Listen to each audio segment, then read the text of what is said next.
Hello everybody, welcome to the stream.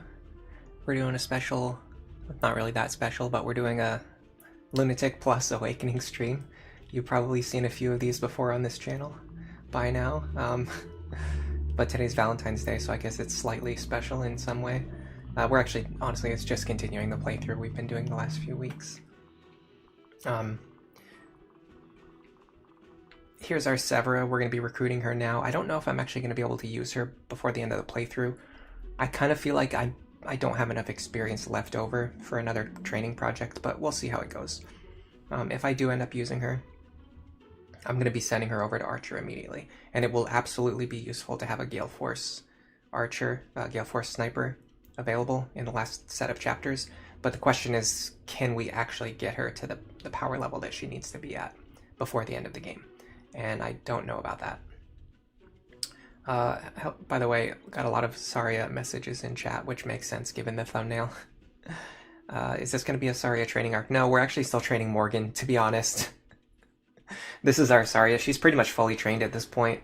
The only thing she needs to do is give defense, magic, resistance, and movement to Robin, so that Robin can be better at tanking. And we put her into Dark Knight for that reason. By the way, that was great. We didn't get any lag on those animations. I wonder why I didn't get any lag there. Usually I get lag on those animations. Very strange.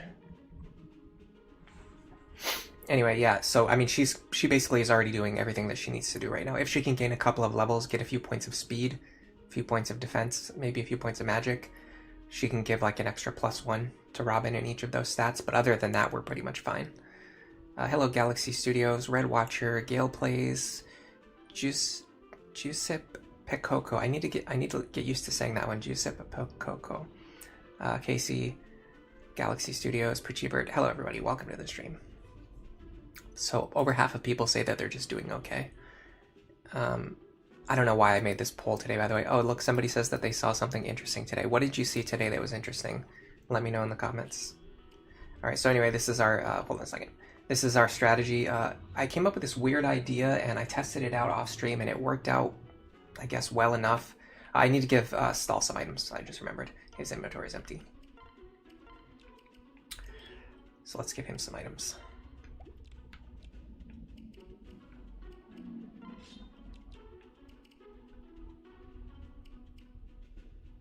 It's not super important, but it's better than not having any items. I think I didn't really pass out any healing items either, so let me check on that really quick.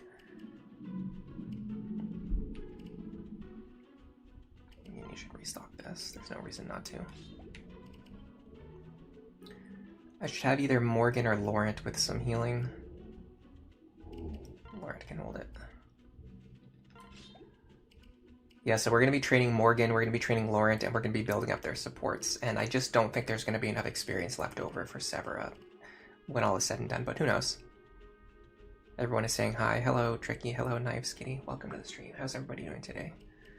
So anyway, I came up with this weird idea of having Robin go to the left alone and just have everyone else go to the right. And then whenever things get dicey, I just rescue Robin over the wall, and then I have my entire crew over here to deal with the last group of enemies on the reinforcement. And it worked pretty well in testing. I didn't play through the whole chapter. I just played enough to know, like, hey, I'm capable of fighting these enemies, and I don't feel like opening up the reinforcement order. Well, I didn't feel like opening up the reinforcement order when I was doing it, so I just kind of figured I would do it today. So we're going to do it today. We're going to figure it out through trial and error. But I think we should be able to get it on the first attempt.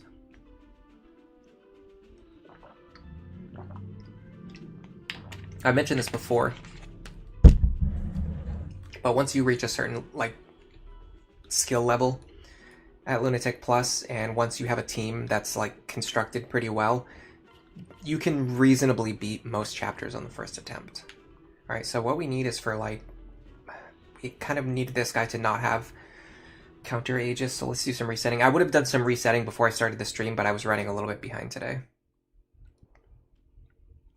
Usually I do resetting before I end the stream, or before I start the stream, to make sure that I've got like a decent skill configuration. Okay, I need you to not have Aegis counter, please. All I need is for Robin to be able to enemy phase this guy reasonably, and everything else is like whatever.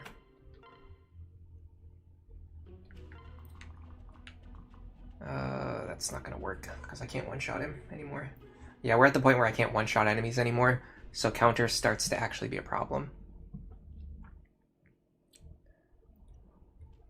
You think Life Taker would be better received if it was Dark Knight level 5 skill instead of level 15? Honestly, I don't think either of the Dark Knight skills are particularly good. Life Taker is definitely the better one. My god, this guy just rolled counter 4 times in a row. Yeah, I do think Life Taker is the better one, so having to wait to level 15 to get it is pretty nuts. Especially because it's not even that good. It's like the better of two, like not very good skills. Okay, this should be workable. Yeah. I'll figure it out as we go from here. Sarah Tiff, you finally caught up with this. Oh, have you been watching the archives? I get a lot of views in archive now. Alright, so first step is to go here. We're going to rally move for everybody on the right-hand side. Nope, wrong Dark Mage. Robin is going to pair up. Oh, I should have gotten another Flux Tome. Hold on. Is there one in the convoy? There's not.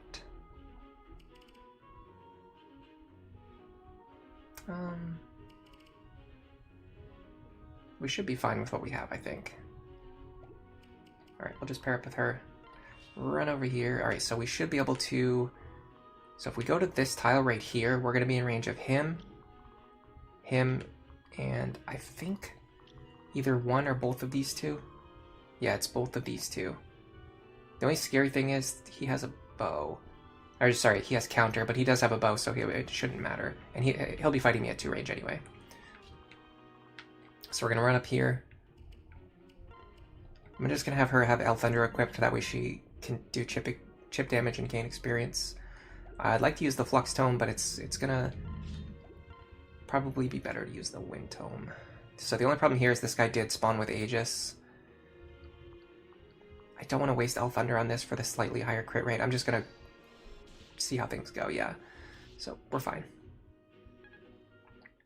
So on enemy phase, we're going to sweep these guys. The reason Robin's not getting many stats on level up is because we already have a lot of stats capped.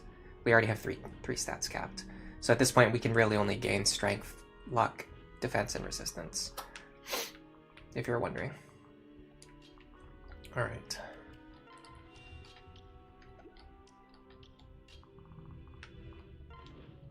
Hold on, I gotta make sure I can see where the enemies are going. Yeah, so having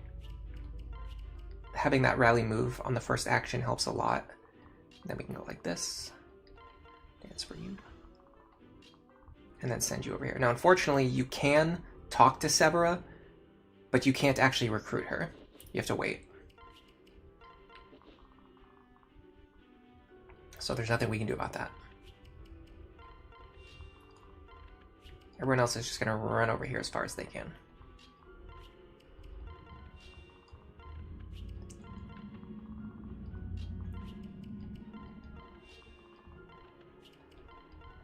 The downside of this strategy is that Olivia tends to be like really far behind the rest of the party for like almost the entire rest of the chapter, but it's not that bad really.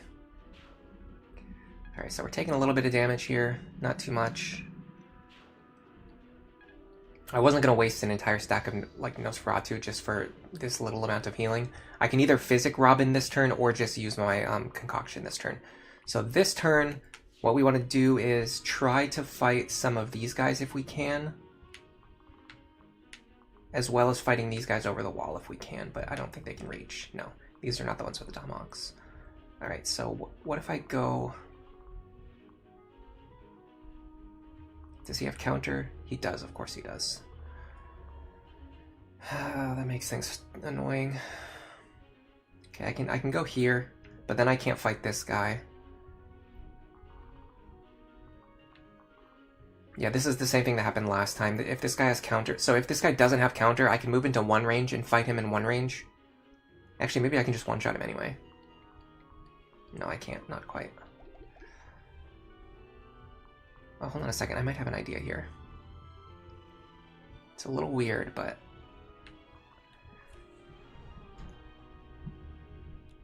Rally Magic is 4 magic within 3 spaces. So if I stand here and I Rally Magic, 1, 2, 3, Robin will get +4 attack.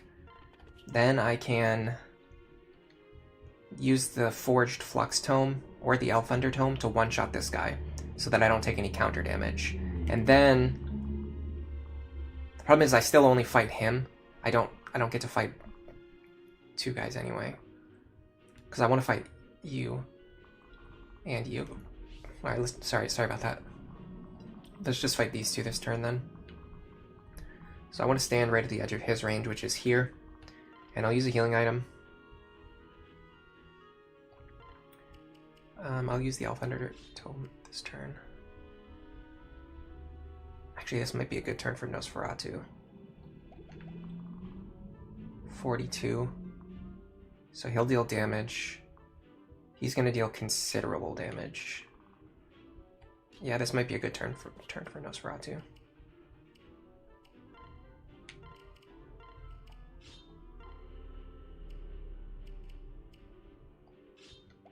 I'm still going to heal before too as well. That way I don't have to use a physics staff. Or even if I do use a physics staff, it'll be like an extra thing. Just to get me up to full.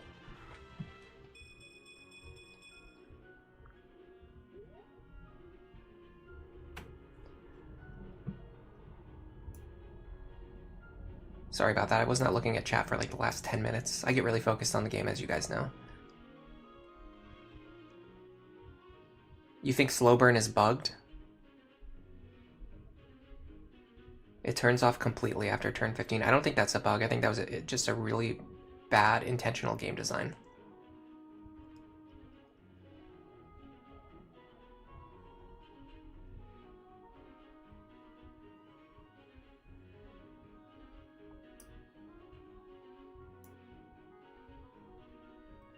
Gale plays, at least Fates gave the Class A better first skill, which also isn't that very good. Seal Magic, yeah, Seal Magic I would say is probably not that useful.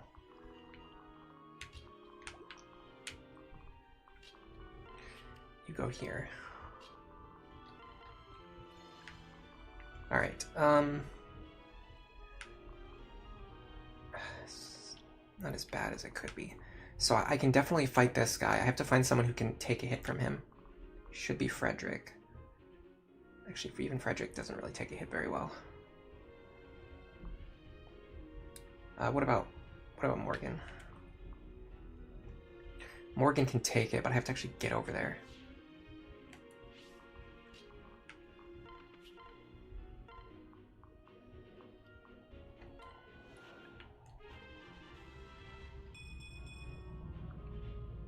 Hello Sadie, welcome to the stream. You just wanted to say you've been enjoying the replays of my live streams the last few weeks. You're usually at work when I'm live, so you haven't had the chance to stop in until right now. Well, welcome to the stream. Good to see you. Yeah, for some reason my streams have been getting a lot more views in archive lately, which is kind of cool. Up until now, I usually would get like, you know, a certain number of views during the stream, and then I would get like maybe an extra like 10 or 20% views after the stream ends. Lately, now granted, I think my number of views that I get during the stream has gone down a little bit, but after the stream ends, I usually like double my views, so I'm definitely getting a lot more recommendations like after the stream ends. Okay. What I want to do now is just block as many of her tiles as I can to stop her from advancing too far.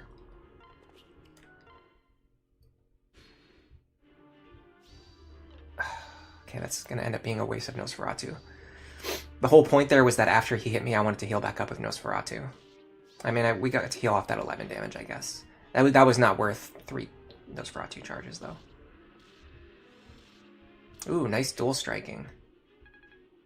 I think they're still on no support or C support. So for him to get 2 dual strikes there was pretty unexpected.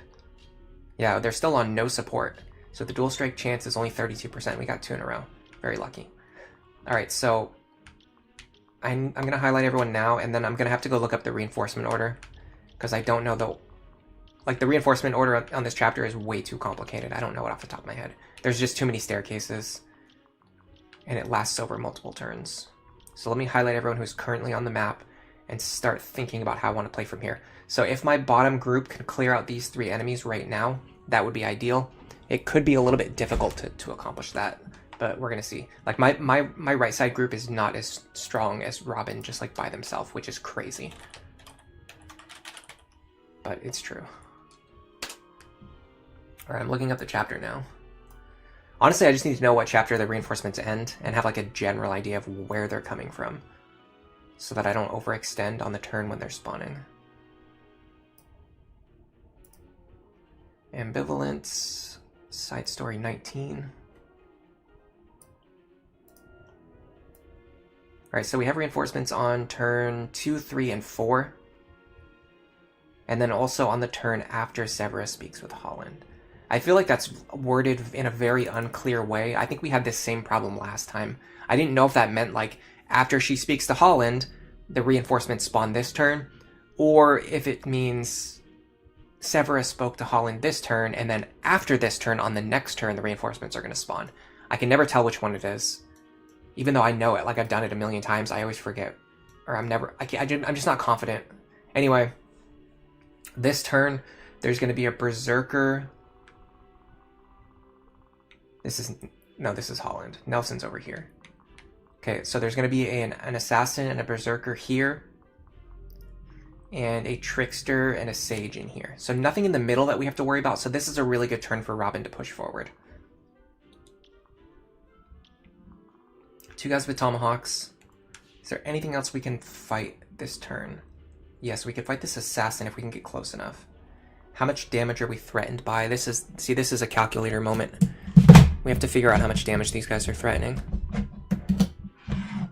If we need Nosferatu to survive or not. Because if we don't need it to survive, we can just bank on dodging, really. 60 plus 55 plus... Well, hold on, that guy has overlap with him. 46 plus 46. Do they both have 46 attack? Okay. And like most of them have Luna too, which is pretty bad. So we're gonna subtract 15, 38, 19, and 19.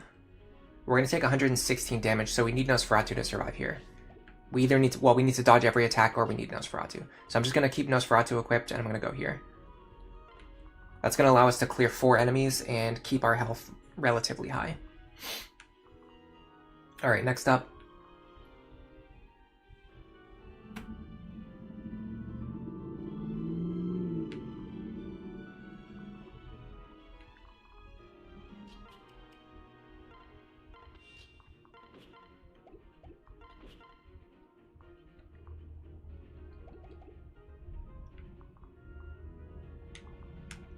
Just need to get these two together. Okay, the good thing is I can send there's definitely a way I can get Olivia over here if I need an extra action. But what I really need to see is if I can even do this with the number of actions I have. This is a good sign.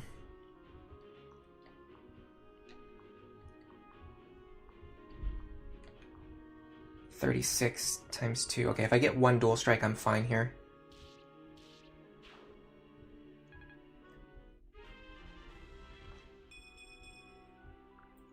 Let me reselect these guys too, just so I don't put myself in a bad situation. Okay, so this square is actually totally safe, strangely enough. That means I can have Frederick attack from this angle.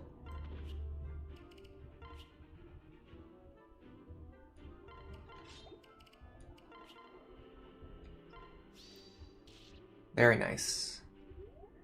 Alright. You two here. Hellfire.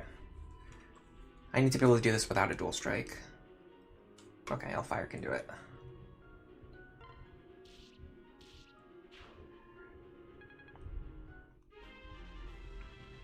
So the question is, what square is she going to move to? Because sometimes, okay, sometimes if you stagger her movements wrong, she can move up against this wall, and then you have to use a rescue staff on the following turn, which can kind of suck. All right, the question is, can Cordelia or Stahl take out this guy now? I'd have to basically be able to one-shot him, which I can do with my stall pair up. Okay, cool. So I think I'm fine here.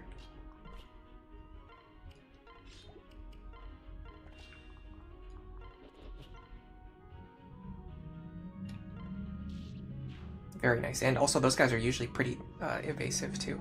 Oh, I got a Gale Force activation. I wasn't even thinking about that. Yeah, anyway, those guys are usually pretty evasive too, so the fact that I was able to get him is pretty cool. Alright, let's see if we can do something fun here with you.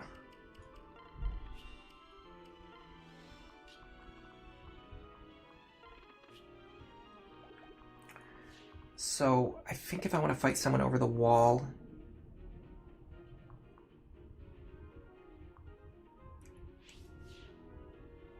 Let me see if I can take...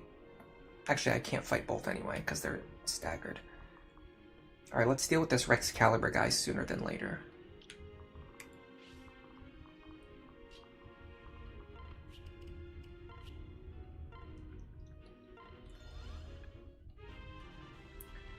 The only thing I don't love is that this has Olivia paired up, so that I can't unpair her next turn. Oh, I think I might have danced for the wrong person. No, you should be fine, right? 47 minus 18. Yeah, you're fine. You're also way faster. This is a good moment to use Thunder.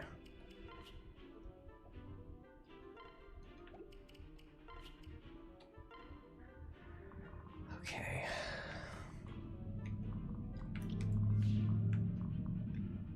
Now, interestingly, I can actually pull Bolgan on over here if I want to.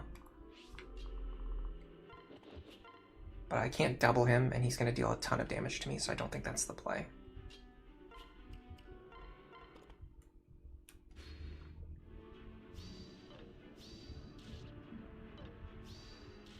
I swear I'm going to end up not needing Nosferatu again.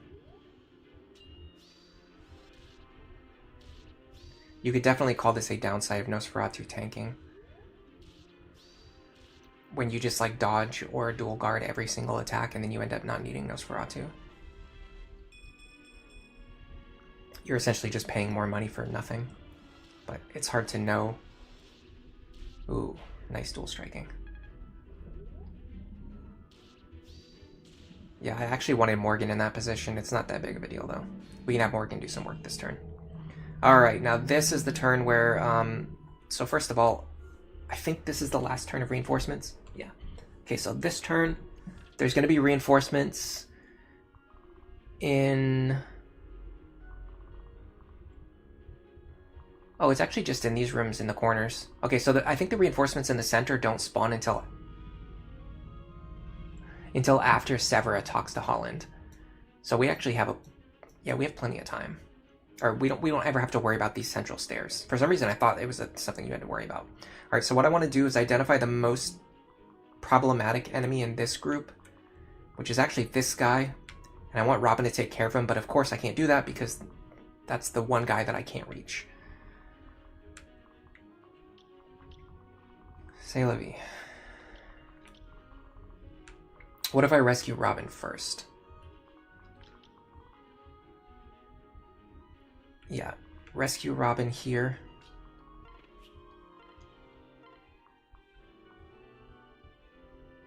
Typically, I like to have Robin attack and then rescue them, but I have to get rid of this guy, and I can't do it from that angle.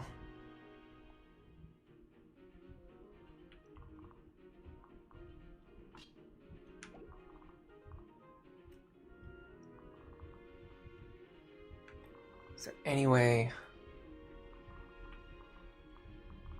for Cordelia to get rid of this guy? Trigger Gale Force and then run away. I have to get his health down pretty low.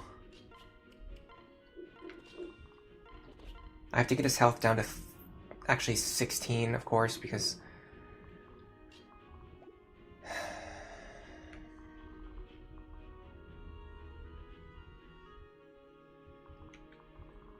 he has Pavis. There's a lot of counter here, but it's mostly on two range attackers, so I'm not really that scared. Yeah, I'd really like for Robin to kill this enemy, but they're just blocking me in the most difficult way. Okay, what if I do this instead?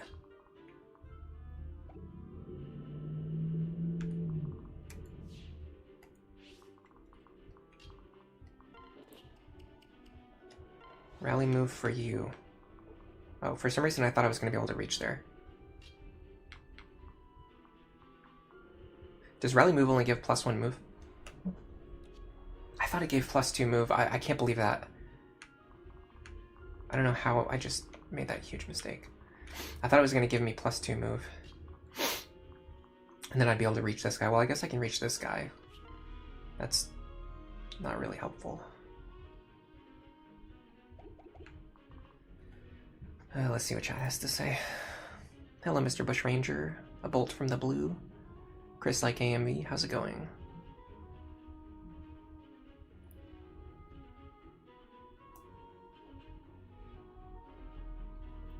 You can't recruit Severa. You have to, she has to talk to Holland. It's the only way.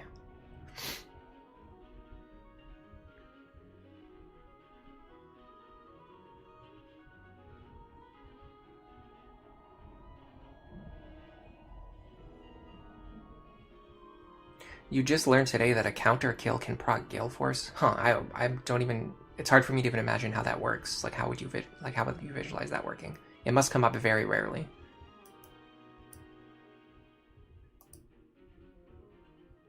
Awakening teaches you to be wary of stairs. Yeah, no kidding. But I do like that if you block the stairs, the enemies don't spawn. I think, I could be misremembering, but I think Fates has a couple of weird cases where like even if you block the reinforcement spawns, they just like spawn in the next tile over. They just like spawn anyway, even if you block their tiles, which goes against like how ambush spawns have worked in every previous Fire Emblem game. Like one of the few things about ambush spawns that makes them like somewhat manageable in the older games is that if you block the fort or if you block the stairs, the enemies don't spawn. You would never think that rally move gets +2 move in any game. Yeah, I don't know, I was just having like a brain fart. I was literally just thinking I was going to get +2 movement, but then I didn't. In Engage, they do that too. Yeah, that even might be what I'm thinking of, especially because I played Engage more recently. All right, I'm just gonna do this. No, I don't. What if I do something like this?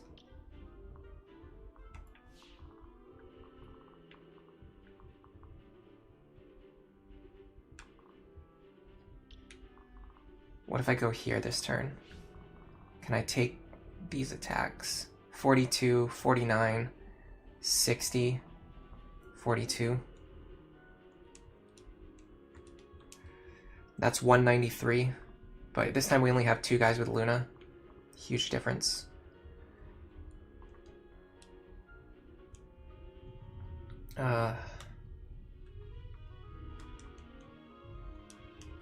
We take 90. We still take 94.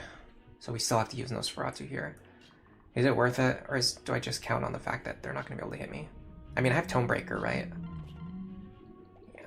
I'm just going to bank on dodging at least one attack. I have plenty of money, but I just don't want to waste Nosferatu charges over nothing.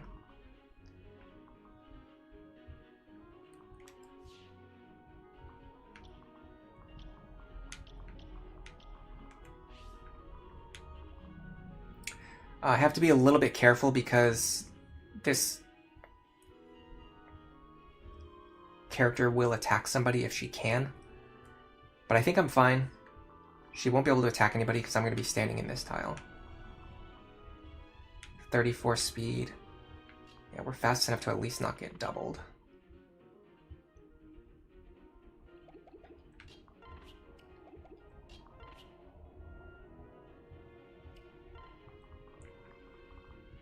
Is there any case where we fight just one enemy over the wall? I don't think so. Yeah, there's too many enemies now. Alright, so let's get away from the wall.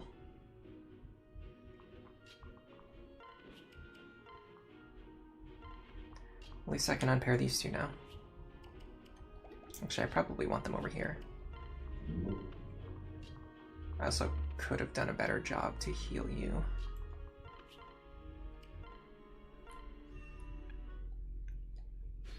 Alright, those are the last ambush spawns. Not counting the ones that are going to spawn after we talk to Holland, of course.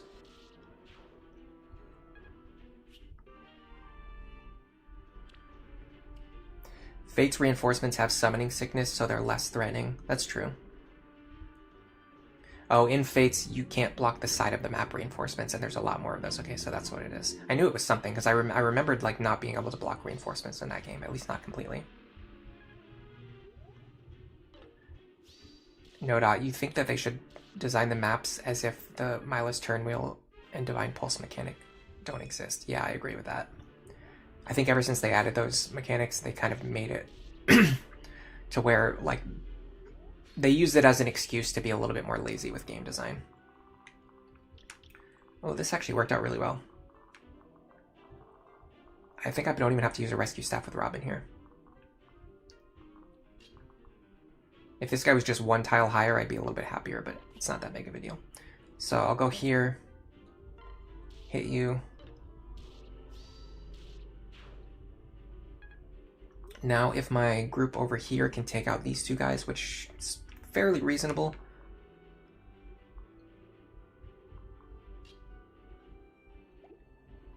I have to take out this guy first. Can I do this? I can. I will use Elwyn just for the accuracy.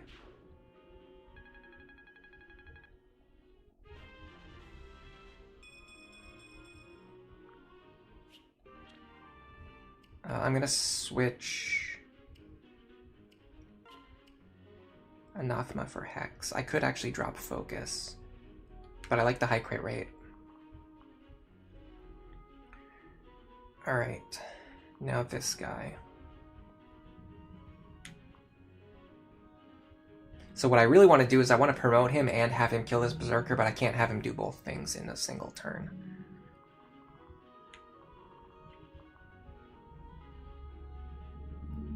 I also dropped Muriel way too far away. That was a mistake.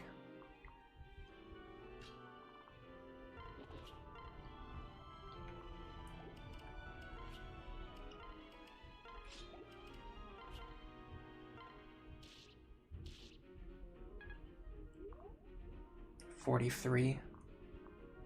I doubt they're hitting for 43. Yeah, no way.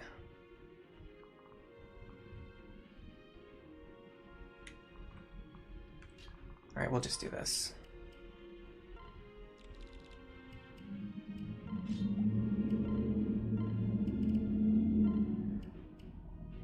We're not going to need the Dying Blade. Dying Blaze.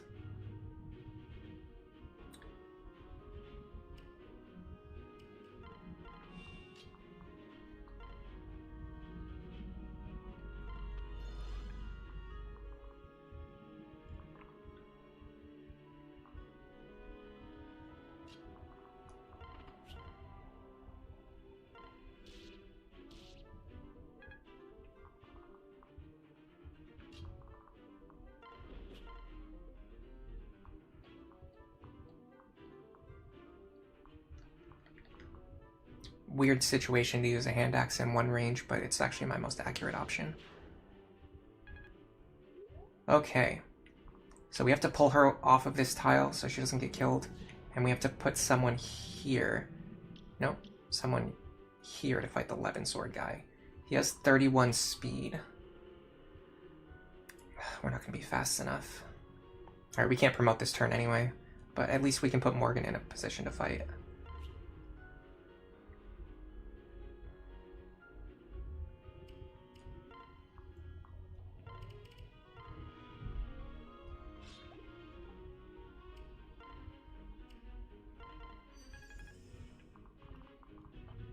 Since I have to rescue anyway, I'm actually going to pull her back here just so I have more turns to clear out these enemies.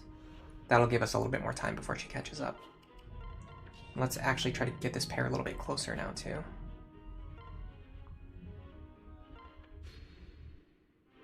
Frederick would get eviscerated in one hit. Yeah, he falls off pretty hard around this point.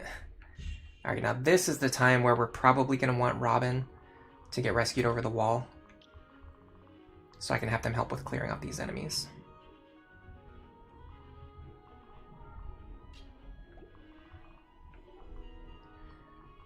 Are you the only person threatening that tile? No, there's tons of threats around here, actually.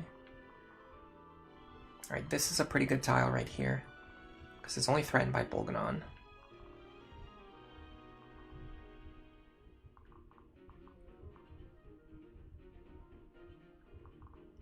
This tile here is also not particularly threatened. We might not need to rescue Robin this turn, actually. So I would go like this. Heal you up. You stand here. Now you're only threatened by the guy with Bolganon. So the big problem here is that this guy, I'm very unlikely to kill him. Yeah. But maybe Robin can handle that. Yes, actually they can.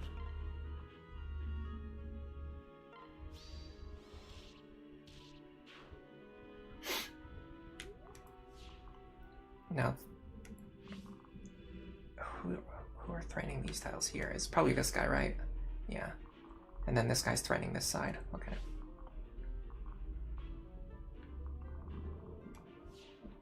But as far as I can tell, yeah, this tile's safe, and this tile is safe. That's what's important. So, in fact, we can actually use Gale Force here. If we could reliably hit. Again, her accuracy problems are a serious concern. I can get a charm bonus by standing here.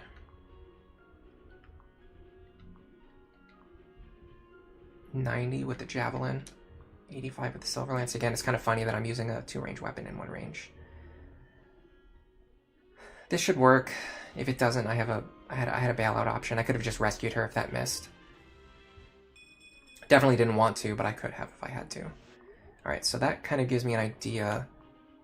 Can she take a Bolganon? Yes, if she has to, okay. I'm going to send her up here in that case.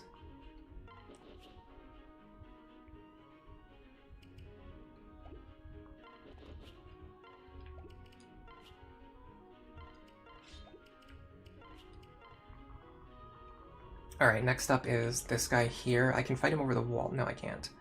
Not unless I have somebody who can take a silver bow and a tomahawk, which I doubt I have anyone like that. If I do, it would be Muriel, but she's just not tanky enough. Yeah, I think actually the tomahawk might just one-shot her.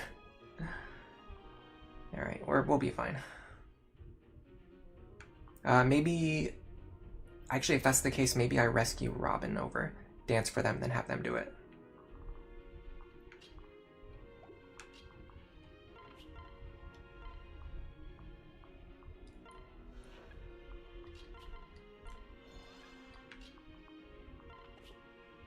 So I don't have to deal with these guys next turn. I can just fight them over the wall right now.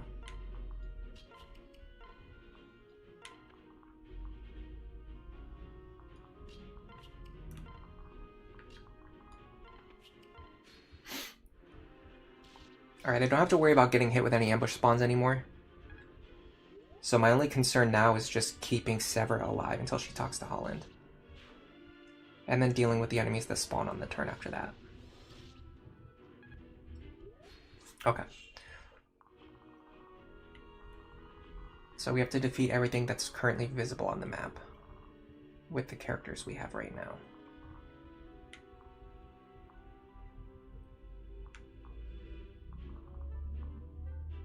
This guy's annoying. She moved into the worst spot. Come on, Severa. Why would you do that? I have to waste another rescue staff on her now. I shouldn't have blocked her tile. I was thinking it was going to make her end her turn here, but she just decided to go, I guess, up here for no reason.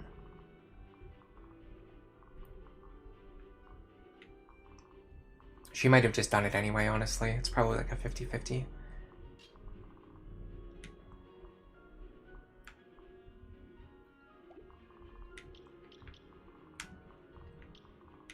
Okay.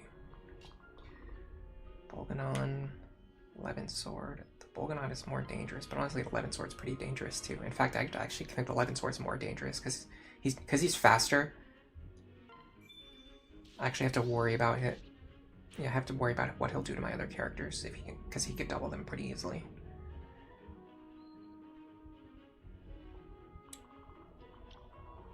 Now, if I could actually kill you, it would be great, but I don't think I can.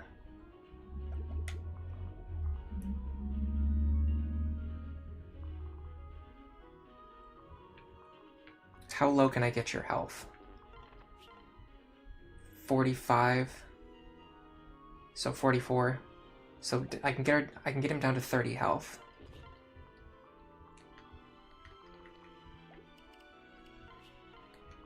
Stall can't hit him for 30. I could just let Robin fight everything. Shocker, I know. If you go here, this should pull him off of Robin, though. In fact, 24. Okay, here we go. 46. Yes, okay, so fine that we can actually use this turn to promote Laurent. I'm fine with this.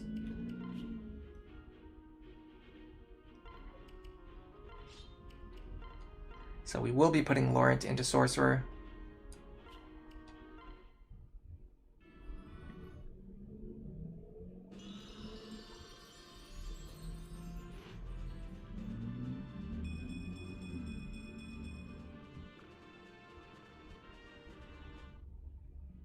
He needs to get a little bit more speed, a little bit more defense, but he can eventually become like a primary tanking unit.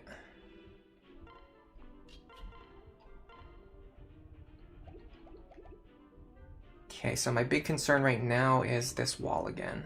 But it looks like, okay, if someone can take this Thoron hit, which should be Muriel, she's going to take something less than 47 damage. We can have her stand here. Let me just make sure she's actually not in range of anything else.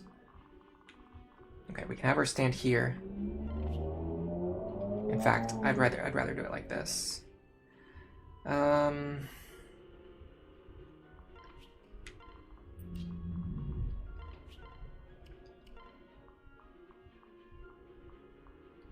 Pull you back over. Heal you. Dance for you. Now stand here. I guess we'll put Crom here, it doesn't really matter. I guess, actually, Frederick would have been better. Marginally.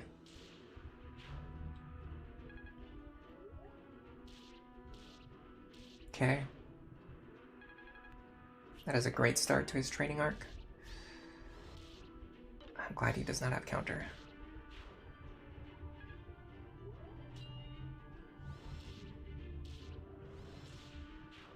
I mean, I did check to make sure that he didn't have counter, so I would have played differently if he did have it, but still.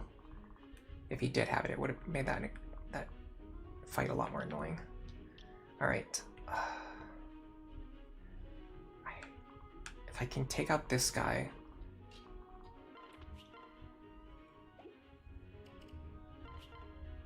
which I can. That opens up the path for Robin to hit the other guy.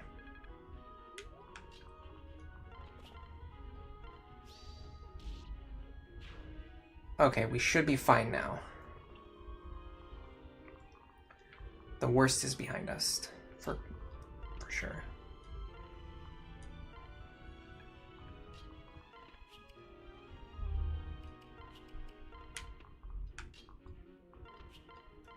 Now we just need to get Severa to talk to Holland.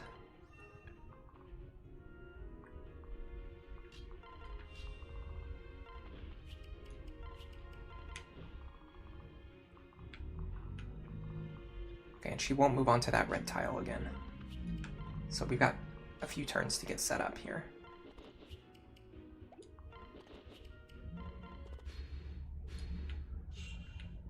Yeah, we have like 1, 2, 3, like 3-ish turns to clear this group, which isn't too bad, although of course the guy in the lead position has counter. You'd love to see that. I can kill this guy over the wall. I don't know if that really helps me, unless I can get back to safety afterward doing so. Which would mean I'd have to use someone with Gale Force, which means exactly Cordelia. She's just not fast enough.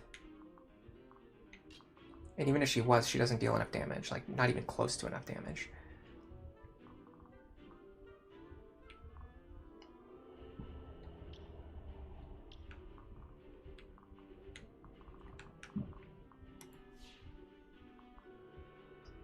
Do they all have counter? No, okay, one of them doesn't have counter. Wow, what a blessing. Okay, can Lisa take this tomahawk? 60. No, not even close. Okay, I really want to get someone back over here.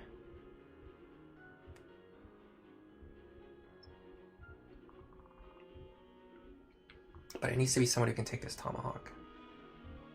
Which I guess is Morgan.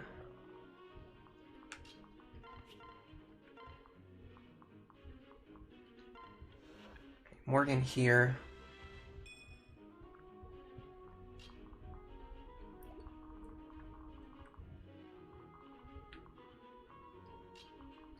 Can Laurent take it? Definitely not in this condition.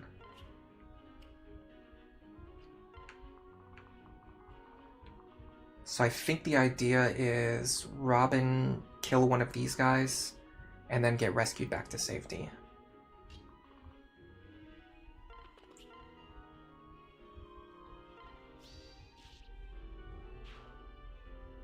What you're seeing right there is a preview of how powerful Vengeance Wrath is going to be. Because if that guy, like say this guy runs up and tries to hit me on enemy phase, even though he has counter in Luna Plus, if I activate Vantage and then Vengeance and I just like instantly kill him, then he won't deal any damage to me, and I won't deal any counter damage to myself. Unfortunately, with this Robin build, my Vengeance activation rate is actually only 76%, and that's like the cap. I mean, I could push it a little bit higher with like rallies and tonics, but I'm not like guaranteed to activate Vengeance. But with Laurent, I should be able, with my Laurent build, especially with him having plus skill, he should eventually get to the point where Vengeance can either be extremely reliable or even 100% reliable. So we'll see.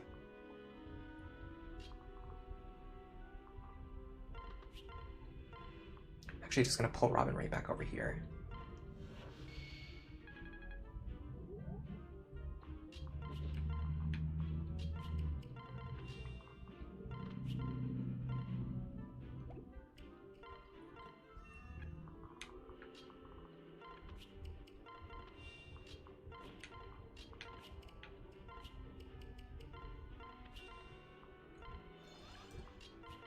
So because I attacked them, and also because they see a valid target, they should start moving this turn. And because they're going to move, it's going to break their formation, which is going to make it a lot easier for me to fight them, without having to deal with the fact that there's a guy with counter sitting in the front of the formation. Yeah, so now that they've actually moved towards us, now we have a lot more freedom to clear them out safely. This guy's going to be the biggest problem, so I'd like to have Robin deal with him first, if possible. I'll even use my Thunder Tome for this. Nice. Okay. Next up. Now, honestly, what I'd like to do is pull Morgan back over here.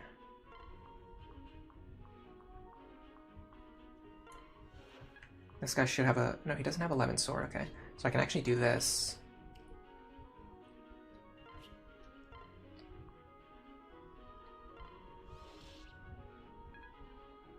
Now I will dance for him and let him attack again if I can. In fact, I can actually just do that right now. It'd be cool if he could double this guy. We'll just get him some chip experience.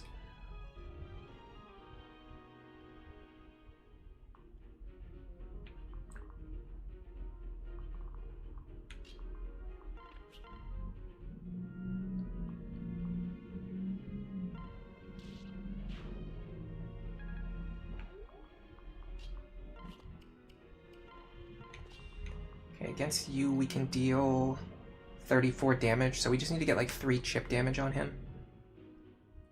Which I think I can get with 11 sword.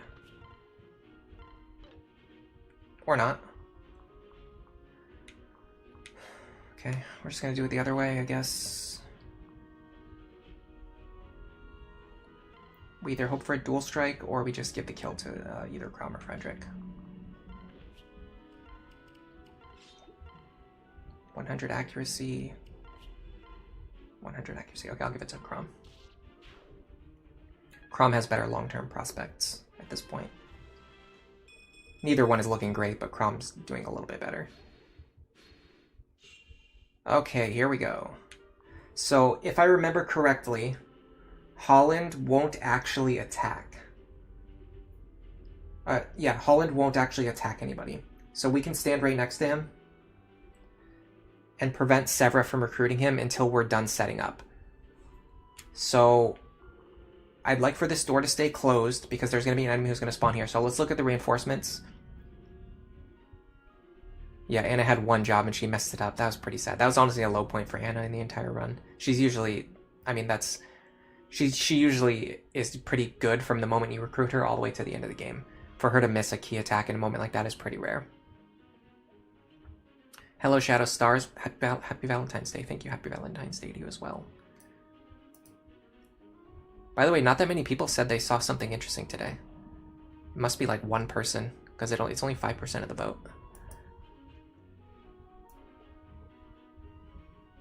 Isn't Lawrence supposed to have Wrath according to the schedule? He'll have it at the end.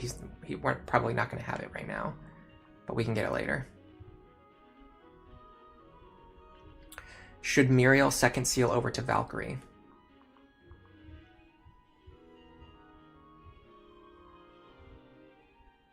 I don't see any reason why I wouldn't. Yeah, it's a pretty good idea. Do I have any seals in the convoy? I only have 2 in the convoy. I have to give one to Severa, and I'm going to need one for Robin soon. Possibly before the end of the chapter. I mean, there's no downside to her just gaining extra stats in Sage right now, though.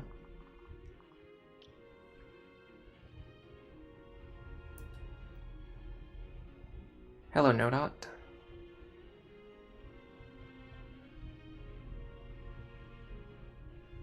Yeah, getting warnings before reinforcements actually is, to me personally, doesn't really feel that useful, funny enough.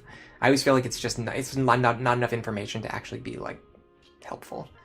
It's just like, oh, reinforcements are coming. Like, okay, good to know, but, like, when and where? Sir Winston IV, your day just started. Maybe something interesting can happen later. Okay, that's fair. Yeah, so I'm pretty sure if we stand right next to him, he won't attack us. I guess I'm going to find out the hard way if I'm wrong about that.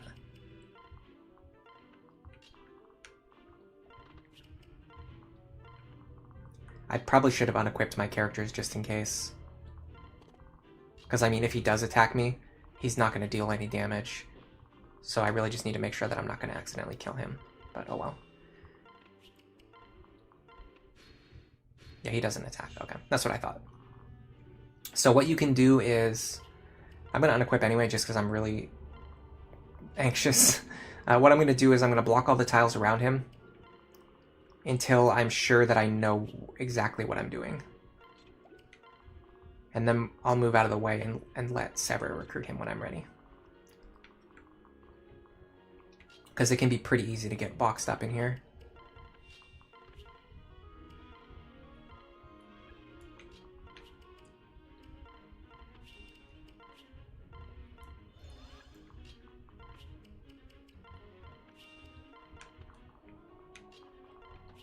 It can be pretty easy to get locked up in this corner.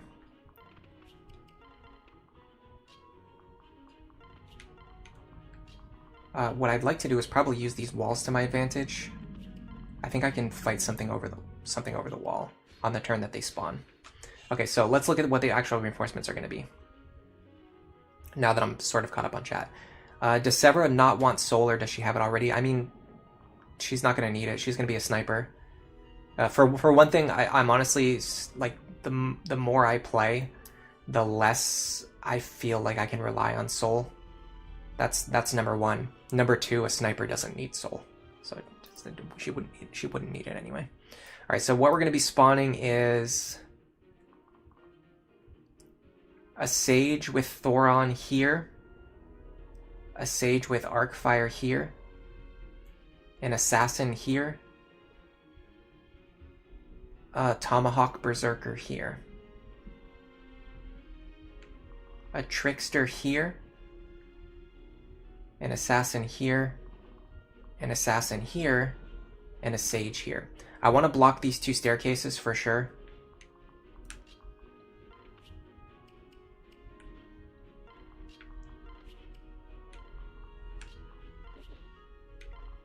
I'm going to want Robin to be standing here with Nosferatu equipped, so I can fight as many things as possible on the turn when they spawn.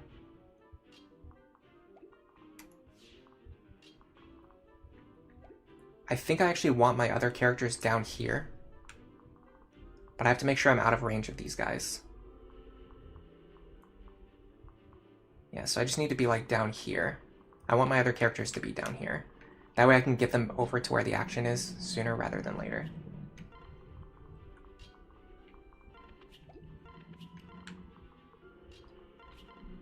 I should also heal Lauren back up.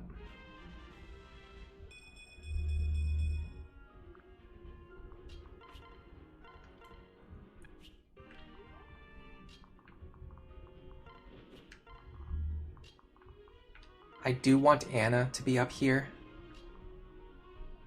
because I want her to open that door.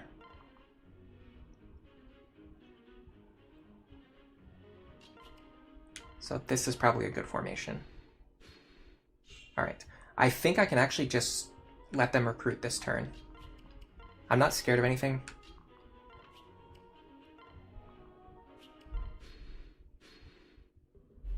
Okay, so I think the enemies don't spawn this turn. I'm usually scared that they're going to, but then they actually don't. So now I have control of Severa.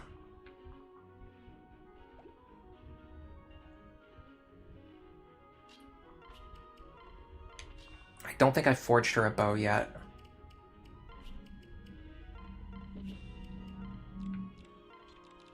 I did not. In fact, she doesn't even have any bow that she can use. Wow. That was a huge misplay. I really needed to train her in this chapter if I was going to use her at all. So yeah, we're probably not going to be able to use Severa. She doesn't have any, she's not going to be able to get any experience in her joining side story. And without being able to do that, it's going to be way too difficult to get her to catch back up to everyone else. Like the next chapter is one where we have to rush and go really fast. We're not going to have time to be like babysitting Severa and giving her experience. And the longer it takes to get her to catch up to everyone else, the further she's going to fall behind. I just don't see a reality in which we can train her at this point. If I had a bow right now, if I had a forged bronze bow for her to use right now, I could maybe see it.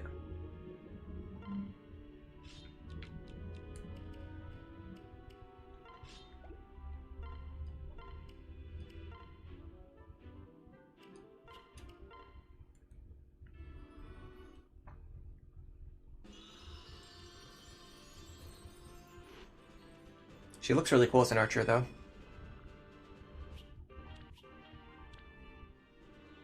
All I have is a glass bow with 1 charge. Alright, so the reinforcements will spawn this turn. There you go. Robin's probably going to sweep all of these ones in the center.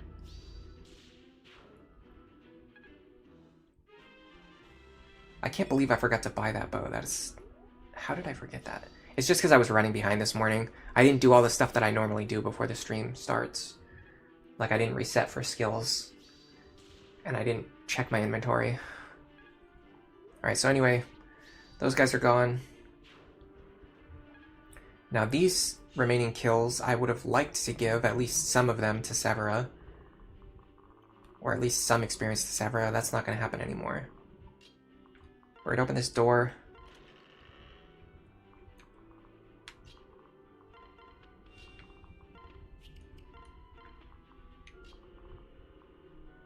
Where can Olivia reach? Here?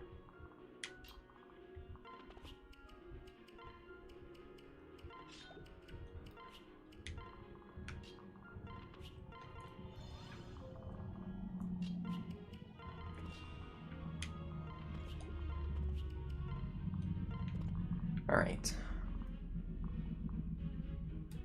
This guy's counter and Luna. I don't want to deal with him later, so I'm just going to deal with him right now.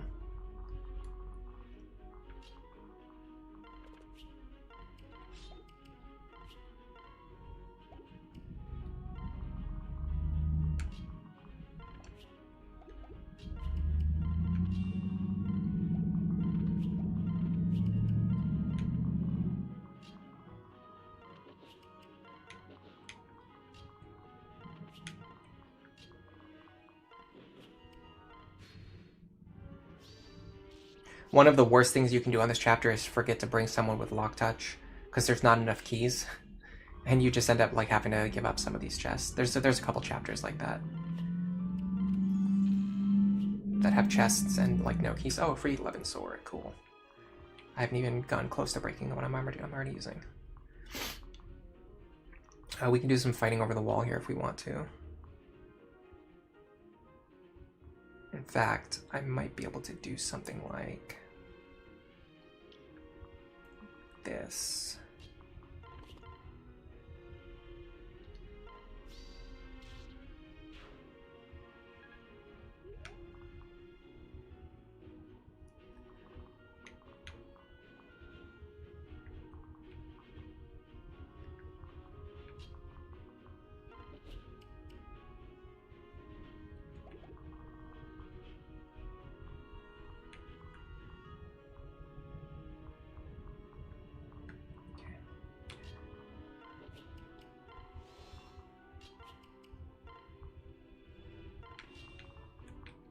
Here.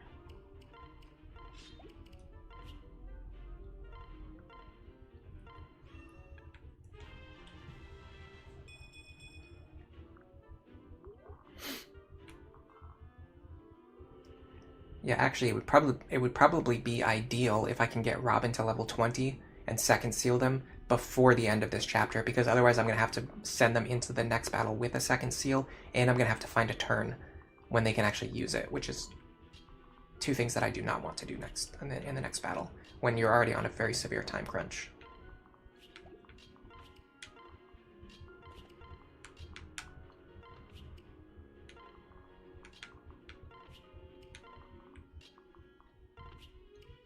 I have no idea what I'm going to do about Severa at this point. I completely ruined my entire training plan for her. That's a good example of an anchoring unit right there. Pulled that one guy off of Robin. Not that we really needed it, but we actually want to give experience to the anchor unit in that case. That was the main reason to do that. Okay. Next up, we got you. 34 speed. Can Laurent take that? The answer is, of course, no. I really need to do something about his speed. That's the biggest thing right now.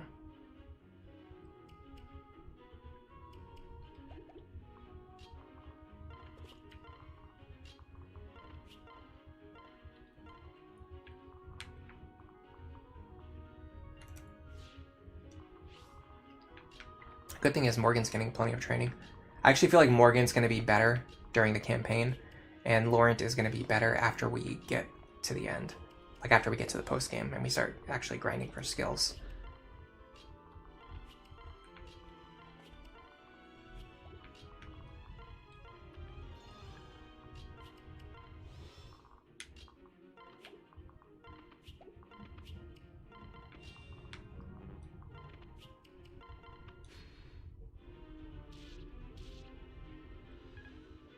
Can Severa get this kill? Nope, because he has Vantage. He actually has Vantage and Vantage Plus. That's funny. He doesn't kill her. If she could guarantee the hit. But how do we give her enough skill to do that when I don't have any skill pair-ups? That's a little bit of a concern. +1 from her father. +2 from her mother. So it would look something like this. I don't think that's worth risking. Because we're going to take 30 damage, and then if we miss, we're going to take another 30 damage.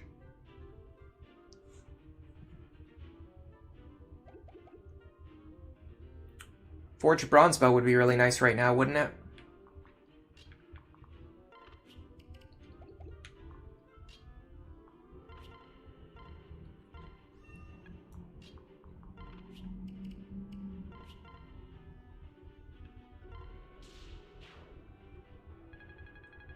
I think I'm just going to go all in on Laurent and Morgan. I think there's just not really any space to train Severa the way that I wanted to. I was already thinking it was going to be tough to train her anyway. But this just kind of sealed the deal.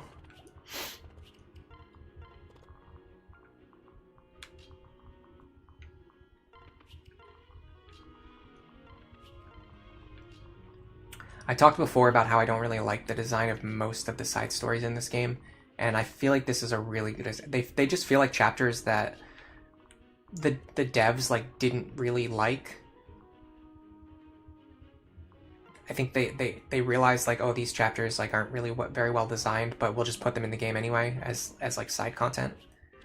Because this is a really good example. Like, once you finish clearing the map, the entire rest of the chapter is just like slowly moving all of your units across like over here to deal with like 2 enemies. That it's just like a weird thing that doesn't happen in most of the actual like main mandatory chapters. We can actually hit him over the wall. Is there any way Robin is getting to level 20 before the end of this? Or should we just focus on getting Morgan and Laurent as much experience as possible? Honestly, I think Robin will actually have chances to use the second seal next chapter, so this might be fine.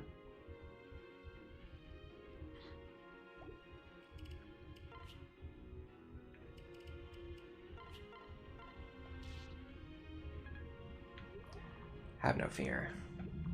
I should have rallied magic first, though.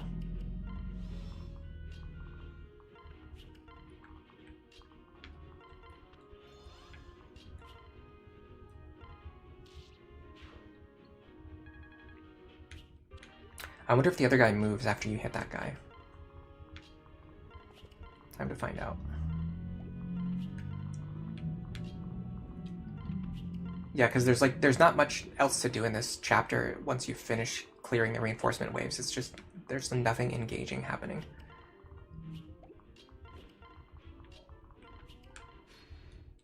Okay, he does move. He moved into a weird spot too.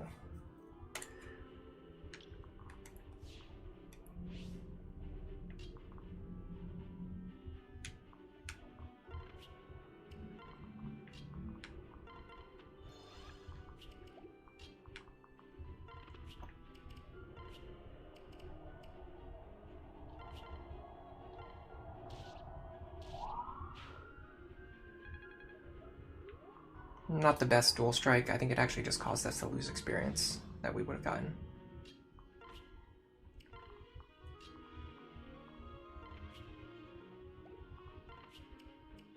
Alright, let's be serious. What are we doing here? Morgan and Laurent are going to fight this guy. No one else is really needed.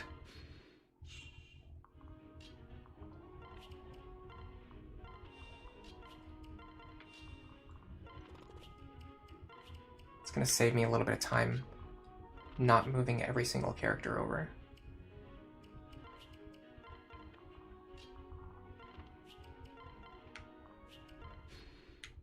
I mean, I guess I could use Lisa's Rally Magic.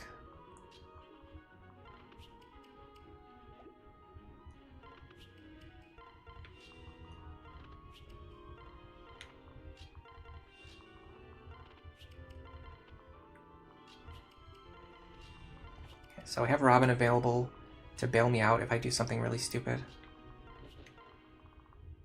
I have Morgan and Laurent ready to fight the boss. Crom in case I need the convoy, Olivia in case I need to dance, and then Lisa in case I need to rally magic.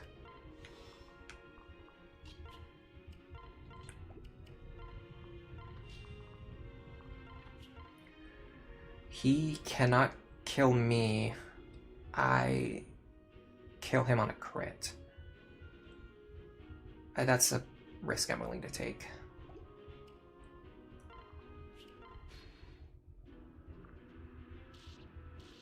Okay.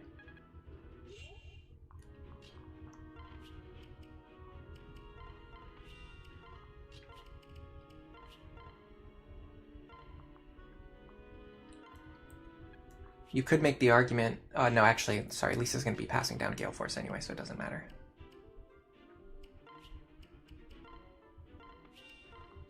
I was thinking of maybe rushing her to get Tome Fair, but it doesn't actually matter.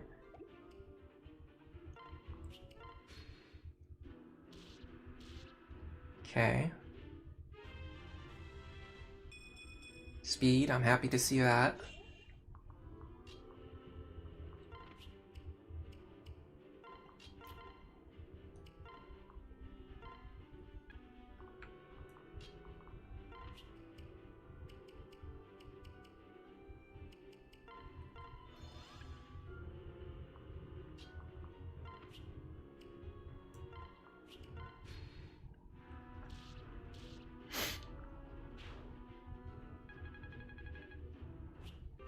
Yeah, Severa is going to be going on the bench until the end of this playthrough. I missed my chance to train her. That was it right there. That was the time to do it. That's what happens when you don't... Oh wow, three merchants. That's what happens when you don't plan out before the stream. When you don't take the time to do your things that you need to do.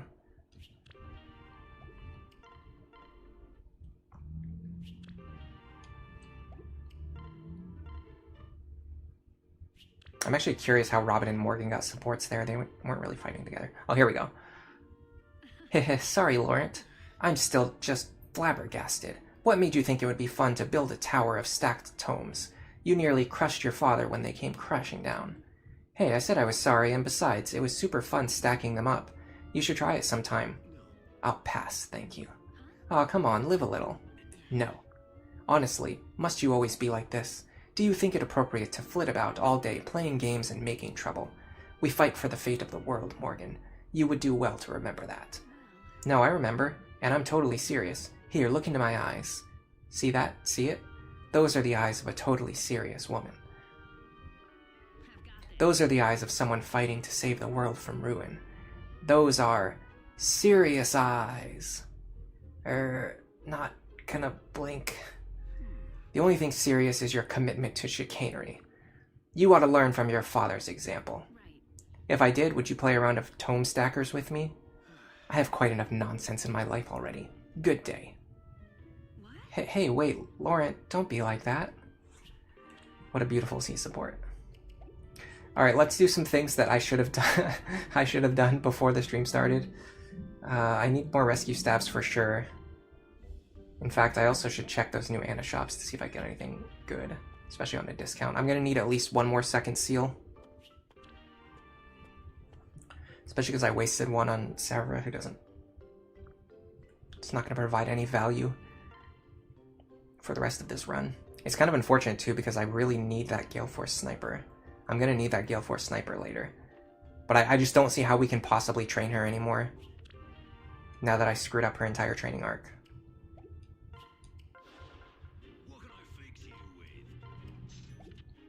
Let's buy that while we can.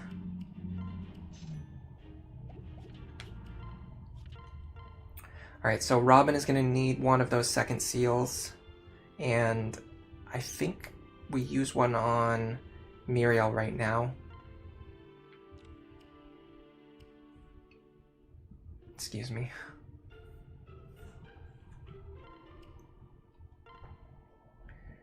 Yeah, because I want to get her dual support plus. And just being on a horse and also providing a speed pair up if needed. And a little bit of extra speed for herself too, which is also nice. Unfortunately, it hurts her overall bulk, which is kind of bad because that's what she's worst at. But, should be fine. Unfortunately, her internal level went up by a lot from doing that. When you use a second seal in a promoted class, it goes up by a lot. It's like 38 minus 1 divided by 2, so it went up by like 18. So right now she's being counted as a level 19 Valkyrie instead of a level 1 Valkyrie, which, I mean, I guess that's pretty much the level she was already at, if you think about it, because she was a level 18 Sage before we changed her. Does Noir's paralog feature a lot of flyers? Maybe. But I don't think I can recruit Noir right now. Give me a second. Let me check on that.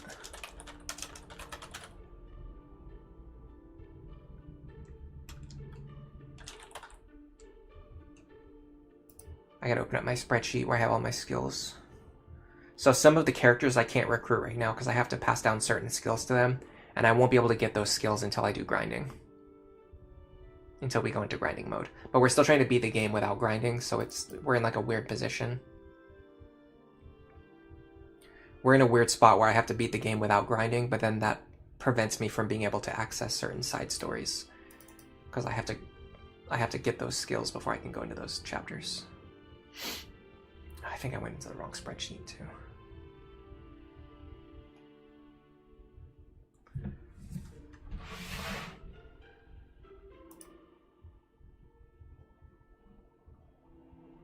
No, this is the right one. Okay, so for Noir, what we're trying to do is Tome Fair, Gale Force, yeah, Gamble. We have to pass down Gamble to Noir, which means we have to reclass Robin. And we just can't do that right now. Like, we can't turn Robin into a level 1 base axe using class. It would completely soft lock our run. We would be unable to beat the game because we only have one good combat unit and it's Robin, and we would be turning them into a piece of crap with like 20 strength and E rank axes. Is there anyone else we can recruit? I don't know. I just don't see how we can train her anymore. We had the chance just now. It was in that chapter. Now we can't do it because the problem is Chapter 18, you have to go really fast. You can't stop and train anyone. Chapter 19, let me see what 19 is. I think 19 is when you start the Walhart boss rush. Yeah, 19, you have to do really fast. You can't stop and train anyone. Chapter 20, you have to do really fast. You can't stop and train anyone. Chapter 21, at that point, we're like already at the point where we need the trained Gale Force Sniper, and we don't have it because we just spent 3 chapters not training her. Plus, the other problem is team slots. Like, I'll show you. Like, we're going to have to deploy units who can actually contribute to beating this chapter in a fast speed. In fact, yeah, Chapter 21, you have to go really fast, so you can't stop and train anyone. So there's like 4 chapters in a row where we just can't train Severa. We needed her to already be ahead of the curve right now, and she's behind the curve. Yeah, so the problem is right now, like, who would we bench in order to deploy a level 1 archer that we're trying to train? Because we need all of these units. We need every single one of these units.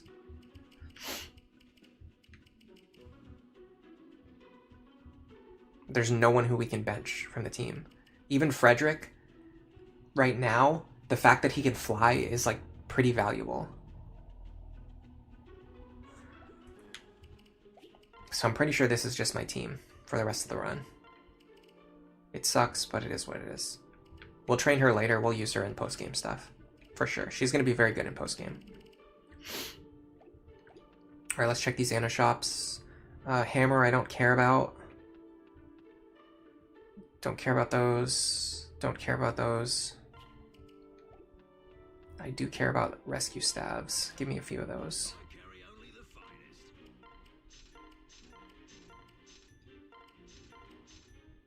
Honestly, I'm just going to buy 7 right now. I don't need the money for anything else, and I'd rather not have to keep coming back here. This allows me to just quickly restock the characters who are already holding them.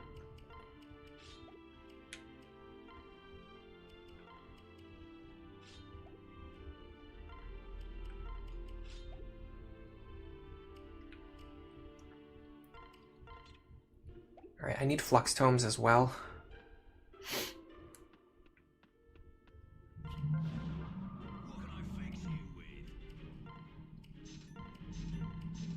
And I'm going to need Nosferatu tomes, which I think are over here.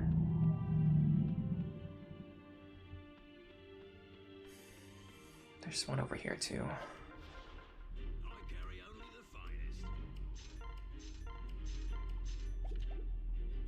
In fact, let me get Elwind while I'm here too.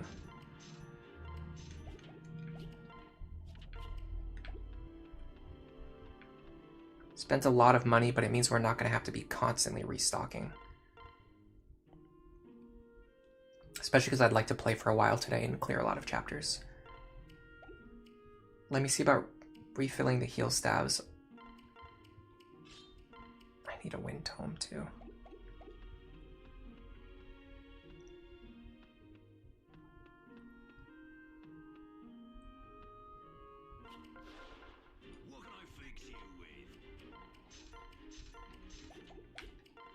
And I'm going to need some heal staves.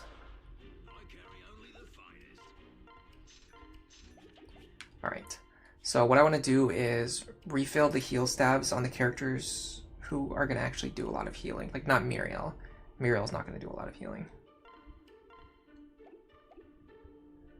Probably going to need Elf Undertones too. How am I low on, like, every single item? Crazy. I'm thinking of giving that Forged Flux Tome to Laurent. I don't think Robin needs it.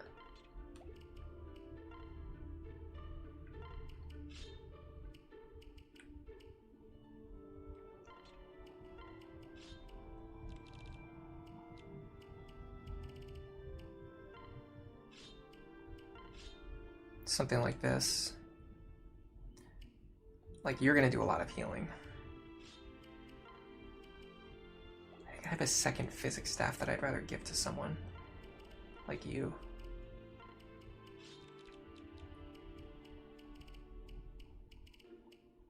It only has 3 charges, but that's fine.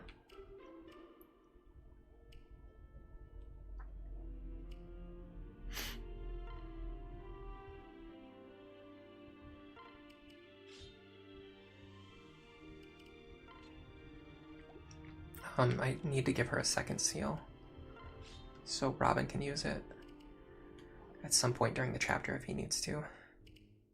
We have an elixir, we have a concoction, we have Elfunder, Nosferatu, Wind. Actually, a more powerful Wind Tome, like even an Elwind Tome, could be nice. And I mean, it's only 4 might. What if we do... We have a couple of Celicus Gales, but I'd almost rather save them for later. Alright, we'll see if Elwind Tome matters.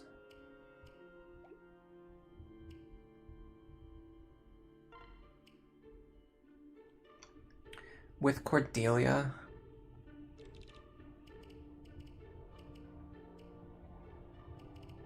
I'd love it if I had an Arcwind Tome. I don't think I have access to them, though. It takes so long to get access to the good tomes. It's crazy how like deep into the game they are. I can get Arc Fire, but what I really want is Arc Wind.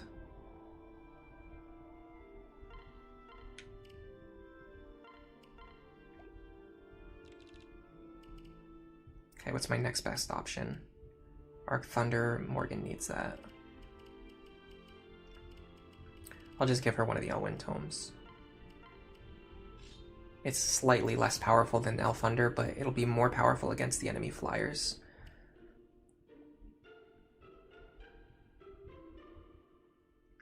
Honestly, I'd like for Stall to have all silver weapons too.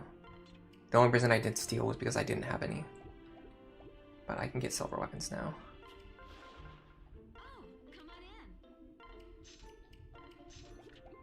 Now I'm starting to get low on money. Now I have to be a little bit careful about my spending.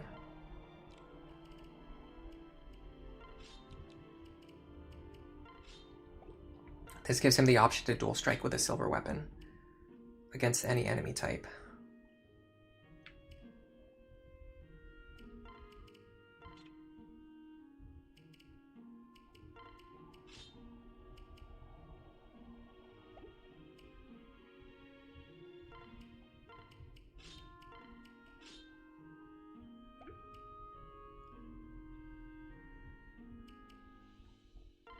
We're getting close. We're almost done.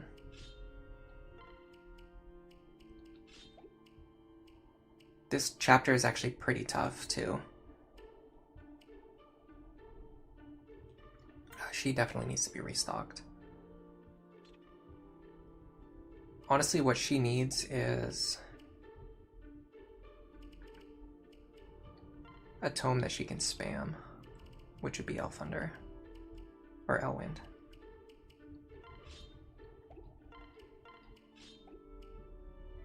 Okay.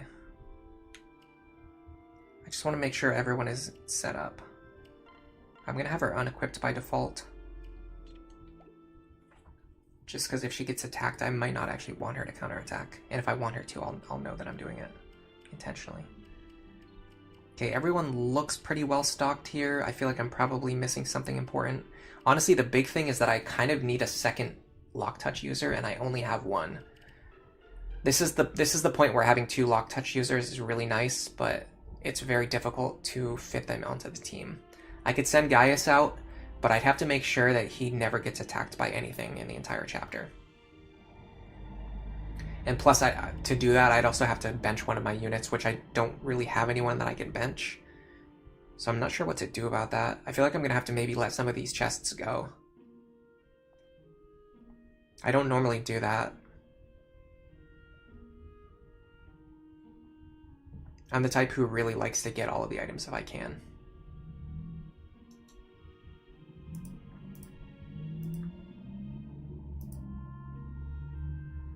So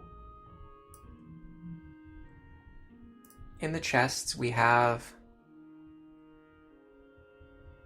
a second seal, an energy drop, a rescue staff, and a bullion. Honestly, I want all of those things. The only one I don't really care about is the second seal. But that's the easiest one to get. The hardest one to get is the bullion, which is the one that I want the most.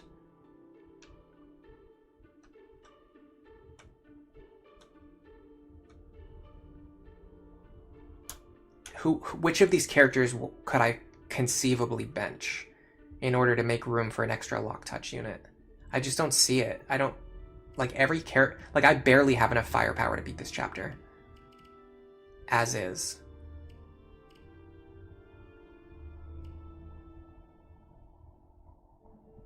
I should probably bring a second Nosferatu tome, honestly. Because I'm going to need to be tanking pretty intensely with Robin to get through this.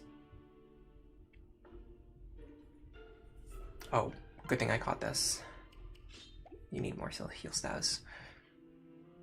Yeah, who could I really bench? I need all of my staff users. That's non-negotiable. I need Laurent and Morgan. I need Robin and Tharja. I need Lonku and Miriel. I need Frederick and Cordelia. I guess I don't necessarily need Stall, but if I bench him, Cordelia's firepower goes down by a lot. By the way, she needs a beast killer.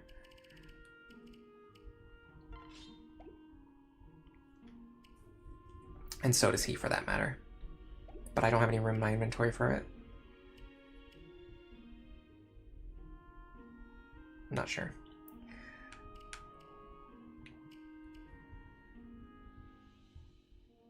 Yeah, like, I need Stall to increase Cordelia's strength so that she can kill things with the beast killer. Having said that, the enemies we're going to be fighting are probably going to have axes equipped, and they might even have Lancebreaker. So I don't know how effective the beast killer is really going to be. Maybe we bench Frederick, but then we're losing another flyer, and we actually don't really have that many flyers. The only character I could see benching would be Stall, but if we do that, Miriel loses a lot of effectiveness. Like, a lot. Or sorry, Cordelia. You guys can tell I'm out of it today.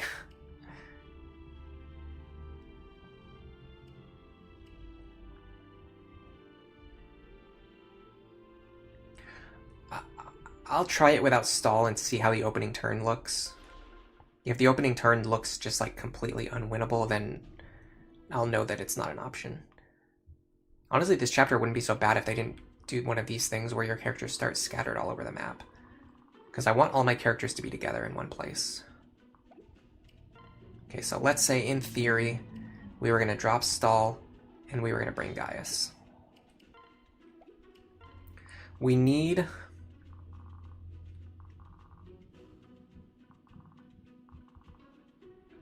We need Robin to just, like, completely push through the center of the map without stopping.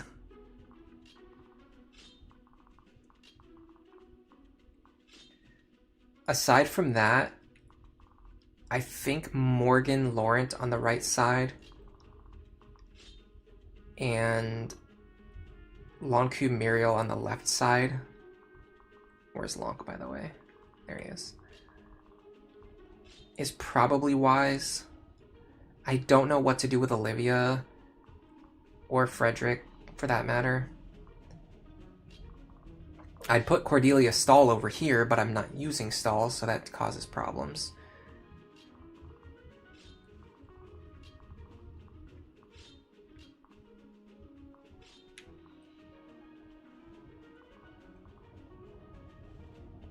Yeah, I don't have a good Gale Force engine right now.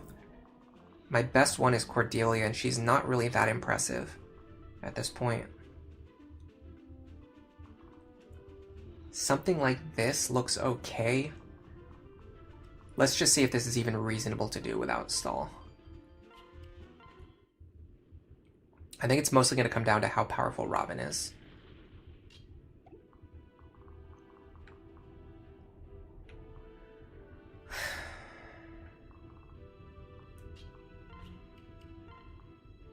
I'm not going to say it out loud, but all of the enemies that I want to fight in the very front of the formation all spawned with exactly Aegis counter. Although I just did say it out loud.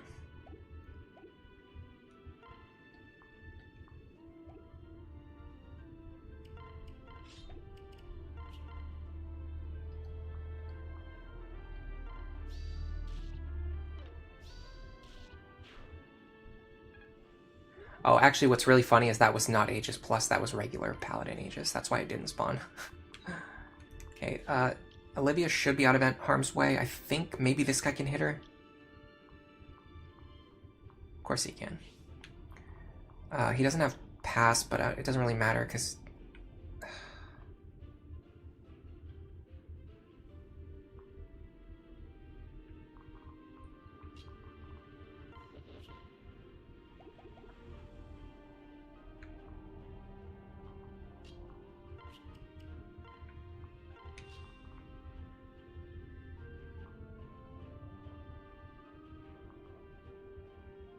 I'm pretty sure if you stand here, you can only get attacked by one character.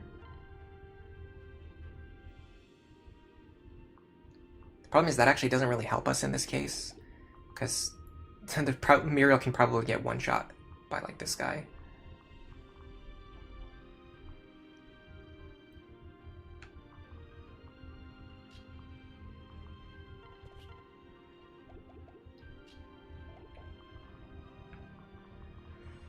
Oh, I don't see it. I don't see how we're doing this. Even with stall, this is going to be hard.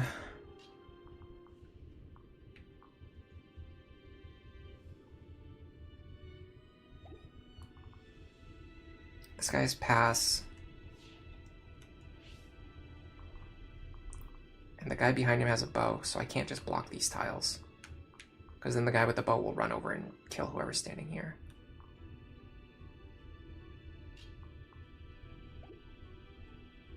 Alright, I got one more idea.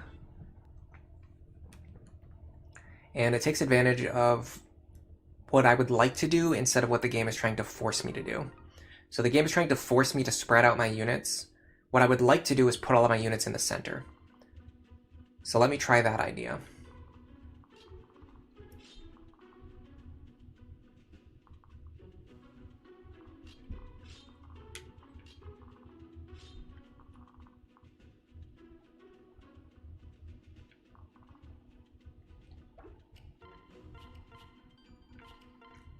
So this is what this opener looks like. Problem is I don't think Muriel can kill this guy very reliably. It's not as bad as I thought.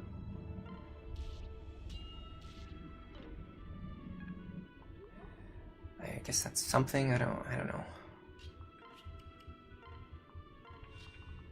You would go here.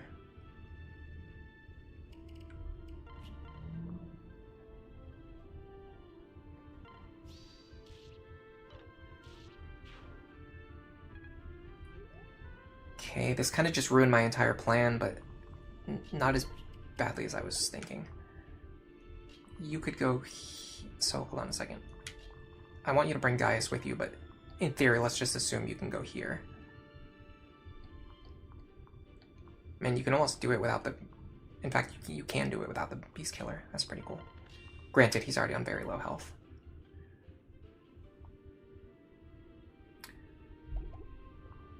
What about this?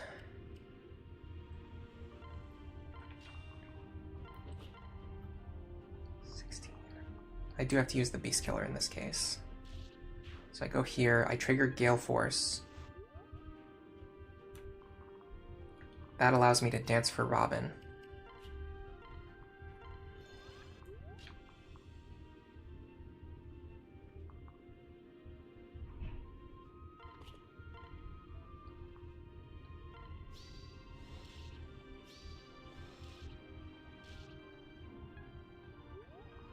Okay. Amazingly,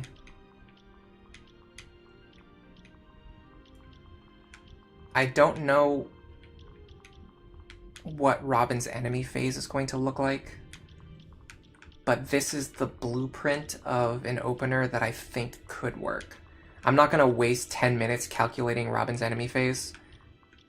I'd rather just let it play out and see what happens. And that should just give me an idea. So there are a few things I need to do.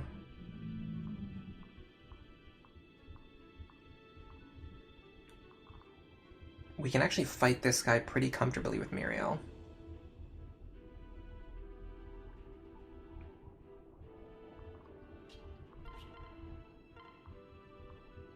So I do need to rescue Olivia.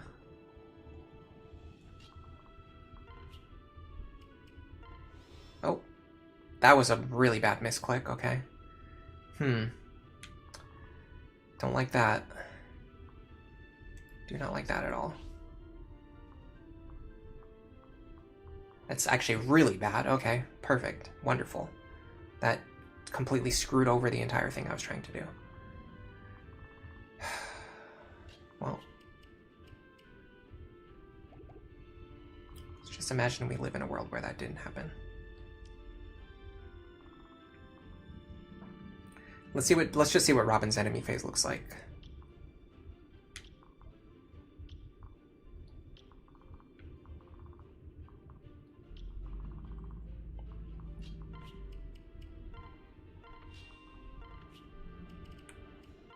I don't think Morgan is tanky enough to hold this position.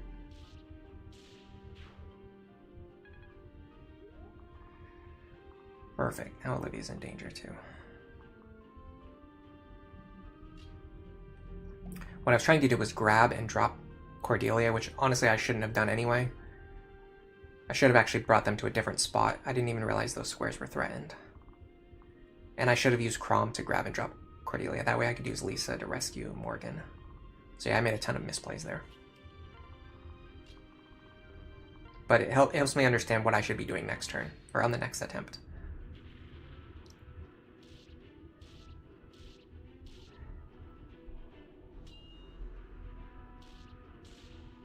Yeah, we're taking a lot of damage here. We need some, like, clutch dodges. I mean, technically we haven't lost yet. We're just not in a good position, though, because our entire back line is kind of...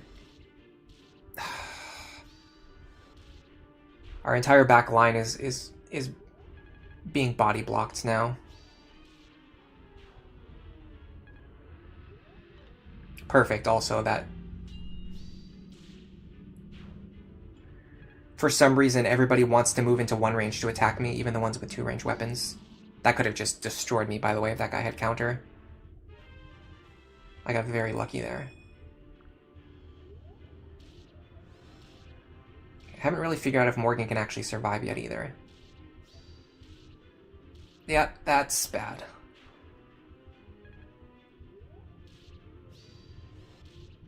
That's... I mean, what do you... What do you do in that situation? Just hope for the enemies to not all have counter and then not all also choose to move into one range with you?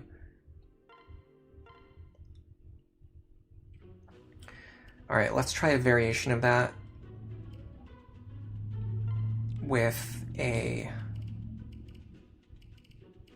HP tonic, defense tonic,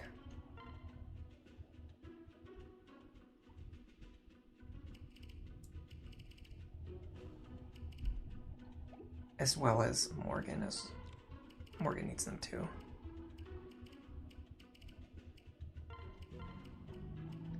And honestly, a speed tonic as well. And then also making better movements on the first turn. So like a better variation of the opener I just did.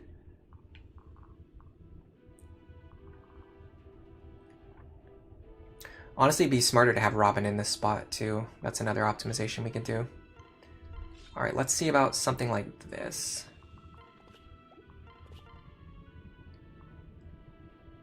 I really want crits here. Perfect. That's exactly what I wanted.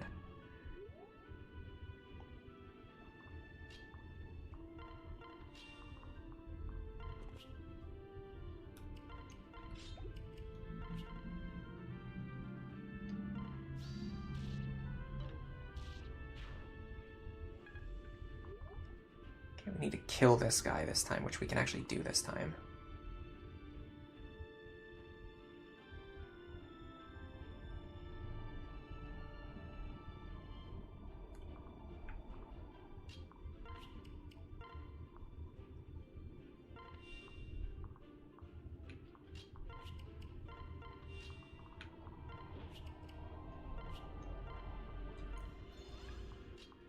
That alone is going to be a big difference maker. The fact that we can actually kill him, that's going to stop the other guys from moving into 1 range with us when they can otherwise move into 2 range. Now we need, like, instead of like 5 out of 7 of them having counter, we just need like something less than that amount of them all having counter. Just a tall order, I know.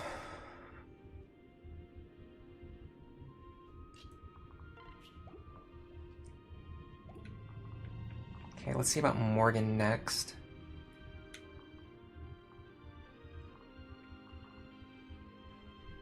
Can we more reasonably take these attacks on the right? We almost took it last time, so I'm kind of curious if we can take it. Like, if maybe if we get lucky. Because I don't mind doing an opener where we have to get a little bit lucky on the first turn to get some momentum here. So what we're really looking at realistically here is 41, 47, 47 with Luna, and 48.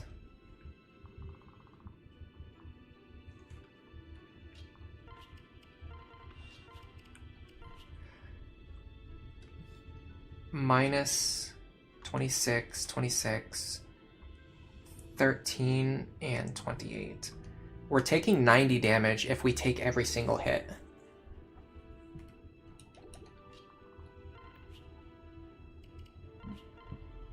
And our evasion is like okay.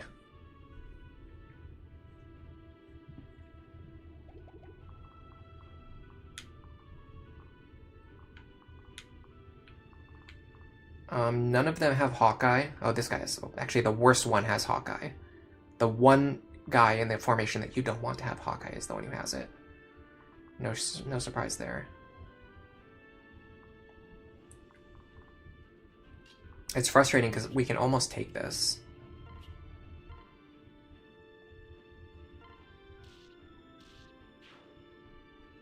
I don't know, I feel like we just need to get a little bit lucky. Because, like, we really only need to dodge, like, 1 attack.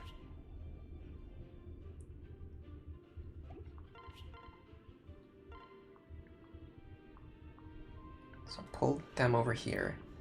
Now we can grab Cordelia. So this is where I would... Sorry, we used Frederick this time, not Cordelia. This is where I would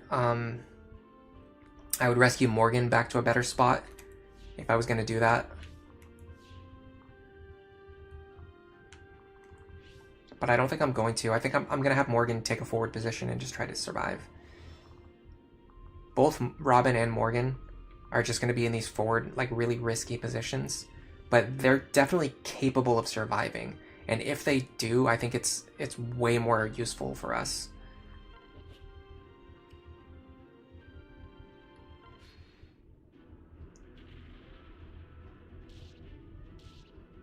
It gives us so much more momentum going into turn 2. Oh, come on, Lonku. Oh, that was bad. That guy had pass. Okay, I have to have that guy not have pass, I guess. Did all that for nothing? Well, I mean, not for nothing. We just learned that we can't do it if that guy has pass.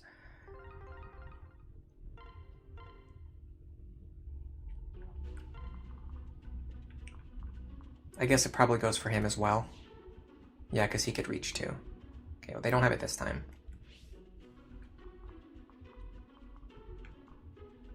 The problem is now we can't reliably kill this guy. Perfect. Wonderful. Love to see it.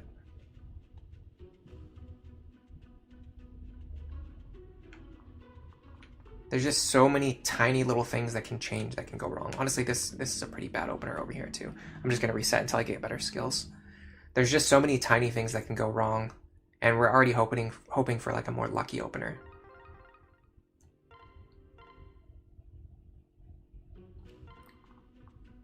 Okay, that looks good. Fine. Good. Good. Good. Fine. Fine. Not terrible, actually. Better than last time. That's really bad. We can't enemy face him no matter what. So weird. That screws up our entire opener. Well, maybe not. Not if we can one-shot him. What are we dealing? Well, let's just do this and see if we can one-shot that guy.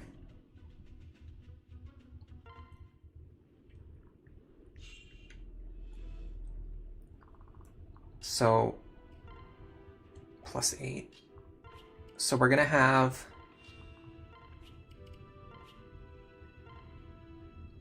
49 + 8. We're gonna have 57 attack. They have 60.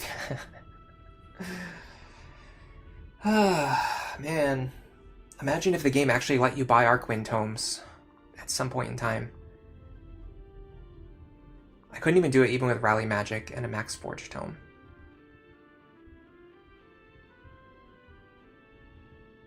Like, you don't think that's a little bit excessive? When your effective weapons can't one-shot the enemies who are specifically weak against that weapon. Like, these guys don't even have good resistance.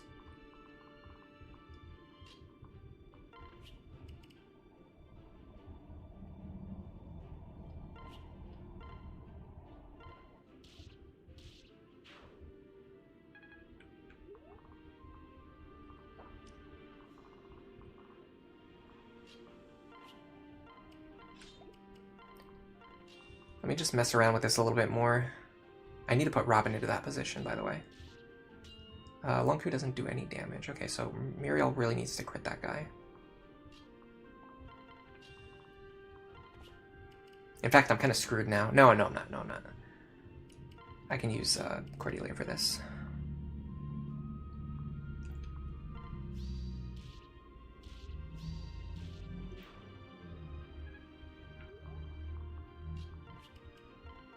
I'd rather have her paired up with Gaius, but it is what it is.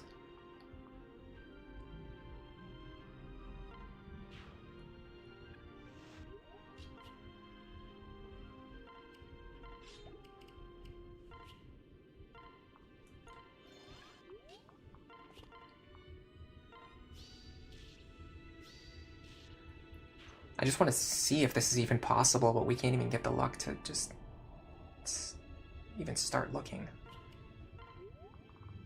Okay. What did we do last time? Here? This should push her to the right. Okay.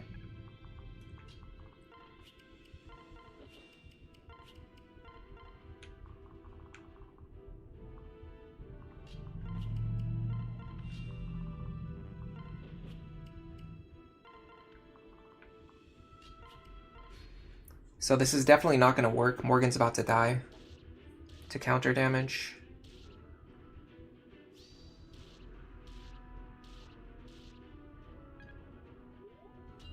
Yeah, so another flaw with this opener. Oh my god, really?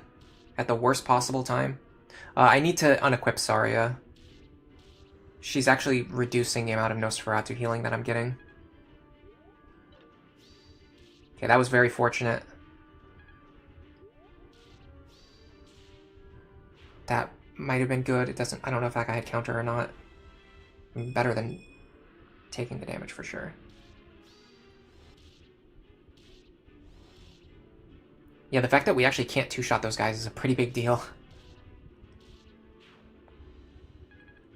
We have capped magic. There's not much we can do to improve our chances. Okay, so this is where Morgan dies. If that guy didn't have counter, though, we would have survived. But I don't know if there's one more enemy coming, though. Yeah, see, she just took away 6 more points of healing.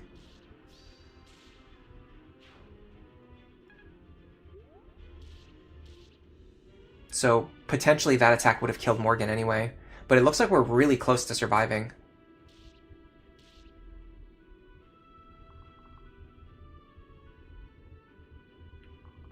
We're actually really close to surviving on the right side with Morgan. We were 15 points short of the one shot. That actually means if we max Forge the Tome, we can one-shot this guy. Because that's +5 might. In fact, we don't even need to do that. We can just +4 with Rally Magic. We might not have enough money now, though, because we spent a lot of money.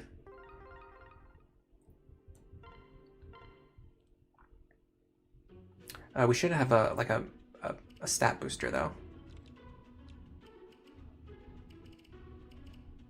Yeah, we have Spirit Dust. I don't want to use it if I don't have to, though.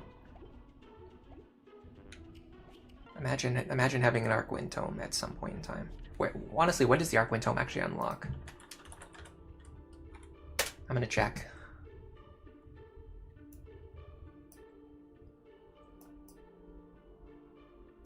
I'll look at chat again, I promise, at some point in time.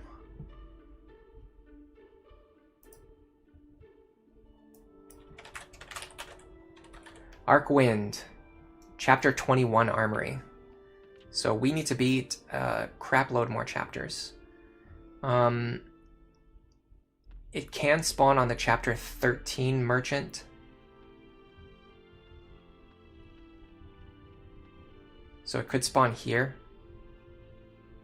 If Anna shows up with it.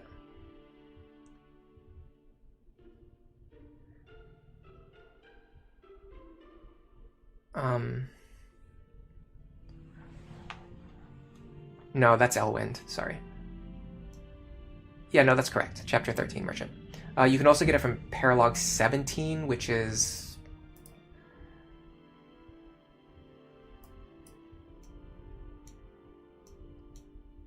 Tiki, which we don't have access to yet.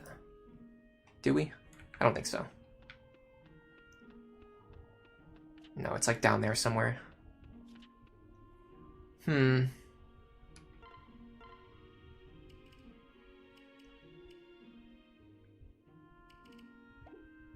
Alright, so we need plus 15 damage. What can I fix you with?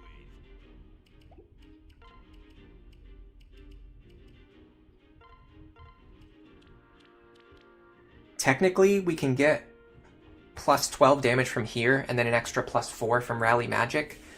I honestly think going plus 5 might be better, because we're not going to be able to...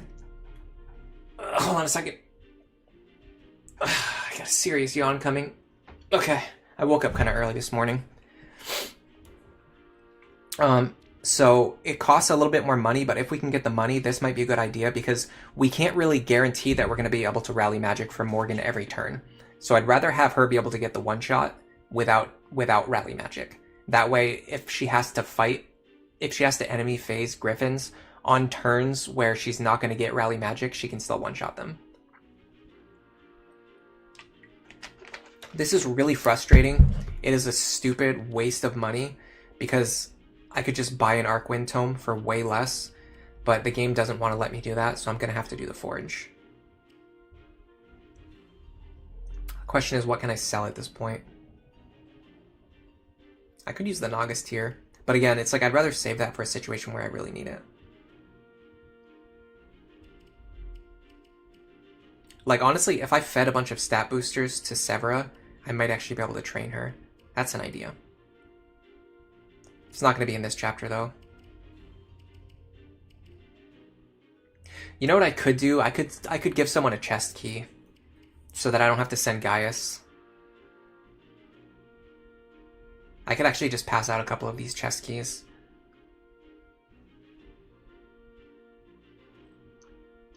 That would allow me to bring Stall, and it would allow me to have Cordelia be more proactive, so she's not just carrying Gaius around. That is a very smart idea.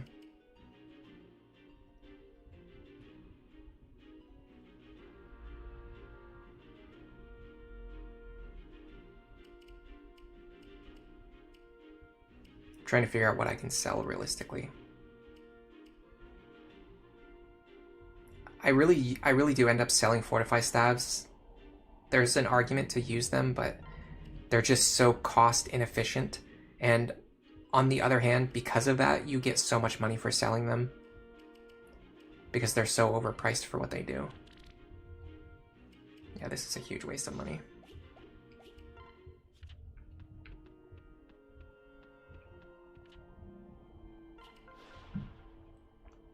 Yeah, I'm gonna ditch Gaius here.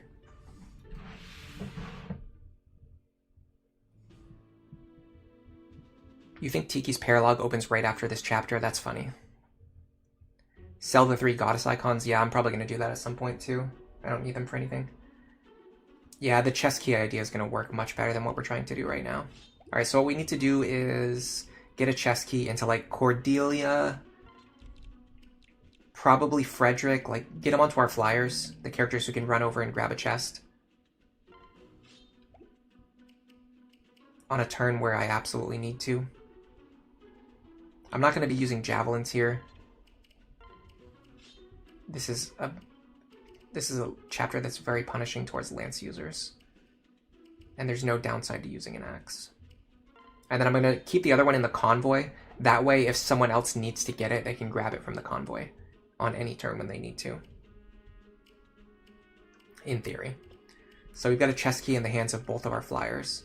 If we can't get Anna to both chests fast enough, we can have one of our flyers grab one of the chests and then rescue them back to safety. Now, Morgan can one-shot the Griffins as long as they don't spawn with exactly Aegis counter. And we've concluded that Robin can survive in the middle, and Morgan can maybe survive on the right, depending on how things look. Funny enough, now we'd actually like to see counter on these guys, because it means that they don't have Luna or Hawkeye. Well, less chance that they have Luna or Hawkeye.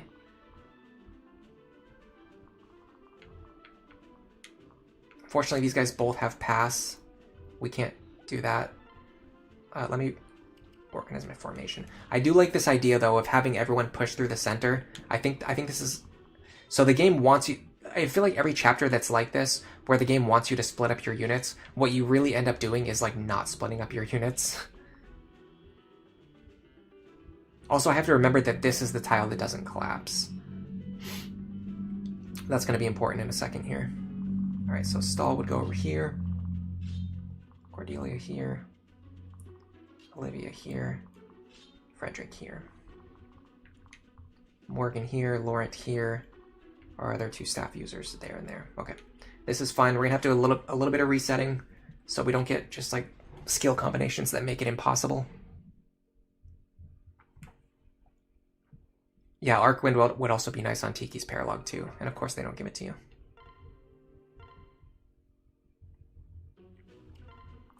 Alright. That's fine. That's fine. Fine. I can't live with. It's actually having to reset for these guys to not have pass is probably going to be the hardest part.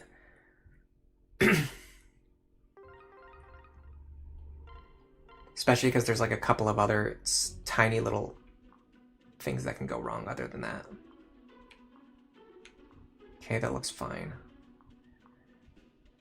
This is okay. This is fine. This is fine. And this is not fine. So we need this guy to not have counter, and we need the other 2 to not have pass. That's pretty bad, because I think it's like a 30% chance to have one specific skill. So we need to win like 3 70% coin flips on every single quick reset. Which adds up. Especially because like we don't want this guy to have Aegis either.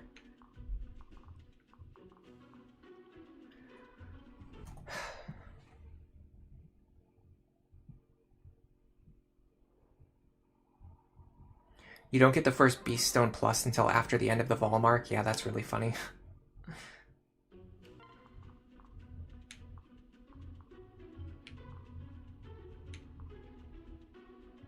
Is that okay? This is actually pretty bad. I'm just gonna reset. It's not worth checking.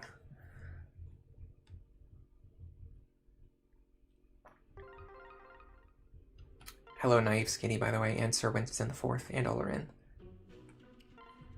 Anyone else show up that I didn't give a hello to yet? Reverse Lunatic. This difficulty is so funny.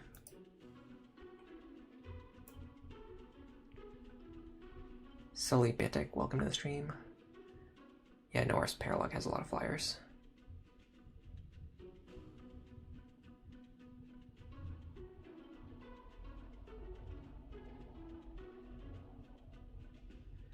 You wanted me to use the arm scroll on Severa? Maybe. That might have been a good idea. This I can live with. This I can live with. Fine. Alright, this is workable. I can at least make an attempt here. I don't think this attempt will succeed, but it'll give me a good baseline for how lucky I really need to get. Okay, so with this, my crit chance is a lot higher.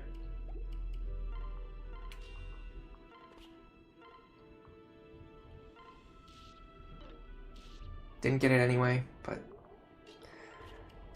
it's all about maximizing those chances.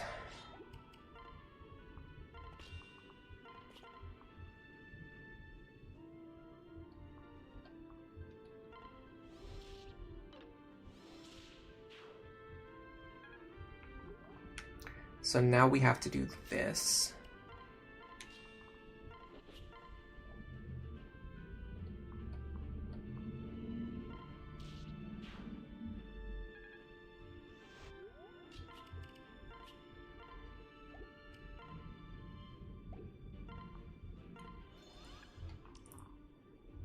Okay.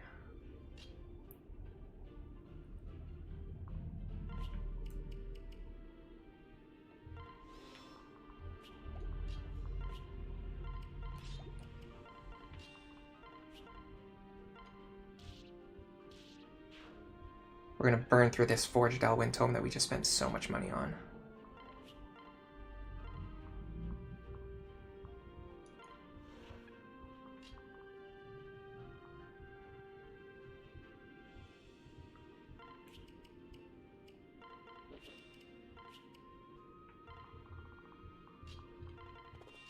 So what I can do is stand here, because this floor tile won't collapse. That's what I was tracking on the last attempt, by the way, if you're wondering why I was doing that. I was checking which floor tile doesn't collapse. It's the one that Crom starts on.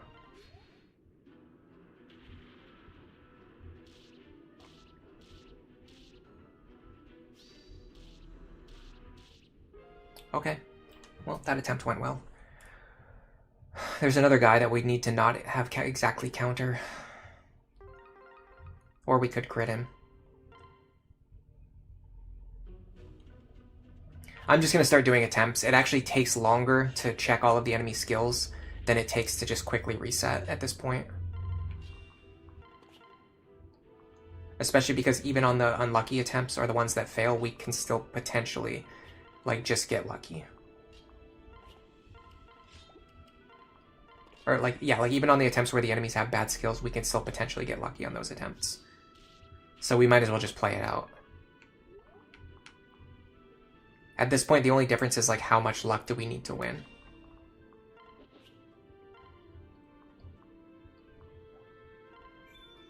Perfect.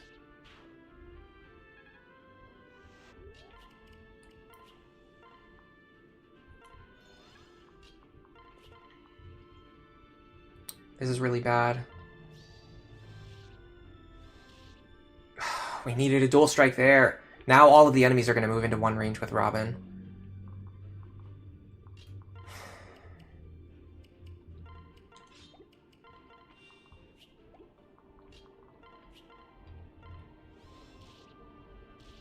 This is bad. This is like the worst possible opener.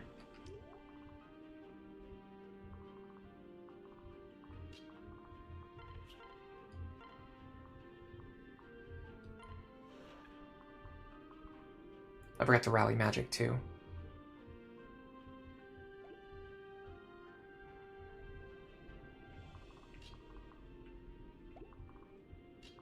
I need to switch Lisa's position.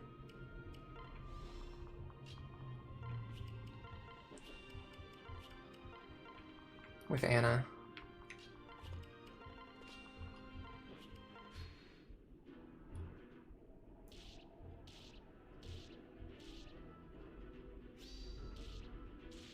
Okay, crit there is really nice because that makes it so it doesn't matter if they have counter or not. I forgot to unequip Tharja too. I need to do that. There's just like a lot of little things that you need to do. It's very easy to miss or mess up one small thing. Okay, so the thing is Morgan should be one-shotting... Oh, God. This is horrible. Morgan should be one-shotting these flyers now, but I mean, we can't do that if they just kill us before we do anything. I feel like we can win. We can definitely win with this opener. We just have to... Like, we need a little bit of luck on enemy skills, and then we need a little bit of luck to actually win based on the skills that we get. Alright, so let's do all of the things that I need to do that I haven't been doing. You need to have Thunder equipped. You need to have the Beast Killer equipped. You need to have El Thunder equipped, and then I need to remember to unequip you.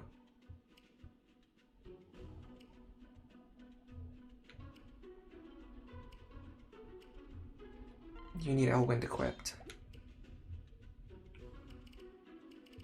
I mean, Silver Sword on you is probably the best. Alright, I'm also going to switch these two. That way Lisa's not blocking the stuff that I need to do over here.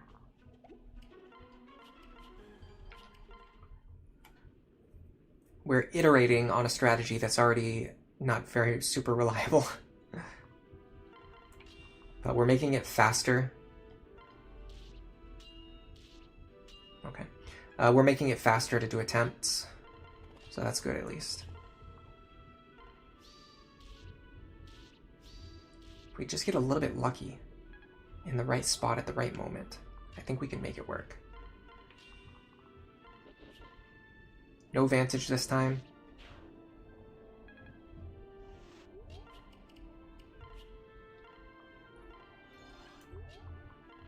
Now make sure we unequip you, because if she's equipped with a weapon, it just actually reduces my Nosferatu healing. But the problem is I have to dual strike to kill this guy. Okay, well, I just lose either way, so I might as well just do it. Okay, well the crit helps immensely. I'm probably going to burn through an entire stack of Nosferatu just on this one enemy group. Okay, so I should now be able to do this. This. Now I can rally magic here. Take out this guy. I actually needed that crit. Okay. So the good thing is, we're in a really good position to win if we get lucky. The bad thing is, now we need to get lucky. We actually need Morgan and Robin to both survive. Robin's in a bad spot because I have to fight everything at one range now. No, I crit that guy. I can fight things at 2 range. So yeah, I think Robin's doing okay. Morgan is in a bad spot because they need to dodge attacks to survive. And they need to dodge the right attacks. Okay, now I have to fight everything at 1 range. It's actually even worse than that. Now I can't clear all the guys I want to clear.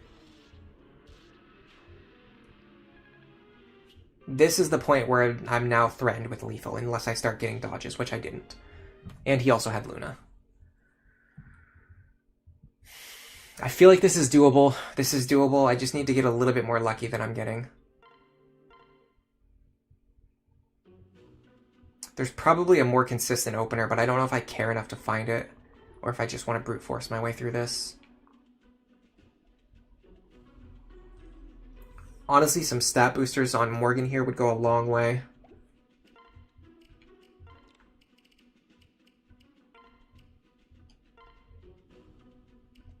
This is drastically increasing my survivability.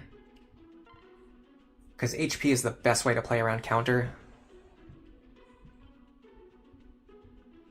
That's a lot of extra HP and a little bit of extra defense.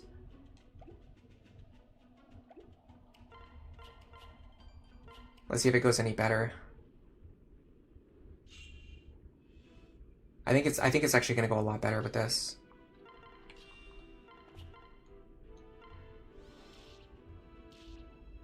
That's bad. Great timing for me to say that. I don't know if I can even one-shot him anymore. Even with the Forged Beast Killer. Nope. Can't. I have to reset. Again. It's fine. These resets are pretty fast. Now that I've got the strategy figured out, I just have to execute it and get that little bit of luck.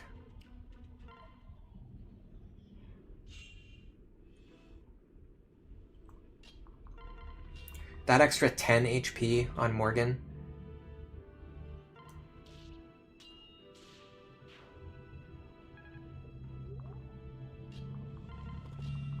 Okay, I'm not going to jinx it, but this is going really well so far.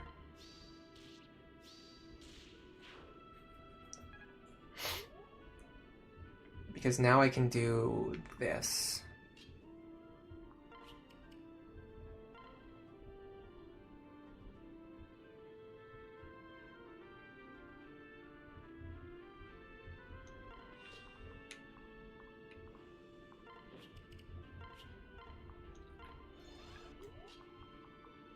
Man, this guy really likes rolling Aegis Plus. He's a huge fan of Aegis Plus, I'm seeing.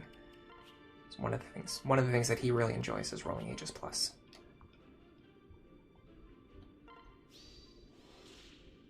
Okay, I crit him again. That's why crit builds are so powerful. They bail you out when you get the nonsense luck that you should never be getting. I do have to be a little careful this time, because that guy did spawn with pass. As long as I kill him, I should be fine, though. Yeah, so what I should be doing is calculating if Morgan can actually survive before doing each attempt. But it's honestly faster if I just do the attempts and then reset. Okay, yeah, so this guy spawned with pass. I forgot to do Rally Magic again.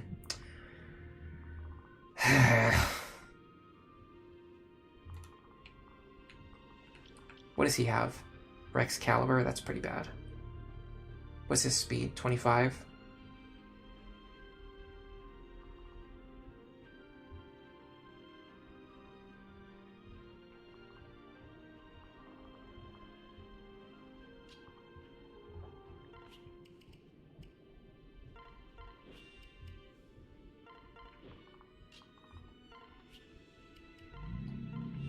That actually may be better in the long run.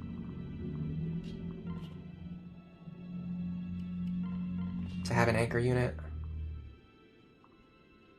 This guy spawned with counter. Okay, we're gonna... Muriel needs to crit here or this is a game over.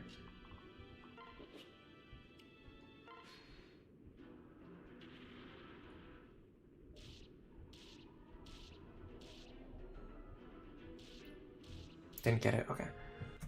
Cool. It's annoying because there's only like a 30% chance of him spawning with counter, and then even if he does, we also have like a 30% chance to crit.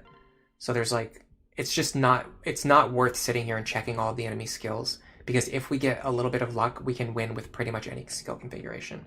If I was doing Iron Man, I'd be looking for a more consistent opener, but that's going to take a while. It's probably going to take me like an hour to find a consistent opener, and I feel like we can probably reset for less time than an hour.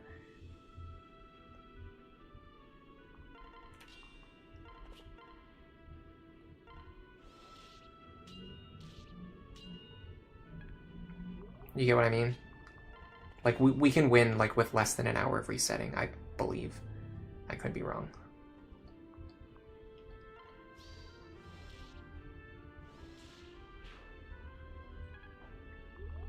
Aegis Plus on this guy again, by the way. You love to see it.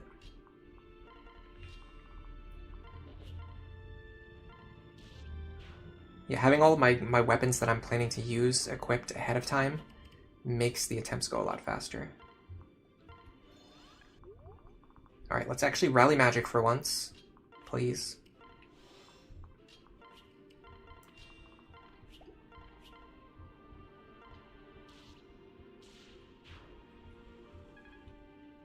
I'm really missing rally speed, by the way. Oh, do I miss rally speed? And the worst part is that the entire reason I didn't get rally speed is because I was rushing Gale Force so that I could have the Gale Force sniper, and then I ended up not being able to use the Gale Force sniper because I made a bigger, dumber mistake. This guy doesn't have counter this time at least.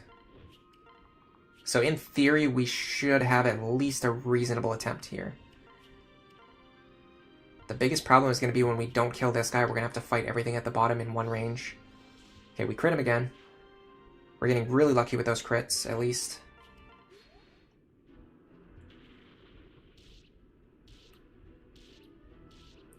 Would it be worth it to forge more crit on Muriel's Elf Thunder? No, I don't think so. I think it would reduce the number of quick resets needed by like maybe 5%. And we're just not going to be resetting enough for that to really matter. Crit there is good. That opens up more 2 range slots. Counter there is really bad. But again, if we had Tharja equipped there, we might have just completely lost all of our counter there is really bad. I need to be able to survive 1 hit here. If I can survive 1 hit, I think I'm okay. That's bad. I needed to... Oh, come on! Really? Exactly counter Aegis. Okay. Perfect. Yeah, this team's really magic heavy, for sure. It's just because magic is, like, better than physical weapons in this game. Like, in a lot of situations. It's not like a universal truth, but it's, like, pretty true.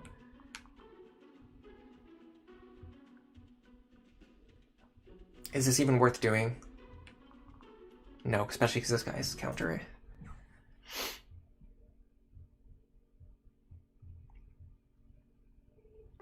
I mean, that was a good idea of what a winning attempt could look like.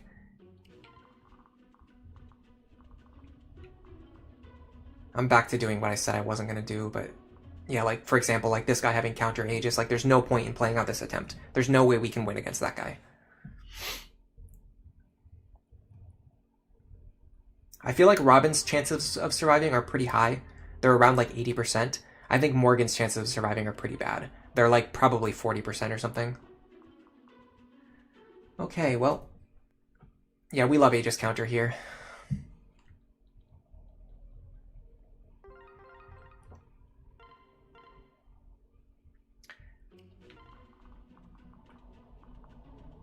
Okay, that is workable. Workable. Fine. And this guy has counter. Okay. Is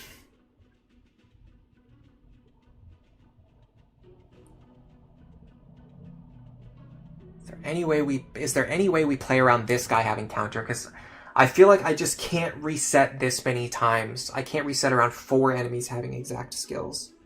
It just takes too long. But I can't think of any way to change my strategy to adapt for this guy having counter, other than just Muriel hoping to crit.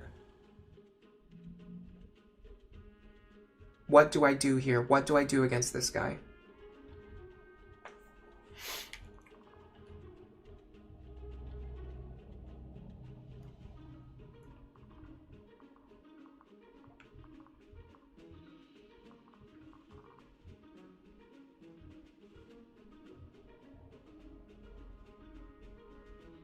I have one idea.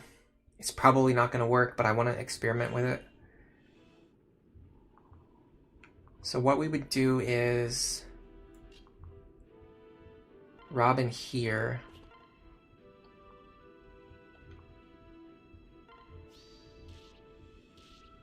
The fact that we can't two-shot the Paladins is like pretty bad too.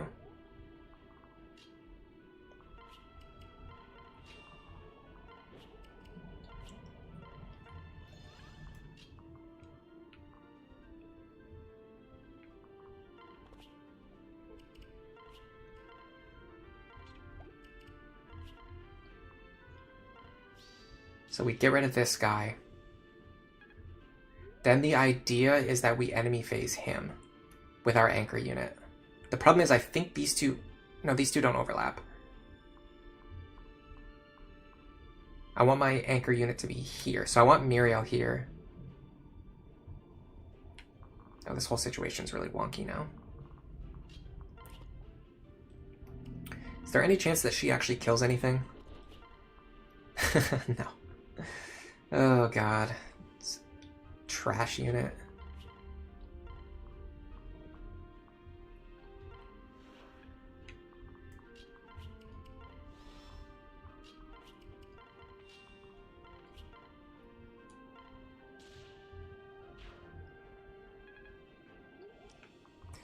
Okay, so here's the idea.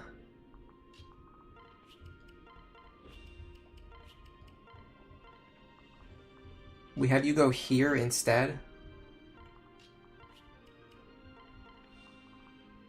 And then you can just... The problem is I don't want her to stand on any tiles that are collapsed. But there's no tiles that she can stand on other than collapsed tiles. Well, actually, she can fight. Probably not as well as Muriel, but I think she can fight this guy. 35 speed. No, she cannot. Okay, good to know. Well, I guess I'll just stand here then. Live with the consequences. Alright, let's see what happens here. If this can at least work on the left-hand side, I'm willing to do this on the turns, on the attempts when that guy has counter. Just to not have to deal with the nonsense of resetting an extra 30% more times. And this should leave Robin in range of all of the same enemies, weirdly enough. Just because of how they're positioned. In fact, it actually probably keeps them away from the Paladins, which are the more annoying ones. Okay, Morgan is not getting any evasion here. How do we increase Morgan's evasion? I need to dodge one attack here. Or at least tank it. Okay. Okay. Now Robin. Good start. I'm not going to say anything. I'm not going to jinx it. But we're off to a good start.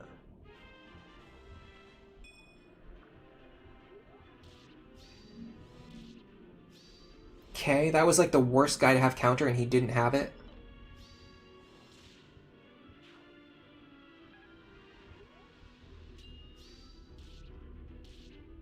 That was the second worst guy to have counter and he did have it.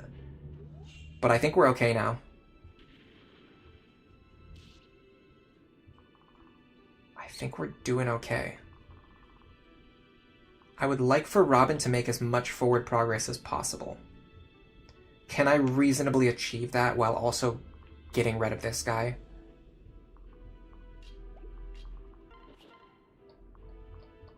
I can't hit for enough damage to trigger Gale Force.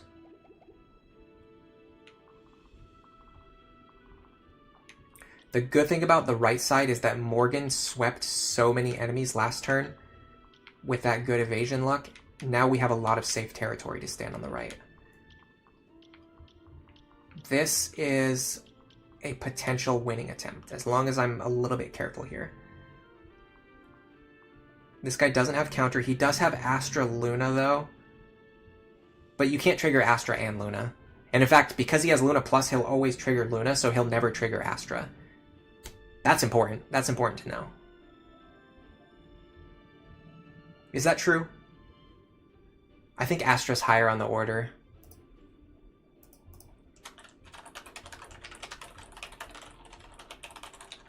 I need to check the priority order. I don't remember it. I think Astra's higher because it has a lower activation rate. Lower activation rates have a higher priority. Yeah, so actually he can trigger Astra here. So he has a 16% chance to trigger Astra, and then if he doesn't roll that, then he'll trigger Luna instead. I think that's how it works. I'm not 100% sure, but I think that's how it works. If he triggers Astra, he deals...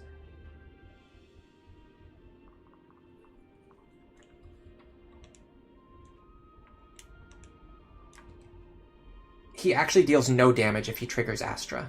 So I don't have to worry about that. If he triggers Luna, he deals...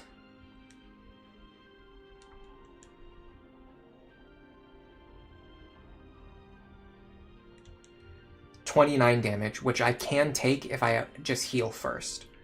This guy deals 50 damage, minus 30. That guy deals 20 damage. I need some serious healing here. But if I can get it, which I think I can...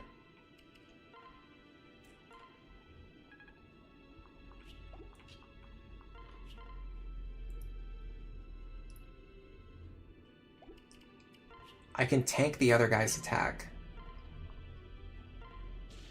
Nice. So I can tank this attack. Now I just need... to figure out this situation over here.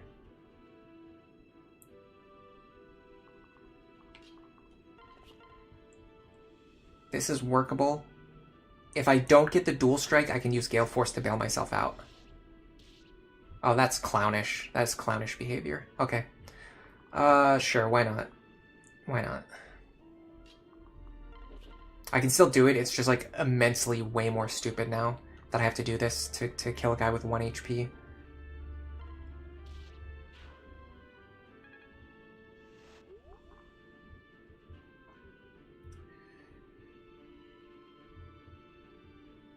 I think Robin has to kill this guy no matter what.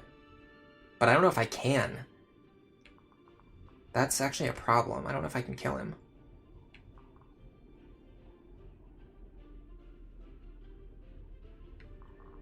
What if I do something weird? What if I rescue Robin?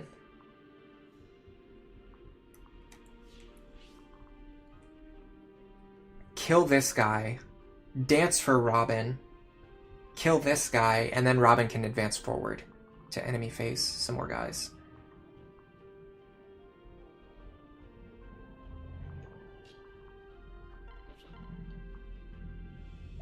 I can get rid of this guy, but I have to open up a space to attack from.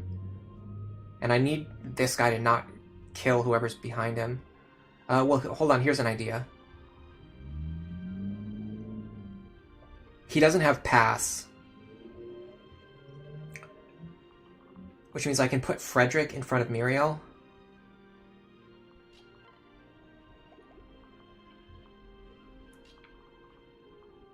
To body block him.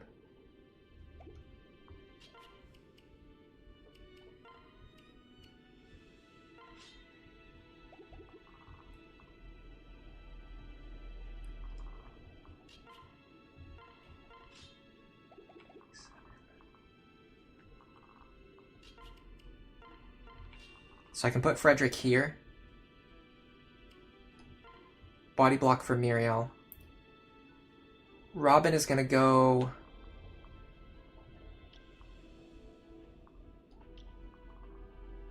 here.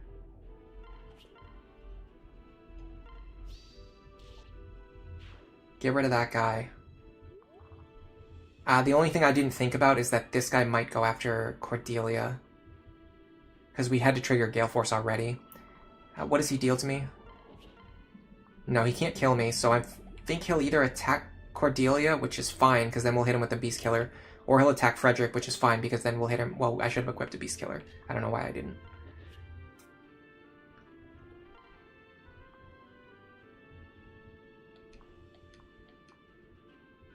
Silver Lance has much better accuracy, and I need the accuracy here. Because I cannot afford to miss that attack. Okay. So now we have this guy boxed in.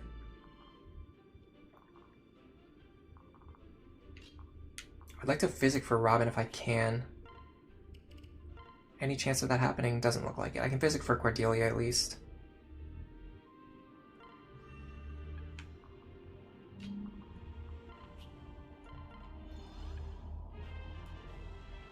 Arguable if that was actually worth it.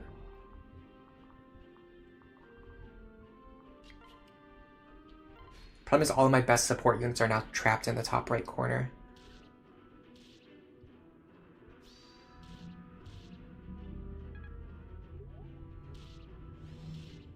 I don't think Beast Killer there would have made a big difference just because he had Pavis Plus anyway. Okay, Robin's back on full, so we didn't need to use a physic there anyway. So my big problem now is I have to get everyone back over to the center. But I think I can do that in a reasonable way.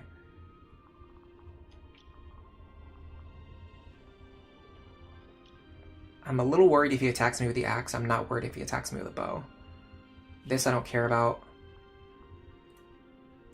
This guy has counter. I need to one-shot him if possible. 63 plus 9.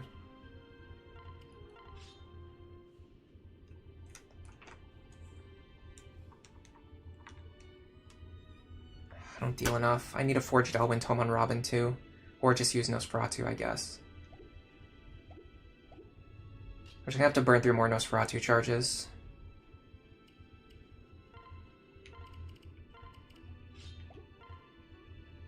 It's really frustrating, but the game has put me in that position. Oh, I should have unequipped Saria for better healing. It's not, it's like a minor optimization, but... Okay, so what I'm gonna do now is I'm gonna do a weird rescue thing.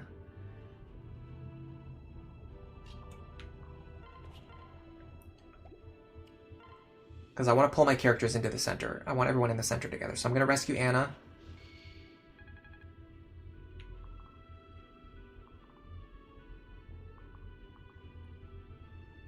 I wish I could get rid of him. Getting rid of him is the next best thing. I can't really guarantee that either. I can at least damage him enough where I don't have to worry about counter damage later. Or I can dual strike, which also helps. Okay, so get him.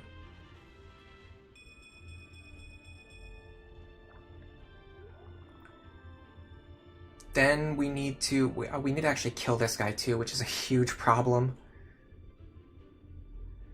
Oh god, this is horrible.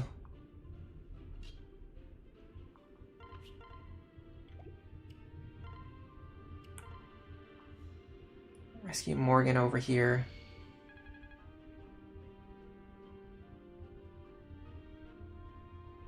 And I have no more rescues somehow. Oh, because she already acted. Oh, that was a mistake. We might be done here. Yeah, I don't see any way to fix that. I don't see any way to fix that problem. I can't believe I just did that. I don't think there's any way to fix what I just did.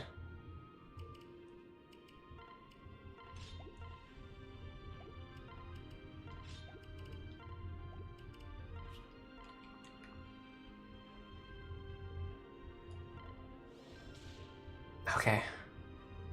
That was a 1,000,000% a bailout. I got bailed out by that crit. And even then, I'm kind of stuck over here now.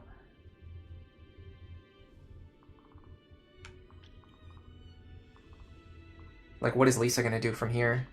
She's stuck in the corner by herself. I mean, I guess I can rescue her next turn.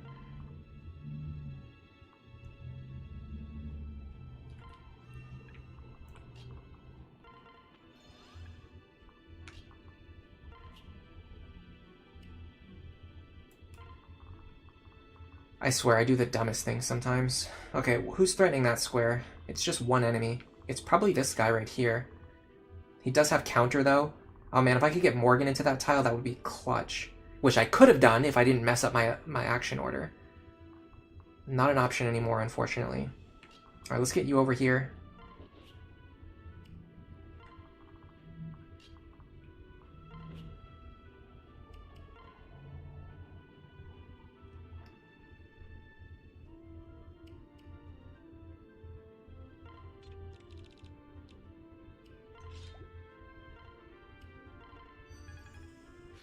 Yeah, this is gonna fall apart pretty fast.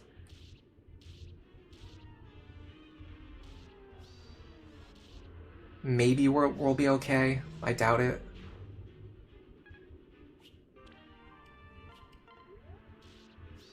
I talked before about how if you're playing Lunatic Plus and you make like one mistake, it can pretty much instantly force a game over. That's kind of what we're seeing right now. I made one mistake and the game is gonna severely punish me for it. Alright. Anna is my best person to rescue. I'd like to get rid of you if I can. I don't think I can. I would need Cordelia to be back over on the right-hand side, and even then, not likely. What I really honestly need is Morgan over here still, but I can't do it because Morgan can't stay over here. How do I get rid of this guy?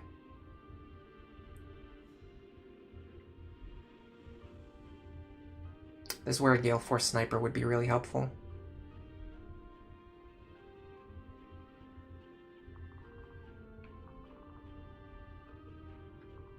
We're being pushed so far back by these Griffins. This is horrible.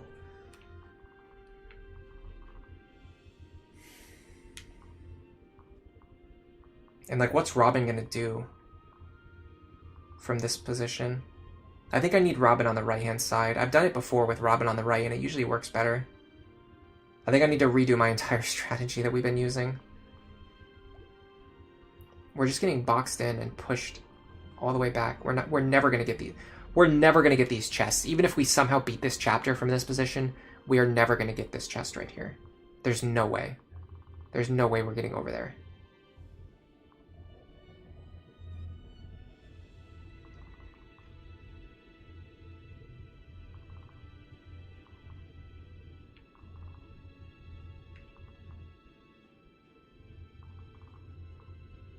I got like one idea. It's not a good one. Pull Morgan back over.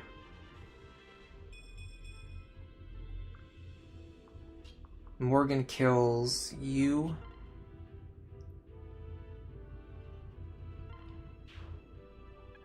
We dance for Morgan. Morgan kills you.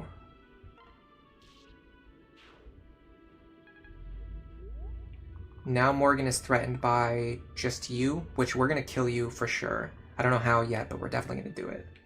The problem is these guys here, especially you. You're threatening a lot of territory, and there's no possible way for me to get rid of you. Maybe Robin can do it. If Robin does it, what are they actually taking after that? Still more than that. Still more than that. What else could they possibly be taking? This, maybe? I'm not seeing where there's another enemy who can reach this tile. Who is it? Who am I missing? Is it you? No, you're not reaching that tile. Oh, it's you. Okay. So Robin would have to take... This guy is counter, and in fact, he's very, very dangerous to fight. I mean, theoretically, Robin can do this.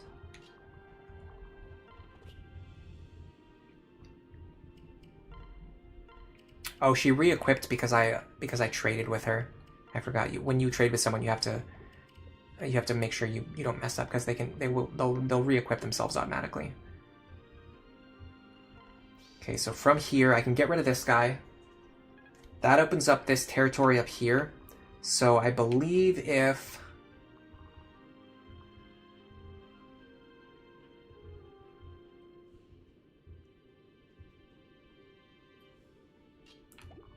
the next problem is you. You're covering an absurd amount of territory, and you have pass. Why wouldn't you have pass? I can't even get him with a beast killer, with a forged beast killer, guys.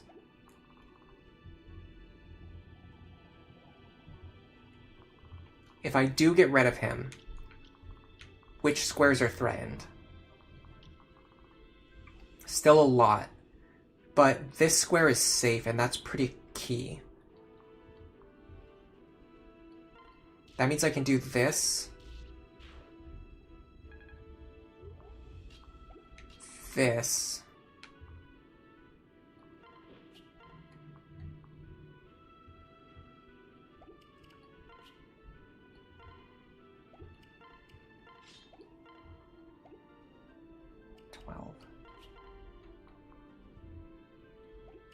This won't kill no matter what, so I might as well just get my Lance rank.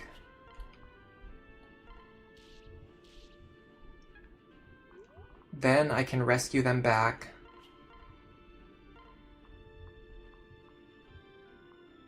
In fact, I can do this. Get rid of you. Now I can see which tiles are actually threatened.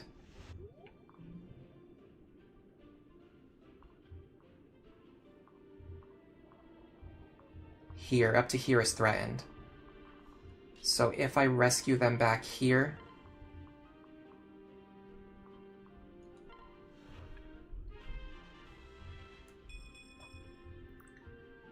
Cordelia could fight him, but I'm risking a crit. Am I okay with that?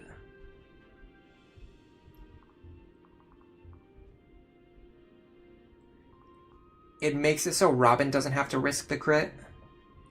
Actually, Robin has... they have a 0% crit chance on Robin. So yeah, it's probably better to... Do I take this Excalibur? Probably not. No. It's probably better to just fall back. Alright, so if Robin survives this turn, we might be in business. This is the kind of map where you always feel like you're losing. Like, every single turn, you always feel like you're losing.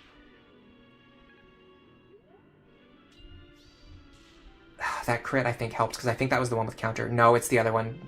The other one is the one with counter. We didn't get crit, though, so that's good.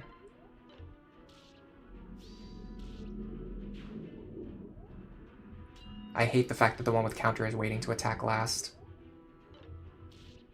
Yep. Screw me over, as always. Okay, we're looking okay.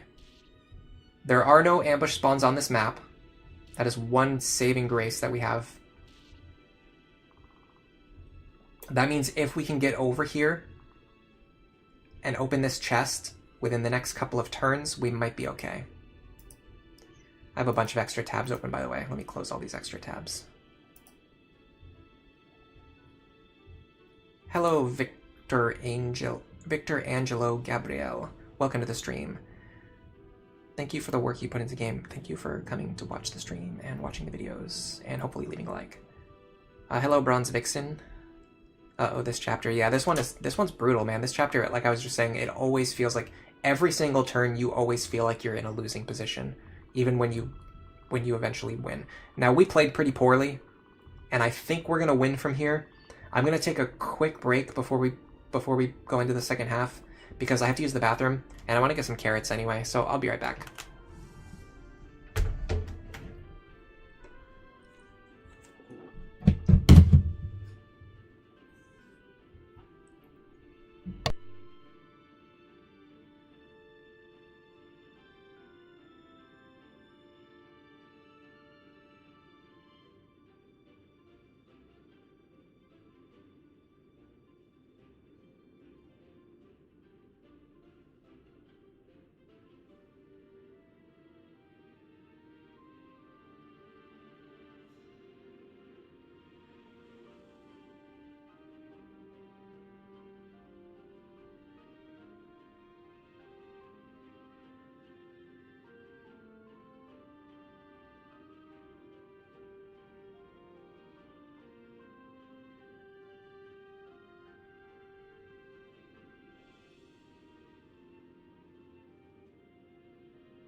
Back so soon? Yes, I am. Hello again, everybody. Carrots time. Yes, it is. I was just munching on some carrots. You're probably gonna hear some crunching sounds over the next few minutes. Mr. Bushranger, I want to give a call out to this comment. Mr. Bushranger says Dark Flyer is not a good class for Cordelia. In your most recent run, you reclassed her to Falco Knight after getting Gale Force, and she's an S tier unit. Yes. This goes back to what I was saying earlier about how I'm really tired and like kind of out of it today. I absolutely should have reclassed her to Falco Knight as soon as I got Gale Force. I don't know why I didn't do that. It's just like on the long list of things that I should have been doing today that I was just not doing.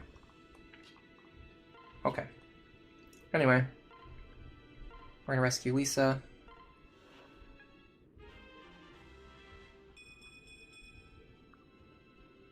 Lisa's going to rescue Olivia. And then Olivia's gonna dance for Morgan. I probably don't have time to do it right now in the middle of battle. So this guy has a silver axe and he has counter, but we can one-shot him. Silver axe counter, we can one-shot him. It looks like he has overlapping range with somebody though. Is it just him? Okay, it's just him. If we can get rid of this guy, we don't have to worry about the overlapping ranges. Although unfortunately we have a couple guys here with counter that Robin really doesn't want to fight.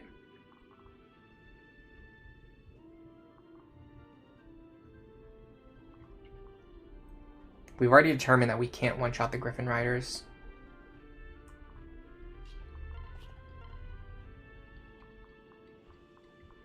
Yeah, we're just short of these one-shot ranges, which also means we have to take like 50-something damage. Every time we fail to hit a one-shot, we have to take like 50 damage. Just way too much. Way too much.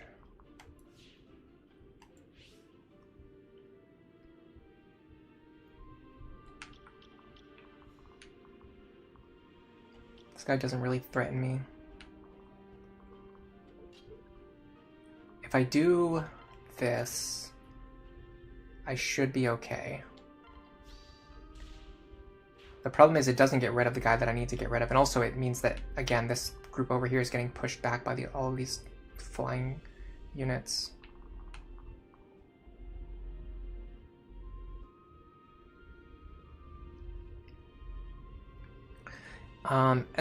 Estebaniter 2359. Is it a good idea to use Trickster, Robin, or Morgan in Lunatic Plus? I'm not sure. I've never tried it.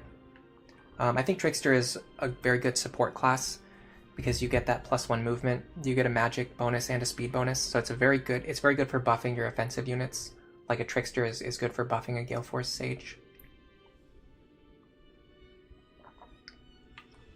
The downside, so I do think all of those positives do outweigh the downsides, and it does make Trickster worth using, but I still want to mention it. The downside is that you're stuck with swords as your only weapon type, and swords are definitely the worst weapon type in this game. Alright, carrot time.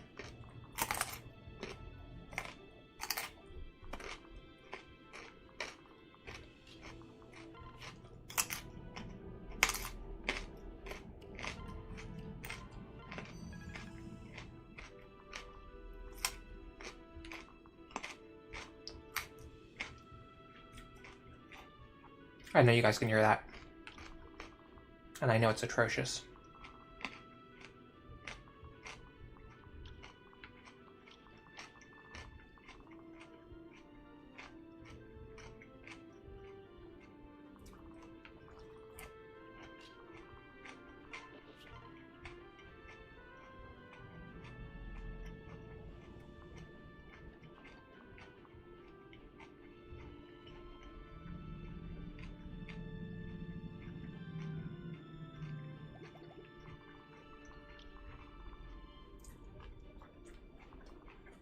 We can actually pull this guy off of Robin by using Cordelia as an anchor.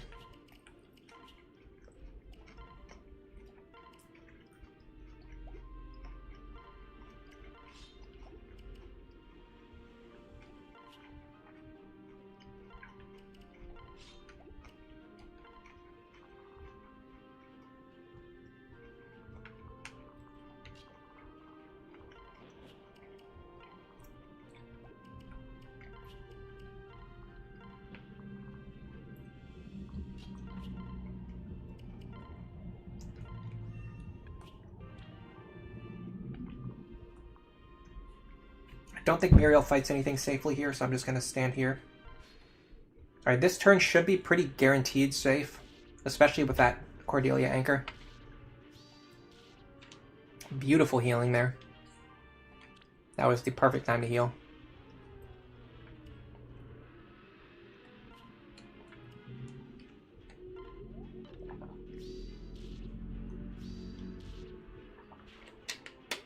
That's also good. They attacked in the order that is better for me. Okay, that's one down. One shot there so we don't take counter damage. This is kind of cool. It's like father, like daughter. In Chapter 5, we had to use plus magic Robin in order to one-shot the enemy flyers, the dangerous enemy flyers, so that we wouldn't take counter damage. And now we're using Robin's daughter, the plus magic Sage Morgan, to one-shot flyers so that we don't take counter damage. It's really cool how that worked out. Okay, tricky part is we can actually get over there. So what if we do this? We don't need to use Nosferatu anymore either. We can just fight things normally. Finally.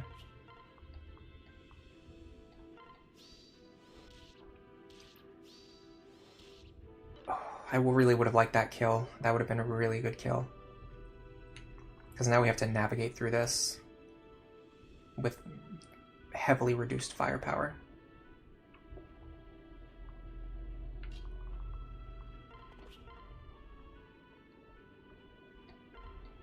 I'm going to give that one to Muriel.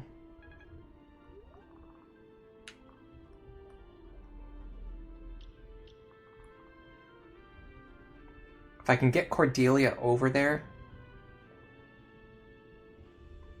she should be able to contribute in a big way. In fact, I don't even need to get her that far. 9.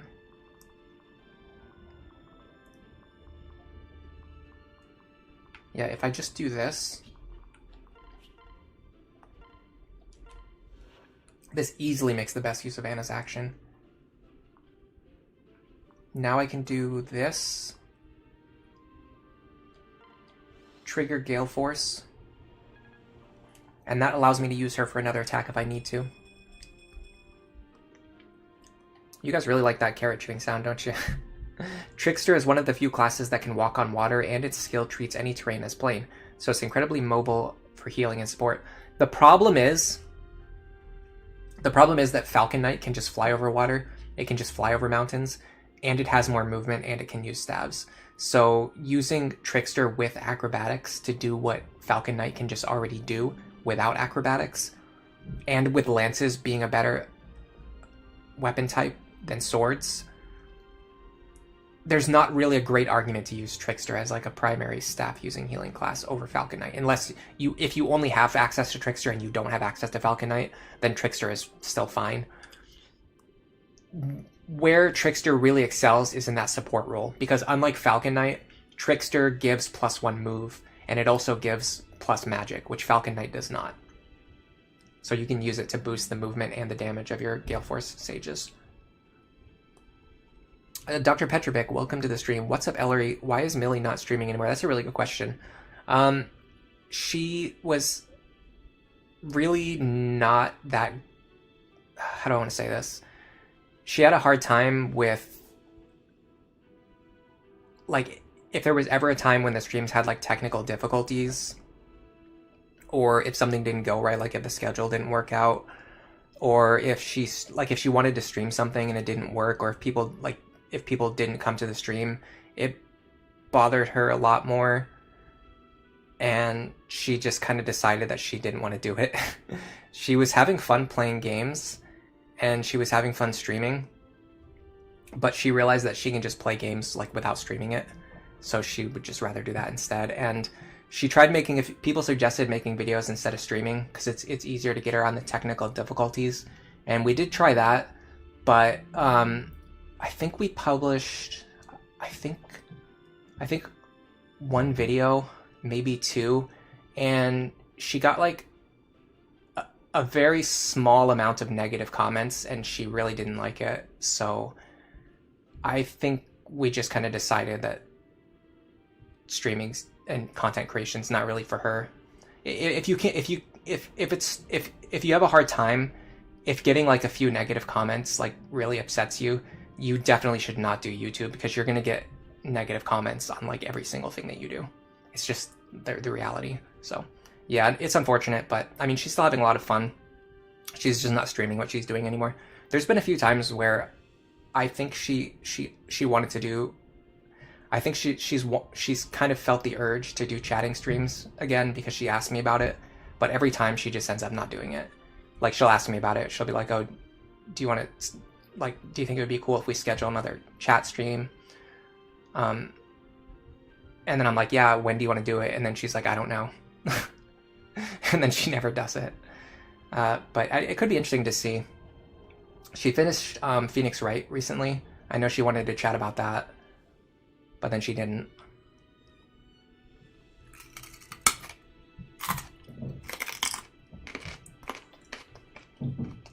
Carrot time. We're going to be hanging out tomorrow.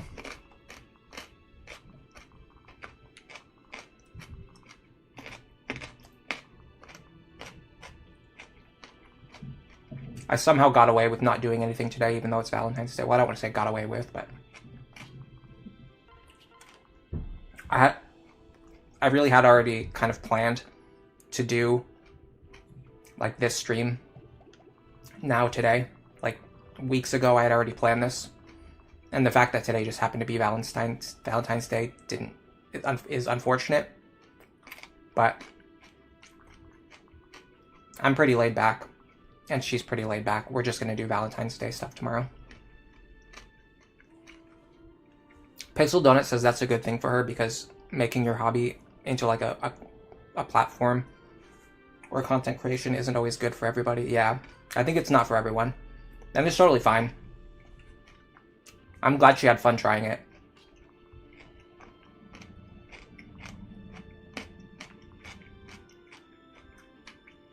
Man, these carrots are so good. These are actually really good carrots.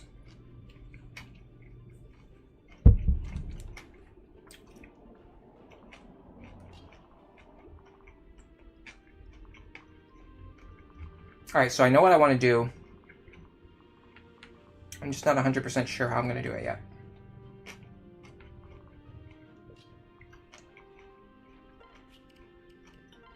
Can you get any kills? Answer seems to be yes. So I'm going to do that first.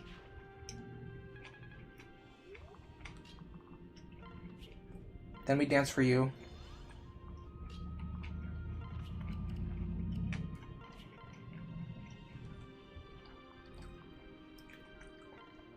Then you grab this kill. Now I need to get Anna over here.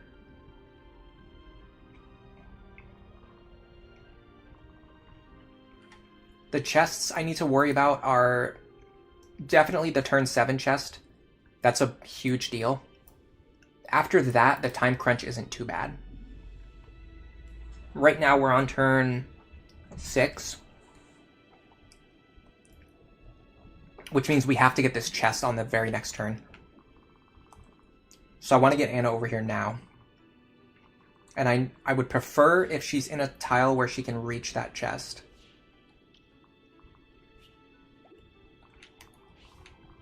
One, two, three, 4, 5, 6, 7. Okay. I can rescue her here. And next turn she can run over and grab that chest. After that, I don't know what I'm going to do.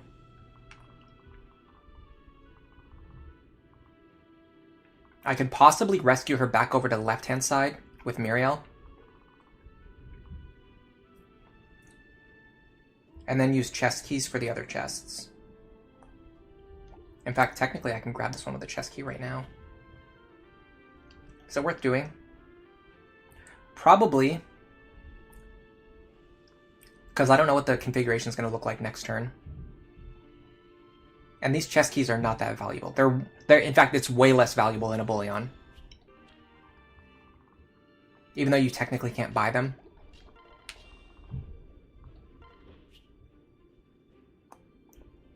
I will leave this one for Anna. So next turn, I'm going to have Anna open this chest, and then I'm going to rescue her back over to the left-hand side to start grabbing the other chests. I think that's the best play.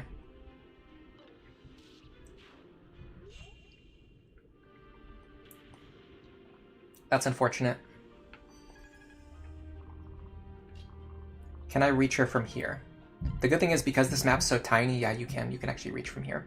Okay, so let's do...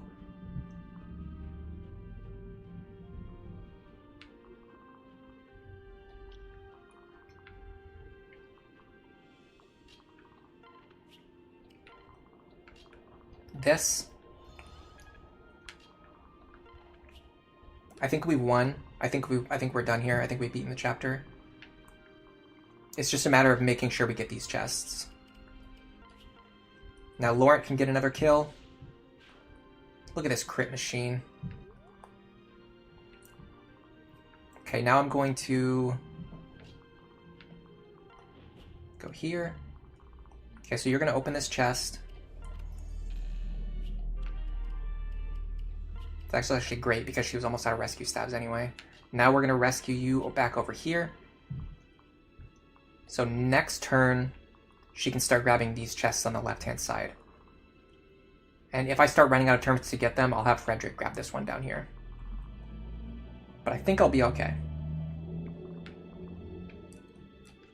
Can Saria fight this guy safely? He has 49 attack, 20 speed. Speed is fine. Attack is fine.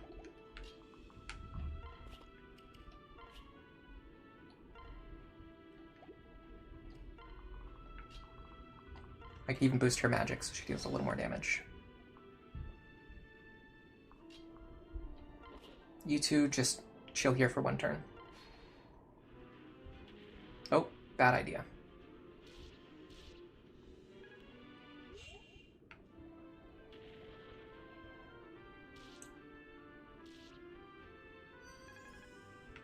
Don't you just love it? All right. I could even just rescue her over here, but that's unfortunate. But hold on a second. Yeah, Laurent should be able to pick up this kill. He can take 31 damage.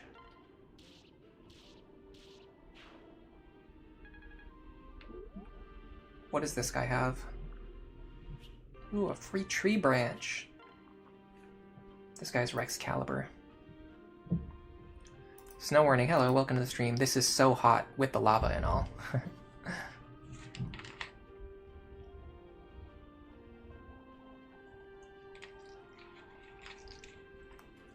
Leprechaun asked if she talks like an AI voice when she speaks to me in real life. No.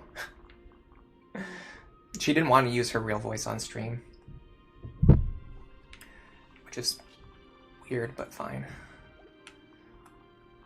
She has, she struggles a lot more than the average person with, like, paranoia, I would say, is the best way to phrase it.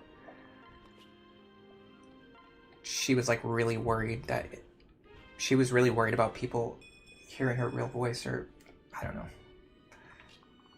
She didn't want to reveal anything about her real life or personal life to anyone on the internet. Is the best way to say it. She doesn't have, like, any social media. She doesn't really have that many friends in real life. She has, like, 2 friends that she's known since high school. She hangs out with her parents a lot. And her brother. Her younger brother more often. Her older brother only when he comes into town. And that's pretty much it. And she like, the way she uses the internet is, like, really different from, like, how you and I use it, is the best way I can say it. I was surprised she even wanted to stream at all, honestly.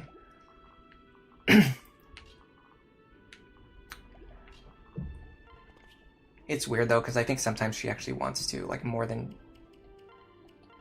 she admits, but it's just hard for her to do it, so she ends up not doing it. Okay, if we dance for you, can you fight this guy? Probably not. Alright, we'll just have Robin do it. It's not that big of a deal.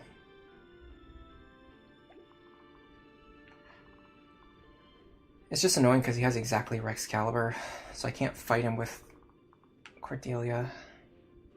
Yeah, it looks like Robin's the only person left standing who can do it. Well, maybe Lonku.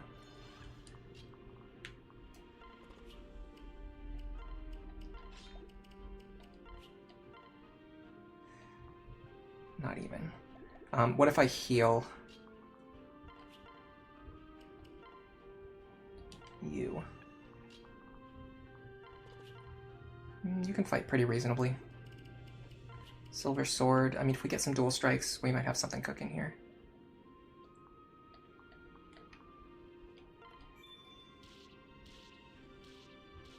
Okay. Robin literally does not need the experience. They're sitting on 20 level 20 with capped experience. So, all right. The annoying thing now is going to be just getting all my units down to the bottom to fight Yanfei, and keeping our health levels high, while we keep taking constant damage from magma. Snow Warning, you think the reason she wanted to try streaming is because I make it look more appealing? Yeah, maybe. It's very easy to look at someone who's been streaming for like 2 years. Like I've been actually, technically I've been streaming for more than 2 years, but like I've been seriously streaming for about 2 years. And like at first I barely got any views.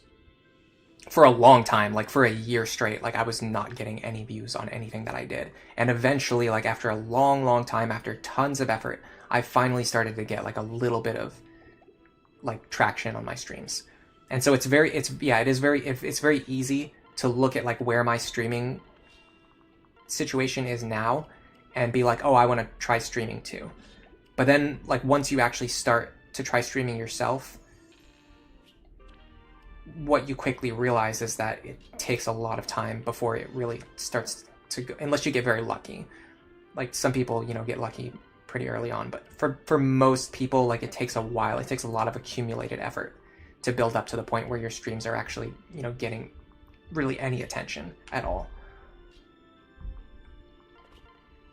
So technically, you can actually staff grind like any units you want for as many levels as you want right here, which is something to consider. How badly do we want to do that? How badly do we want to staff abuse here? Because we can get a ton of experience on the characters that we want, like Morgan.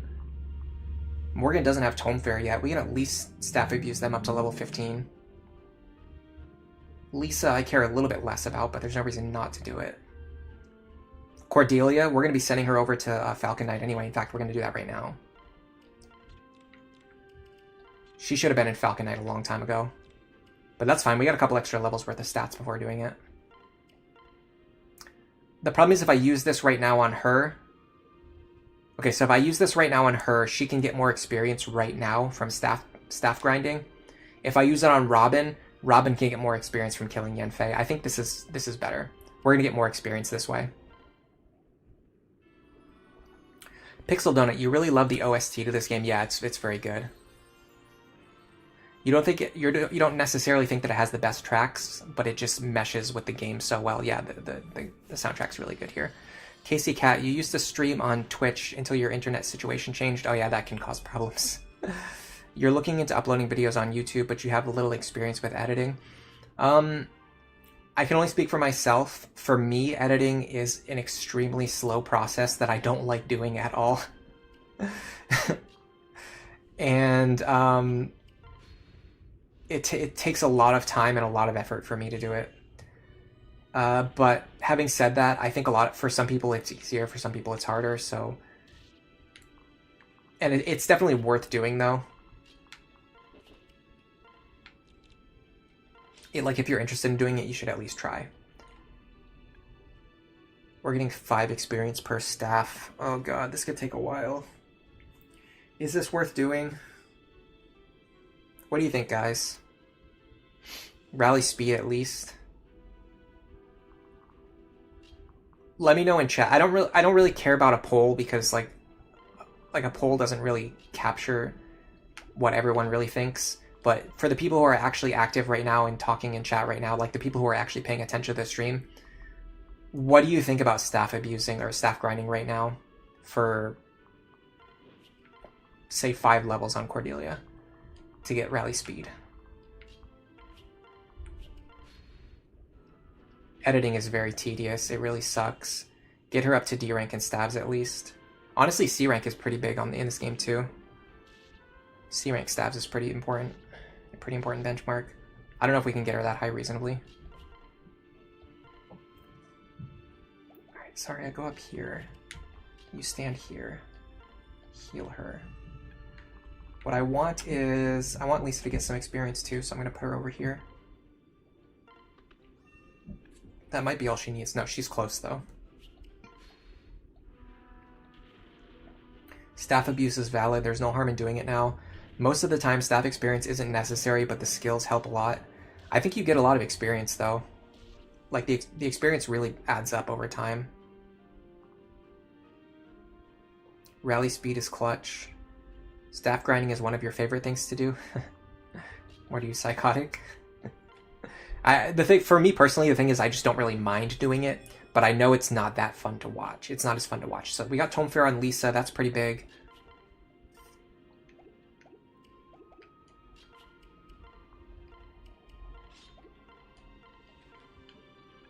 We'd have to do this.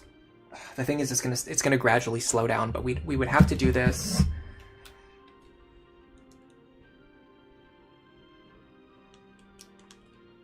$80 times, minus the the progress we've made already, but we'd have to do this around 80 times, around 80 more times.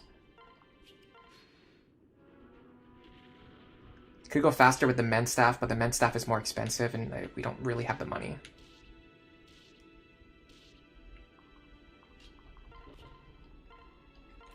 The thing is too, I want to do Morgan as well. I want Morgan to get Tome Fair as well.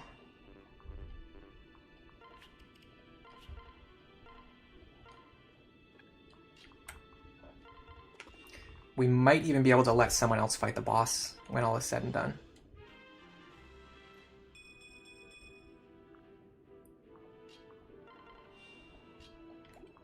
I doubt it though. You love staff grinding?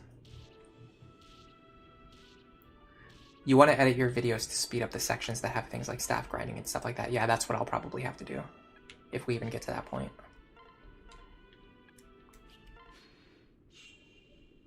It kind of sucks that we missed out on Severa because Stall is weak and we're stuck with no bow using units. Yeah, I really screwed myself by not bringing that bronze bow there.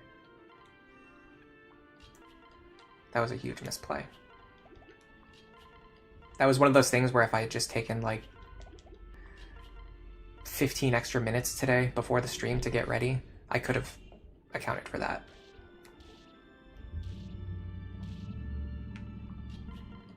Okay, we're doing two heals per turn now, so it's going to add up faster.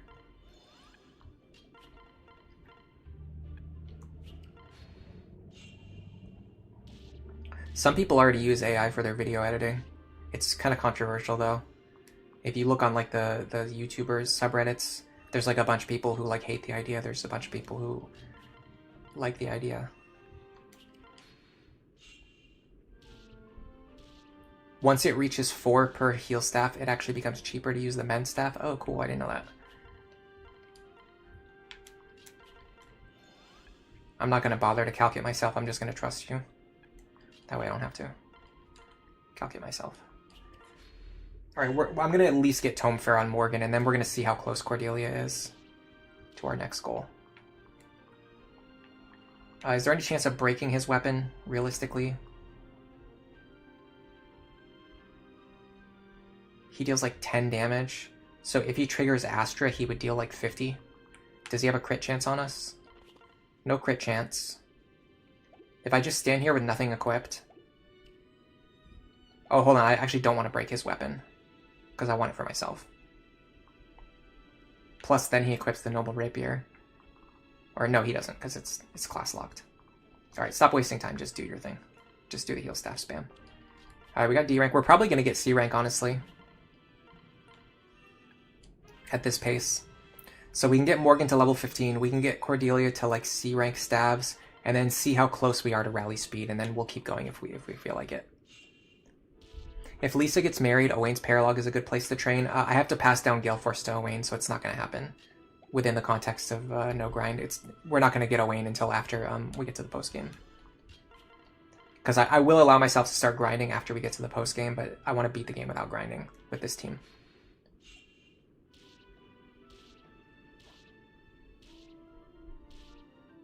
Yeah, Sam, as Gale Plays mentioned to you, so someone in chat, Sam Thomas, asked if healing higher level characters gives more or less experience. No, that was something they added in Fates, or they changed the formula in Fates. In this game, it's just whatever the character gets, they just get that amount. Which makes it in some ways it makes it easier to staff grind, because so in Fates, once all of your characters get like close to each other in level, they start getting a lot less staff experience, which makes staff grinding slow down. In this game, but on the other hand, so in Fates, on the other hand, if you're healing high-level characters, you can level up pretty quickly, so that's like, that's the trade-off.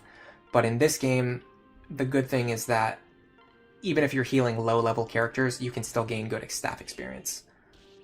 Yeah, that was a really good level on Morgan. Honestly, Morgan is just like a jacked unit either way. Look at those stats. They're getting close to the point where they're going to be able to like sweep pretty much just as well as Robin can.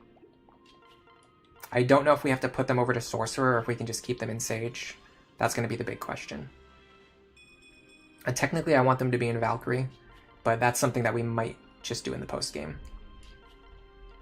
And we could use Sorcerer to help us get through the endgame chapters. The Shepherds have become experts at treating burns on their invisible feet. This is an epic Valentine's Day, by the way. What did you do on Valentine's Day? Oh, I was staff grinding characters in Fire Emblem for 3 hours. This is going to take a while. How much is Morgan gaining, actually? That's a good question. I wasn't checking. Morgan is at 34. They're gaining 6. I'm getting close to the limit of my patience, honestly. Because we don't really need a more powerful team than what we've already got to like get much further through the game.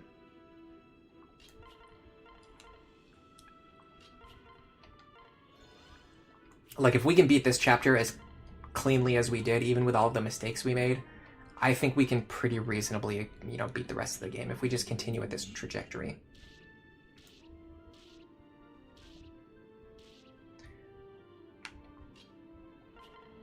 Let me get one more level on both of them, and then I think I'm just gonna advance. I don't know. I mean, the thing is, like, the longer I do this, the more it pays off in the long run. So there's definitely an argument for doing this. It's just so tedious, and I just have such a short attention span. And I'm looking to the future, like when I start doing Iron Man attempts again, like I'm gonna have to do stuff like this on the Iron Man attempts to maximize our odds of success. So like I don't really feel like I want to do it right now when I don't have to, knowing that I am going to have to do it later. Does that make sense? I don't know if I'm making sense or not. All right, we got C rank stabs. That's clutch.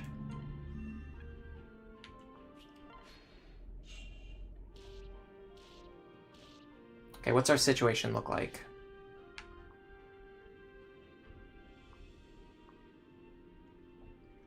"29 speed, 26 strength is pretty good, actually. It's a lot better now that we got out of Dark Flyer with its terrible bases. I'll go one more level on Cordelia because she's pretty close. And you might as well just continue with Morgan while you're doing this anyway.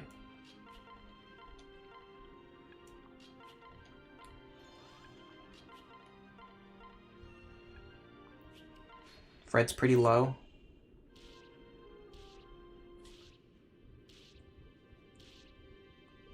Maybe put some Temple Run footage in the corner to make it less boring. What's Temple Run? Is that like a Flash game or something? Sounds familiar.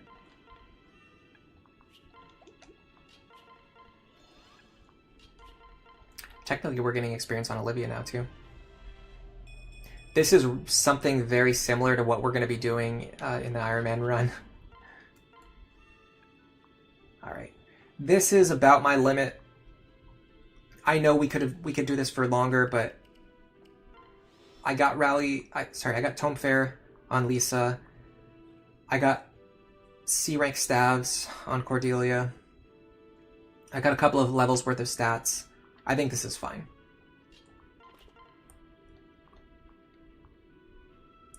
Okay, we definitely cannot one-shot. Which means we're probably going to have to use one Amatsu charge no matter what.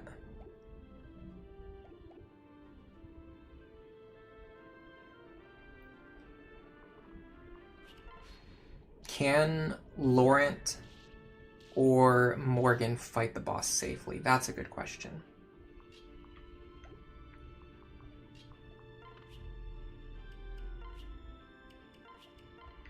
I'm guessing no for Laurent, maybe for Morgan.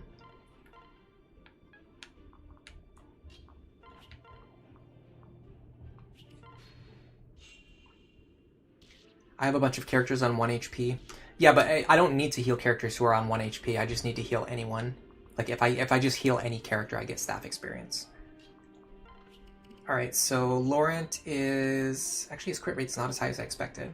It's because he hasn't got any of his crit skills yet. Plus, he gets doubled, so that's not an option. Okay, what about Morgan? Morgan's crit rate is pretty good. Especially with Arc Thunder. If he triggers Astra, I don't die. He has Aegis Plus, though. Okay, so I'm not going to kill him anyway.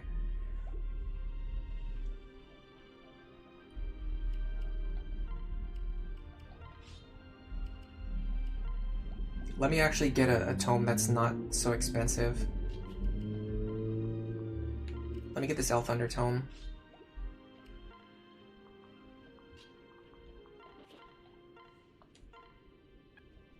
Alright, I'm gonna rally magic. Oh, you know what I should do also? I should dance. So let me do this. So go here, rally magic, end your turn, dance. That gives some extra stats. Put in Minecraft parkour. It's one of them. It's one of those mobile linear platforming games. Oh, they put it. They put it in their YouTube shorts to stop people from swiping. I see. So I have a lot of thoughts about YouTube shorts, but I think one of the most important thoughts that I have is that if you post a lot of shorts, you can artificially inflate your sub count, but it doesn't actually help your channel. And this is the reason why my channel tends to very strongly overperform my sub count. Like, compared to what my sub count is, like, there's people who have like 4 times as many subs as me. There's some people who have like 10 times as many subs as me, and they don't get as many regular viewers on their videos or their streams. Or they get like a similar amount to me. And it's because when you post shorts, you like artificially inflate your sub count, but it doesn't actually really help you in any way. Anyway, if he triggers Astra, we take 50 damage, which we survive, so I think we're fine here. I don't really need the Amatsu. It's not worth anything. Like, it's literally not worth anything. Like, you cannot sell it. So even if it wastes a few charges doing this, it's not that big of a deal.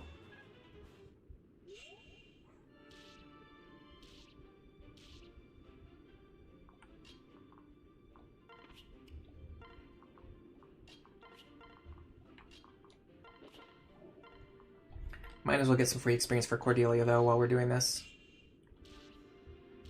But yeah, I also don't think I'm good at making shorts anyway. But long story short, I don't think I'm ever gonna go back to doing shorts on my channel. I posted a few like way back. They didn't perform that well, and I don't think they were very well made.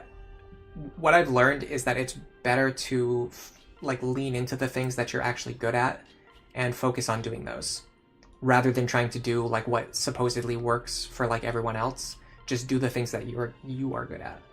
Or in my case, I'm going to do the things that I am good at.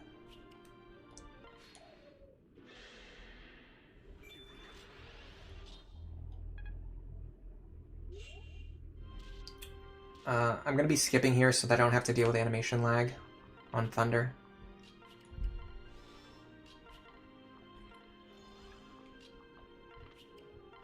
Technically, this is more optimal because I'm getting more chip experience with Morgan. And the only thing I'm losing is Amatsu charges, which again, like I said, it's worth 0 gold. So even if I get it, I can't sell it. In the long run, the only thing it's good for is 1 to 2 range sword access. But because it breaks so quickly, that's really only good if you're using an arms thrift build. But if we're using an arms thrift build, then it doesn't matter how many charges it has anyway. So there's really no reason to preserve charges on Amatsu. Because the only build where it works is an arms thrift sword lock build. In which case, it's not going to break anyway. So yeah. You can sell it for 0 gold. Yeah, that's true. I did that when we were doing the stream where I was trying to kill Grima with Lonku, and I had to like forge a bunch of weapons. I actually sold all of the legendary weapons and all of the other stuff just because it was clogging up my inventory, and I wanted to like not have to deal with all the inventory space being clogged up. If I was going to post shorts, I should post highlight clips of me getting Aegis counter or the times when I raged. Yeah, maybe, I don't know. I just don't think it's like... I don't think... like, there's different types of content creators, right? There's people who are good at being like enthusiastic and exciting, and I don't think that's me. I think what I'm good at is kind of explaining things in like a calm and just like normal way. And that's not really that effective when you're making shorts. For shorts, what they want are people who have like big excited reactions.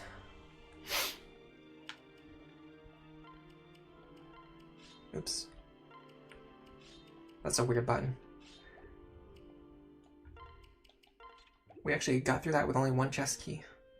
We honestly, I think we could have done that without using any chest keys. Maybe. I'm not sure, but I think for future runs, I think that's going to be my route. I think that worked really well, using those 2 chest keys, and there's not really anything else in the game to use them for other than like maybe chapter 21. Alright, so if we're going to use Severa, this would be the time to do it. We would probably have to feed her like every stat booster in the convoy, and then forge her a super weapon. And even then, she's going to struggle over these next 2 chapters. Let me see how many deployment slots I have. If I have deployment slots for her, I might consider it. Amatsu is also exclusive to Swordmaster, which is not a good class. Yes, that's a very good point. Okay, so I do have room for Severa. That's one consideration.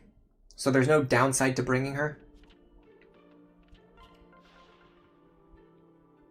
Divine Dragon Grounds. I would not have room for Severa unless I benched like Stahl or Frederick, which I could reasonably do.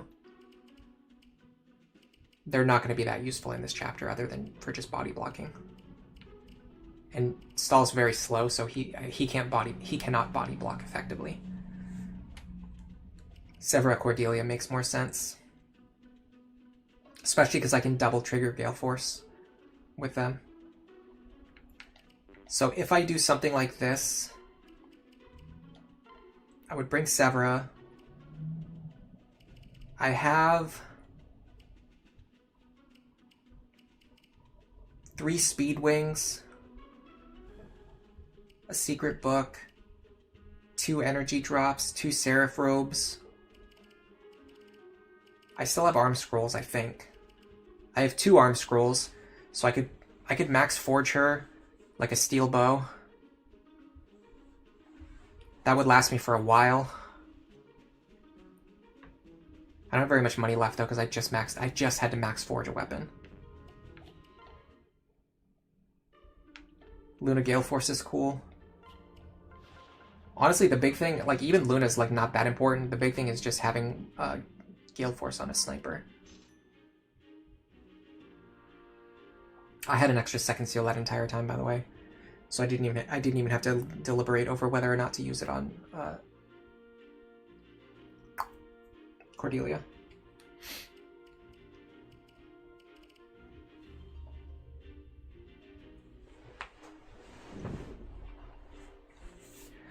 while I'm doing boss grinds, dance grinds, and heal grinds during the Iron Man run, I could find other stuff to react to, or just like interact with chat more, which I kind of tend to do anyway. I tend to talk to chat more.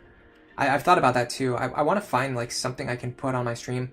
It doesn't even necessarily have to be something that I can do, but something for the viewers to do, like something that's interactive for the viewers to do, and I can have it like running during sections of the stream that are relatively more boring.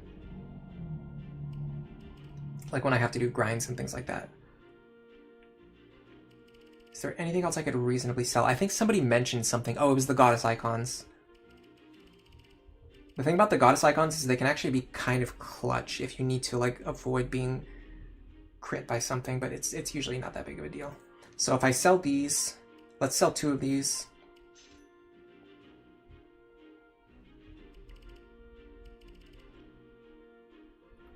Talismans, I actually want to keep because they could be useful in Chapter 21. If I have certain characters who I need to send into battle, but they're getting one-shot by the Myers snipers.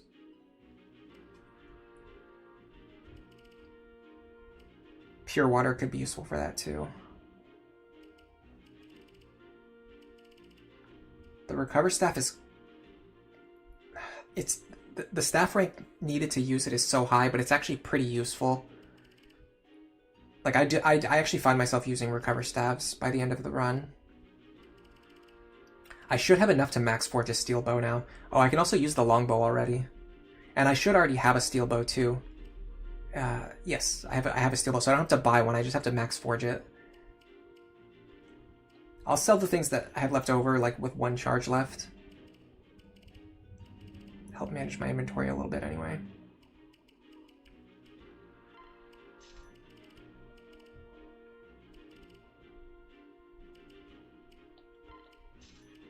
Technically, I didn't really need to get rid of that.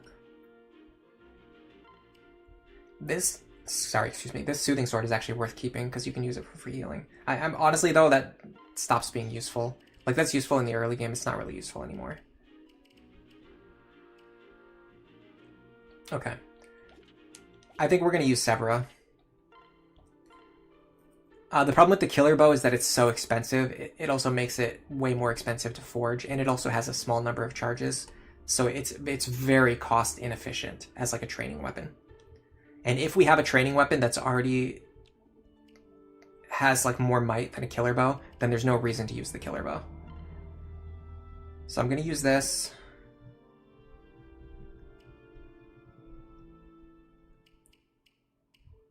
I'll bring the longbow.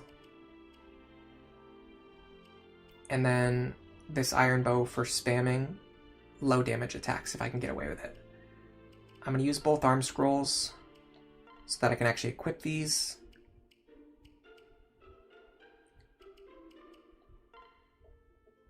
I'll give her 1 speed wing. I'll give her another one later if I need to.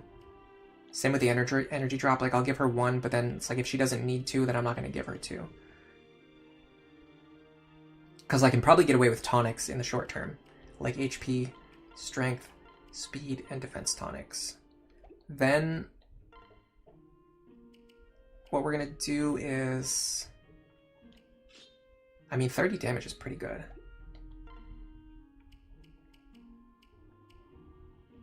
Lunku only has 27 with a silver sword. And then I'm also going to forge it on top of that. And then you also get the effective damage multiplier. I think she can actually do some work.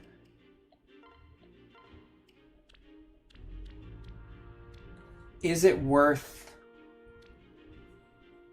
2,300 gold to get 1 extra point of might?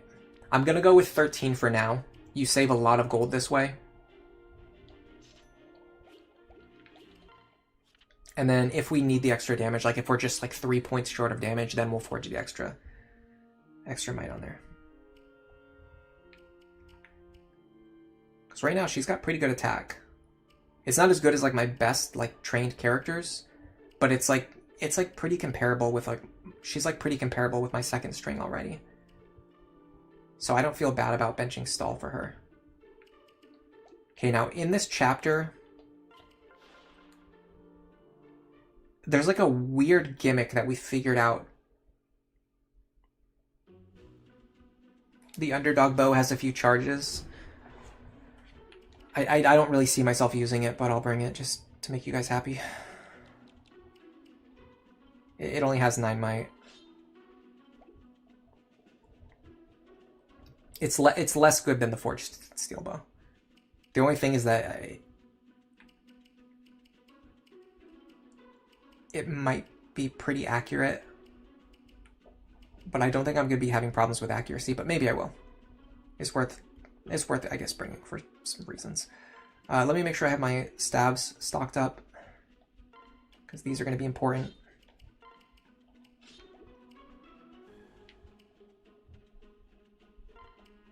She can bring a rescue staff now, too. Could be clutch.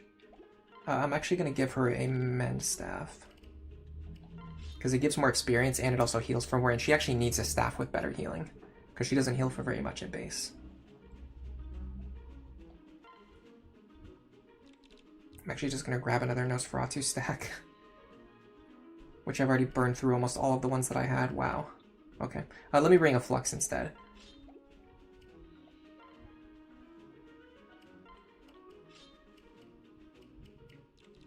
And then you can grab the other Nosferatu in case I need it in an emergency. I don't think I will. We have Elwind. Yes.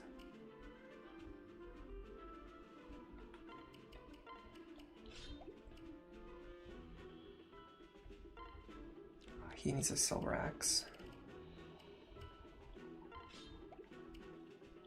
She needs a Wind Tome too. She should be able to get an Elwind. No, she can't use it.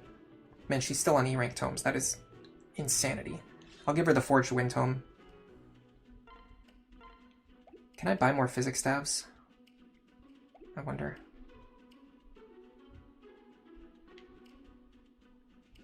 Okay, so there's a weird gimmick in this chapter where you can, like, prevent the enemies from attacking you. But you have to rescue Tiki over here to make it work.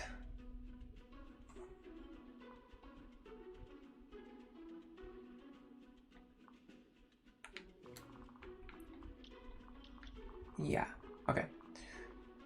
So what I want to do is go here and rescue Tiki into this position. Then I want to get 2 of my other staff users up there. We'll use Anna for one of them. And for the other one's actually a tough call. I think Lisa makes more sense.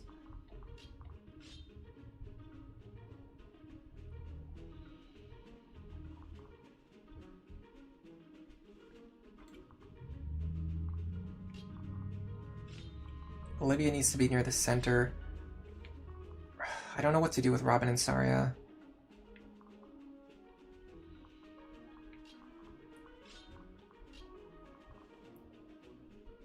I want Morgan and Laurent on the right. And I think I actually want Cordelia and Severa on the right as well. Okay, this is just a rough idea. I just want to test this out and see what this looks like. So what you would do is you go here. You get her into the corner. Nope. Okay, or not. Just... Okay, hold on.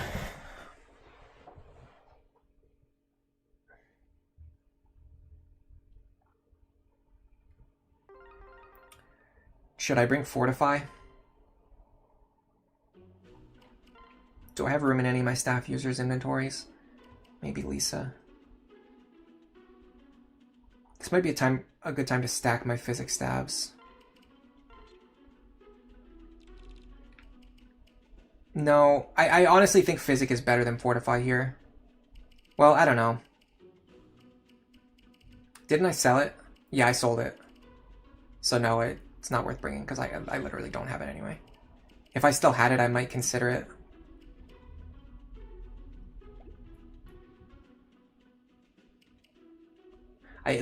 One of the problems is inventory slots. Like, if I had more inventory slots, I would consider bringing both Physic and Fortify. But the reality is, physics ability to heal the one person that I want to heal is usually just as valuable as healing everyone with Fortify. Alright, so let's try this again. I need to get her to go over here.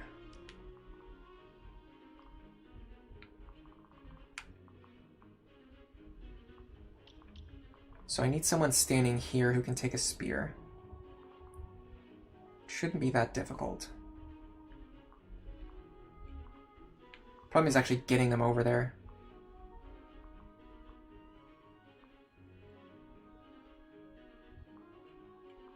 I think I see it.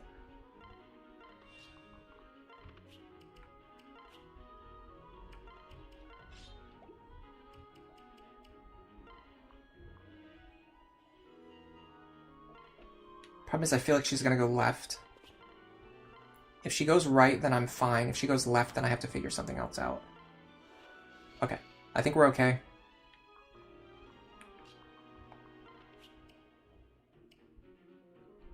Can she fight this without Long Q?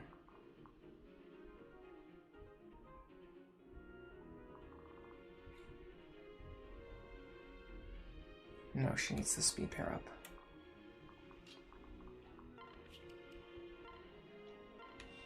That kind of screws up what I was planning to do with Muriel, but I don't know, we'll figure something out. Okay, so my next idea was this.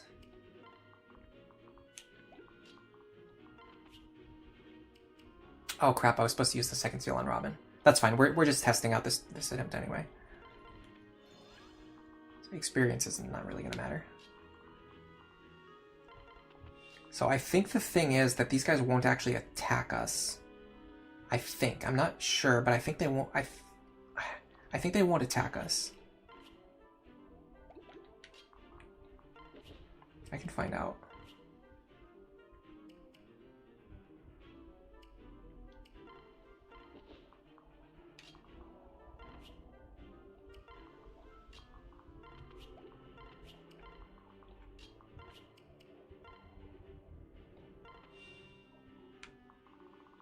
These guys are so fast, it's unreasonable. I don't think I have enough characters for this. When I did this last time, I had more combat capable characters. Right now, I don't think I have enough because I need someone here. I need someone here, and I need someone here. And right now, I really only have 2 characters, Morgan and Robin. So I can only guard 2 of the sides. I can't guard all of the sides. So theoretically, if Robin goes down here,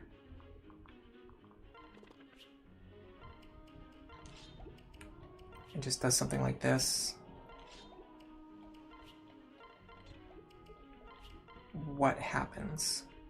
I feel like the enemy's like, they're reluctant to attack. I can't remember. Yeah, see, they won't actually attack us. Okay, so what we need to do now is we need to block Tiki, and then we need to kill anything that can reach her, and then we have to kill anything that doesn't have pass. We have to kill the enemies that do not have pass. I believe that's how it works. So you don't have pass, so I would want to kill you.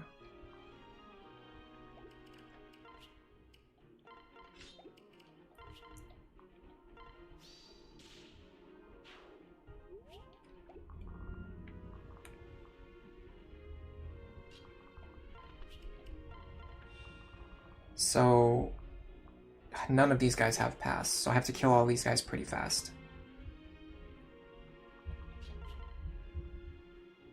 My damage is good, but it's not that good. With Cordelia's pair up, these don't count as beasts, by the way. So I might as well just use the Silver Lance. I can double. I would want to target this guy, though.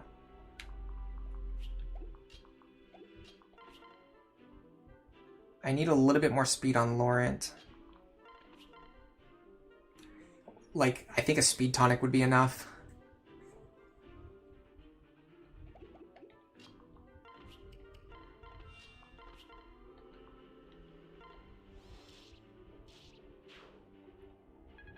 Let's start with what we can do, and then we'll worry about what we can't do after that. She is... Or sorry, this is Laurent. Laurent does want vengeance. But what would he trade it for? Actually, I don't think he wants vengeance yet. He's going to want it later when he has a higher skill and a higher activation rate. Okay, so next you would do this.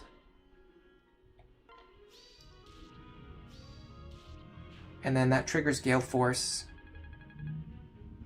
which allows you to do this.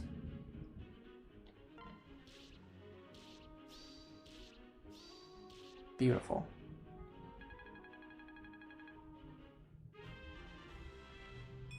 They use the same logic as the Brigands in Side Story too. That's what I figured. Man, we got really unlucky though. Like almost none of them have pass. Okay, so can we clear this group up here? This is a pretty good indication that this is going to be doable. Especially if we just get a little bit luckier with the enemies having pass. This guy has pass, but unfortunately he has a spear, so we do have to take him out. This guy we can ignore. So let's focus on you. The problem is we don't have any attackers in the top left. Oh, well, hold on. We can grab Lonku here. Oh, man, our damage is bad.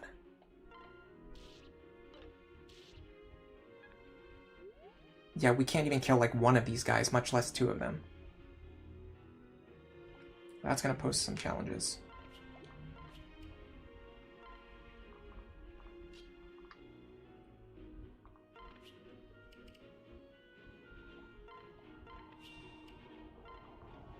You here. So the problem is this guy can attack her, and we have no way of killing him in a reasonable amount of time. So we need better attackers on the left.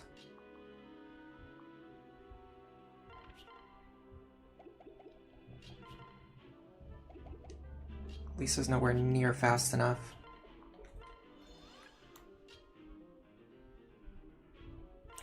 I think Tiki can take one attack. Let's test that. So right now, nobody should get attacked other than Tiki getting attacked one time. Yeah, okay. So we got the information we need. Now we have to formulate a winning strategy. We need a speed tonic on Laurent because he's like just not quite fast enough to double the enemies.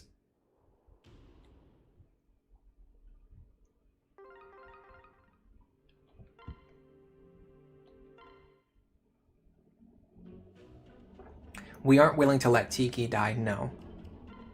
I saved Donal on this file. I'm going to save Tiki. Even if I end up not using her for anything. She's actually pretty good as a standalone unit. Her big problem is just the lack of supports.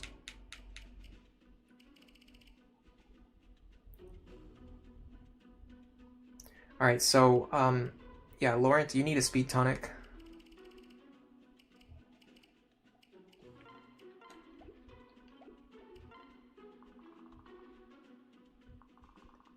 Is there a better speed pair-up for Severa?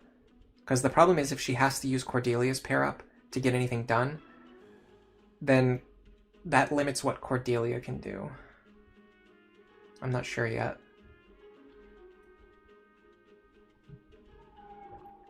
I think Laurent over here by himself should work. Because if he has 26 speed... Oh, he still can't double them. Okay, I'm just a buffoon. Is it worth a speed wing?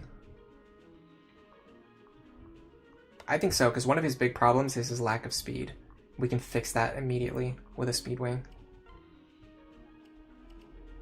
Which is crazy because his dad is Lonku. It's not that he has bad speed in the long term, it's just he has bad speed right now. Because he hasn't leveled up enough. Okay, so this is going to allow him to double. I also need to reset Robin's class. So I'm not wasting any experience. This is going to be our third time going through the sorcerer line. You don't see Anna contributing. You think Stall should be brought instead? No way. No way. Anna's ability to use a staff is way better than Stall's ability to fight with 11 speed and get doubled by everything on the map. It's totally wrong. Especially because Cordelia, Severa, and Stahl form like a 3-person unit. Which means if we bring Stahl, like he would be paired up with Cordelia, but then Severa would have nobody to pair with. So we need to pair Severa and Cordelia together anyway. So we might as well just have them paired together. Okay, so with that, we can have Laurent on the right side by himself with Cordelia and Severa. We can have Robin and Tharja go down to the bottom to start fighting things down here. Actually, maybe we have them go left first. Because the bottom group isn't really threatening us as soon as the group on the left is. The group on the left is threatening us pretty much immediately.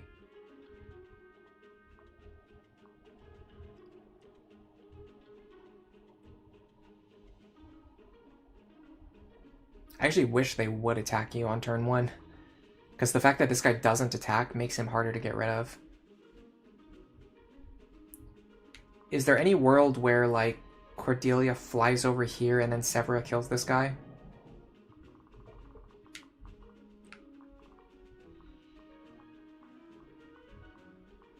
I would need 1 extra movement. I'm not using the boots on this. I did that in the last run. I used the boots like for something really stupid and then I ended up regretting it later. The problem is she is the one who has rally move, so I can't use her to rally movement. What about this side? Again, I need 1 extra movement. Man, that sucks. I'm not using the boots on Cordelia. She is not going to be a long-term unit. I could dance for her. Yes, that's the idea. Yes. Yeah, okay, I'm seeing it. I'm seeing it now. You dance for her. Dance for her. So she goes here or here. Then I dance for her. She flies over here. I kill any of these enemies that I want. I trigger Gale Force, and then I kill another one. The problem is both of them have passed, so they're not really that important to get rid of. So the question is, do we get doubled by these?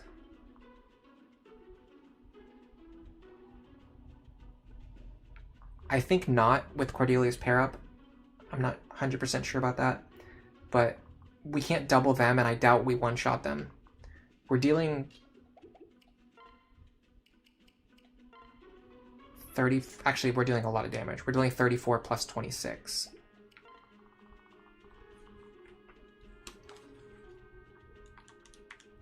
We're dealing 60 damage to them. Yeah, we can't one-shot them, unfortunately. So we would need like a dual strike.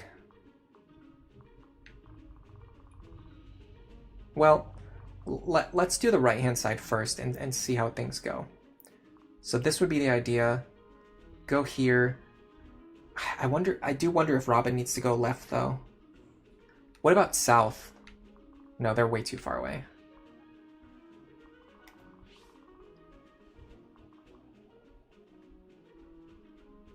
Yeah, I'm thinking Robin actually goes left. I don't know, it's actually really tough to tell which direction I should be going here. And I think we have an extra turn to set up to get Tiki in the right position. So I don't need to rush. I don't need to worry about rushing her into the correct position on the first turn. Let me just see what happens if I do this. It begins.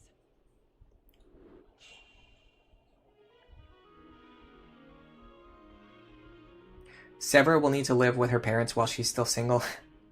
I guess a lot of people do that, right? Alright, so we're gonna go here.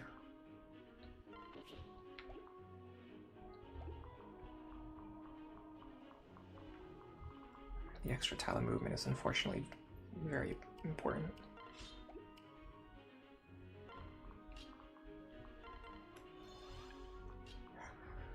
Okay. He has pass, he has pass. So the one that's really important to get rid of is actually this one down here.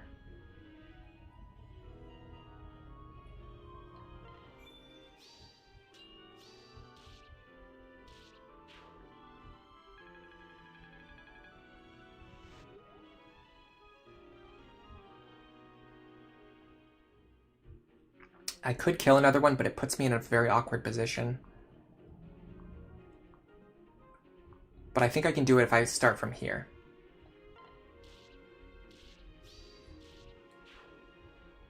now... Yeah, this is the Severa training chapter that we needed to make her viable for this run. With the experience... Now, I wish we could have trained her in her join chapter, because we could have gotten her pretty close to level 10 in that chapter. I feel pretty confident about that. We could have gotten her to like somewhere between level 5 and 10. Those extra levels would have gone a long way. So we're a little bit behind on the curve where we both want and need to be. We just kind of have to live with it. There's nothing else we can do about it at this point. Get these two over here.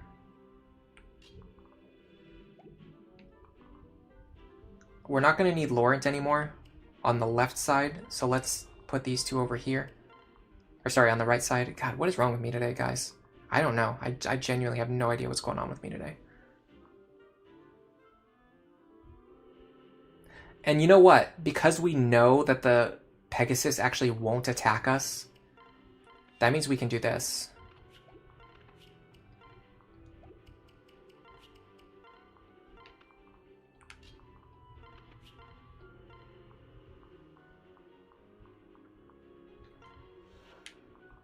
Okay.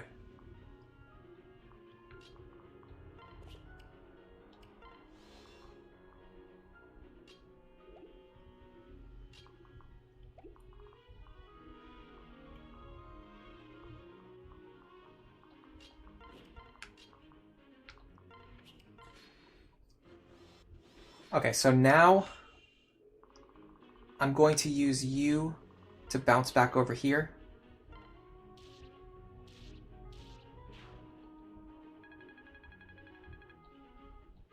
Now I'm a little weirded out by the fact that no reinforcements spawned. If I go like this, don't do that, here, I might be able to dance for Cordelia and then have Severa go over here. But it looks like there's not much over there that she can fight safely. This guy has passed, so we can ignore him. Oh, this is what we did last time, by the way. We're going to mark the enemies that are actually threatening. So he's threatening because he has a tomahawk. He's not threatening because he has pass. These guys are all threatening, which is pretty bad. That means we have to clear all three of these enemies this turn. But we have a lot of firepower on the left side. I kind of anticipated that. So I'm well prepared. 26.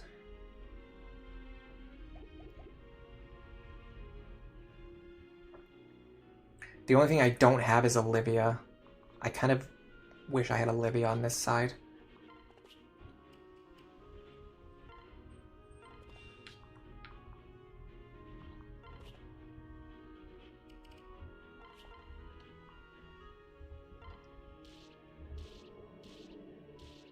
Okay, that's a good start.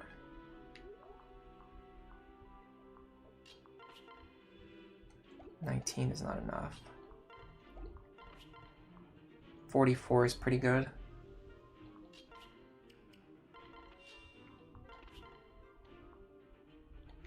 $29 times 2 is enough.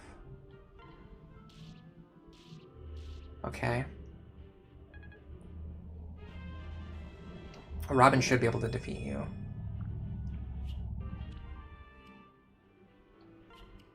Like I mentioned before, we don't need vengeance yet.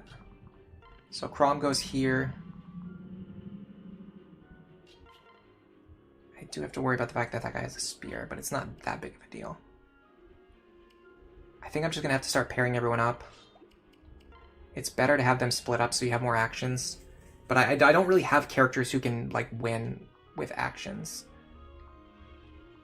I'm just going to need a dual strike or a crit here anyway.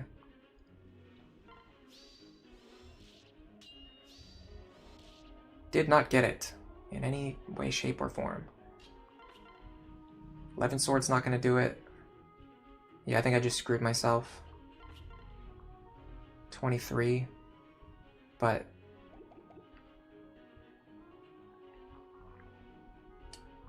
oh, I have Olivia available still. Okay, hold on. That's a relief.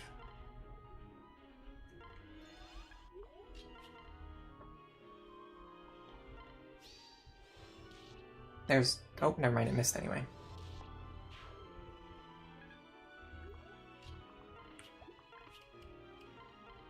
Wrong character. Okay, that's perfect. I'm already making huge mistakes.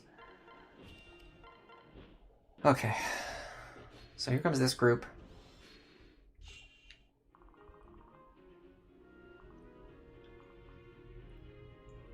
You're dangerous. You're not dangerous. You're dangerous. Not. You're dangerous. You're dangerous. You're dangerous. You're dangerous. Okay, we have a lot of dangerous enemies we gotta take care of. Oh god, okay. Do any of them reach Tiki? You do reach Tiki, so I have to take out 1, 2, 3, 4 enemies this turn.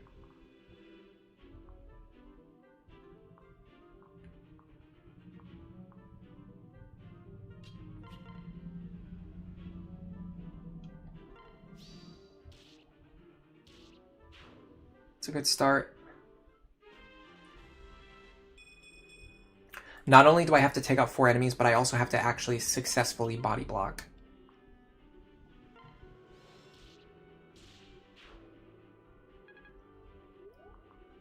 Tiki this turn.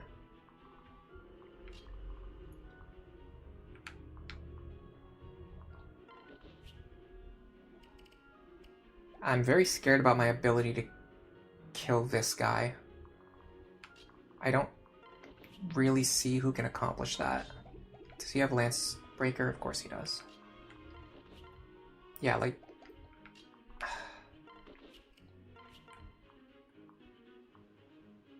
45, that's not enough. And I can't double this guy either. And my accuracy sucks. Underdog boat.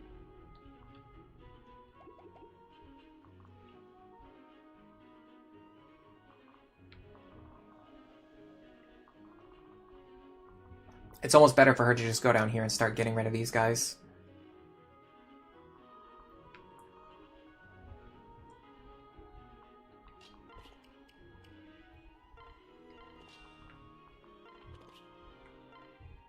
Nine damage. This is definitely a job for the... In fact, it actually might be a job for the 11 sword. 15.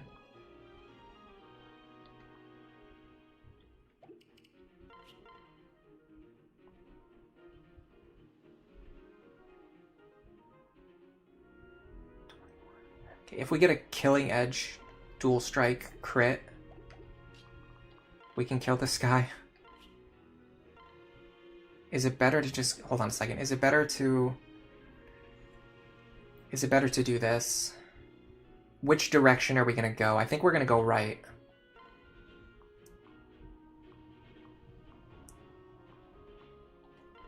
Okay, we went to the direction that I wanted. Now we can do this. She can guarantee the kill, which is way more important.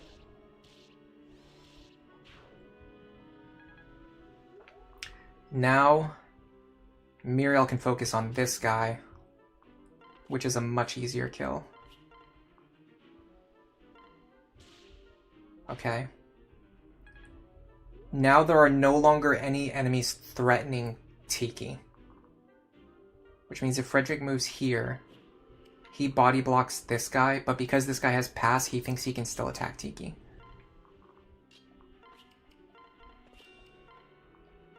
Split those two up. Can you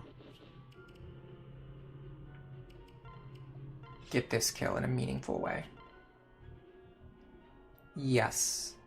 I'm a little scared of the counterattack, but just gotta take it.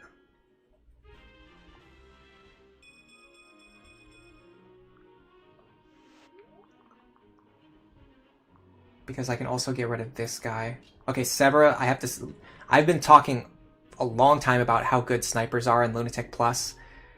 I think this is a perfect showcase of what I've been talking about in my videos for the last 12 months. Like, look at how much work she's putting in. As a base class She was a level 1 archer at the start of this map. And she's doing more than any other character on my team. Okay, next up, we can identify the dangerous enemies. You are dangerous. You are dangerous. You're dangerous. You're fine. Dangerous. Dangerous. Dangerous. Dangerous. Okay, we've gotten very unlucky with enemies. You're fine. You're dangerous. You're dangerous. I think these three are fine. Yes, they are. Okay. At the very least, we need to get rid of these 4 enemies right here. Which I think we can probably do.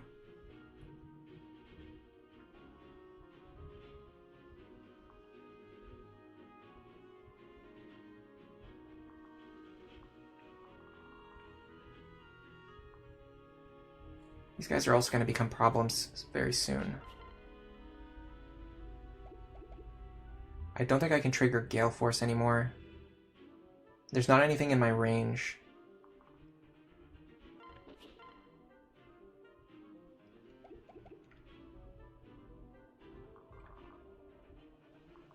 The fact that these 3 are all dangerous and these 4 are all dangerous is very unlucky.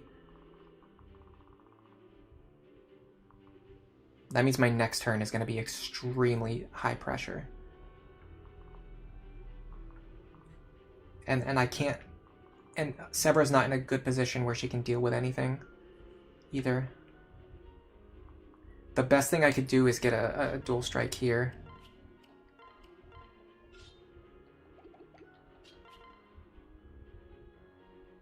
And I have to hit.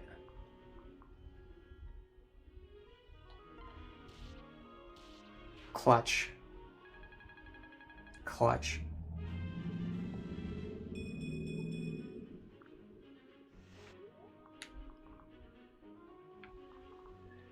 Do we...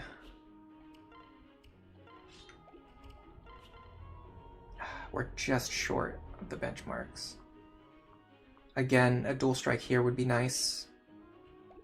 It might be better to just back up, though, and contribute on the other side. In fact, this could be a longbow moment, honestly.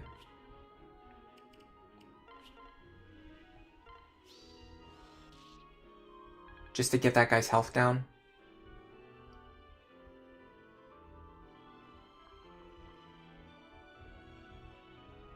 Alright, how many actions do I really have? 1, 2, 3, 4. I really only have 4 actions. So I need to kill something with every single action here. I need to secure a kill with every single attack here. Realistically.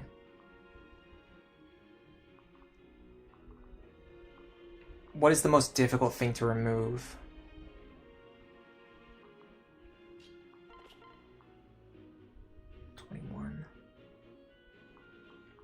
Probably you. Still. Yeah, it's definitely you.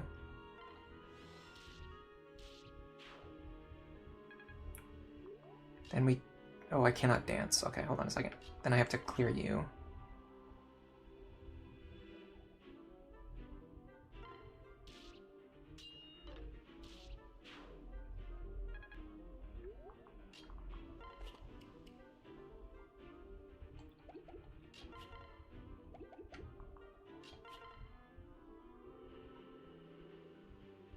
Now, the interesting thing is Robin can actually win without needing to be paired up.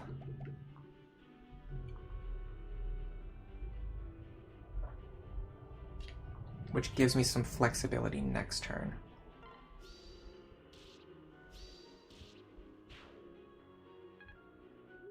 I could even...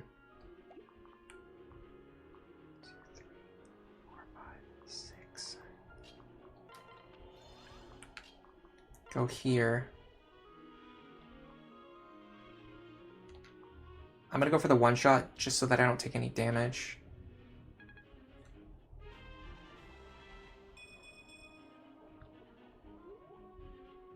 Okay, so Tiki is currently not threatened by anything.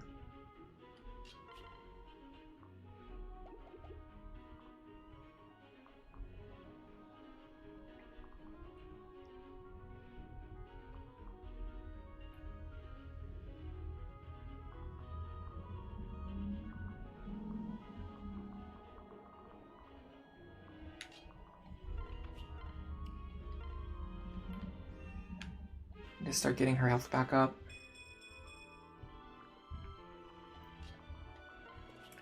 I think this is the best group to unpair. I'm not 100% sure about that.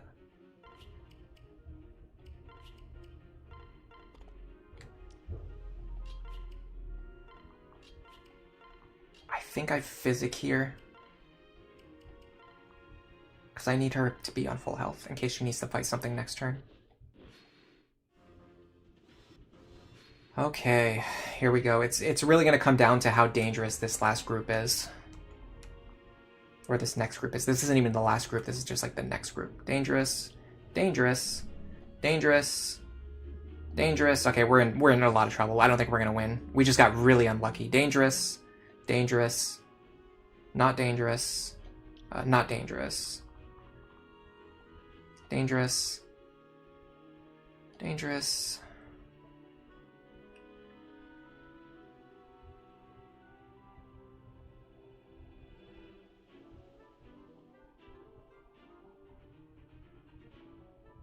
Dangerous. Dangerous. Not dangerous. I think we concluded these three are not. Yeah. We just got so unlucky with the enemies. We had like an 80 to 90% dangerous enemy rating there.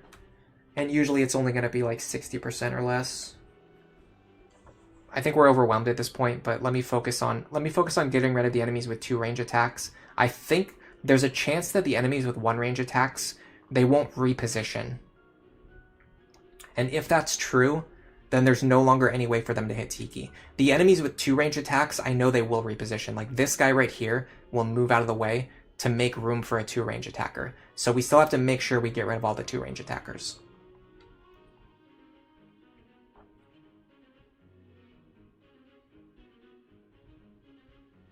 Snow warning, you don't think the 2 range enemies with pass will be a problem anymore? No, the 2 range ones are actually the ones that are dangerous. Because these guys will move out of the way to make room for them. So we have to make sure we kill everything that has 2 range. Otherwise they're going to attack Tiki from 5 angles. So let's focus on getting rid of the guys with 2 range. And then we're going to find out if the guys... So the guys without pass will attack Tiki if they can, but these guys shouldn't move out of the way for them. I'm pretty sure, because I've used this before on Chapter 2 or Side Story 2. So let me focus on killing the guys that have 2 range attacks. So you need to go.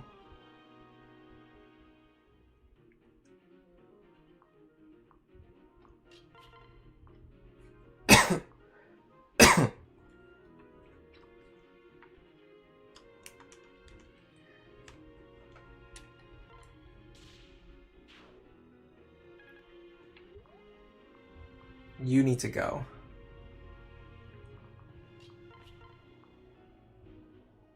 Robin can kill you. Yes. Was that Muriel? Okay. Let's assume my theory's correct. I'm going to start unselecting the ones that I don't need to worry about. You need to go. You're fine. You're fine. You need to go. You're fine. You need to go. Excuse me.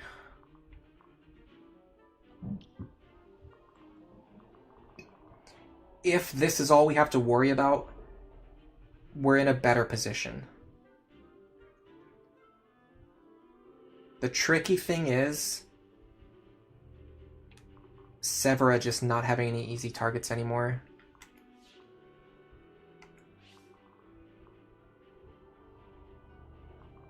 The only things she can really safely fight are the Wyvern Lords, but there's just none close by.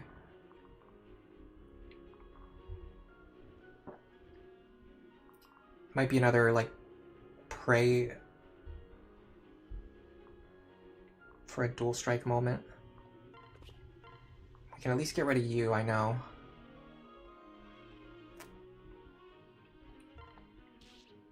This is where you can make a really good argument for having the Fortify Staff, though, I will say. But I sold it already, so it's not really... It's not an option. It's not an option either way. Okay, we have Olivia's action and Severa's action, and that's really it.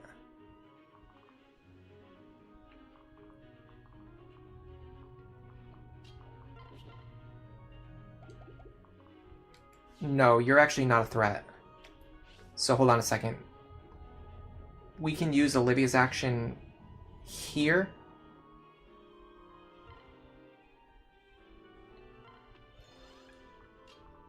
Get rid of you, guaranteed. God, this is brutal. Okay, let's heal you back up.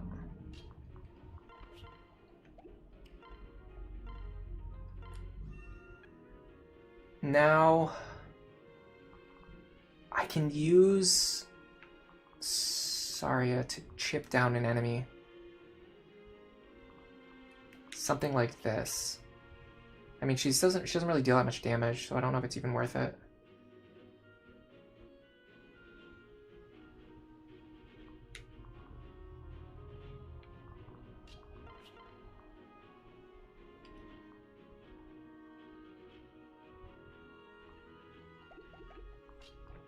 I'm essentially just praying for a dual strike here.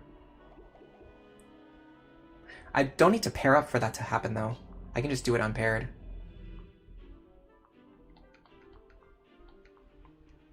But if I pair up, I get much better accuracy. I mean, not much better, but a little bit better. Oh, you know what? I got Hex and Anathema, though. 1, 2, 3, 4, 5. Yeah, hold on a second. I can use Hex and Anathema here. That's so funny. 1 damage. I mean, is there any reason not to do it? Wait, why does it say 1 damage, but it actually deals no damage? Oh, because... Excuse me. Aegis Plus rounds down. That improves my accuracy a little bit. If I pair up, I mean, if I pair up, I can make the accuracy a little bit better. I guess there's no reason not to do it.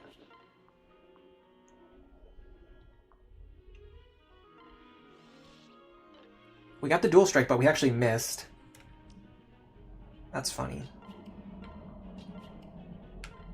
Okay, so let's see what happens now. Will they move out of the way? Now that I did not expect to happen. Why did that happen? I can't even tell because it forced me into a game over. That must have been... I mean, what would that even be? A 2-range attacker without pass, I guess?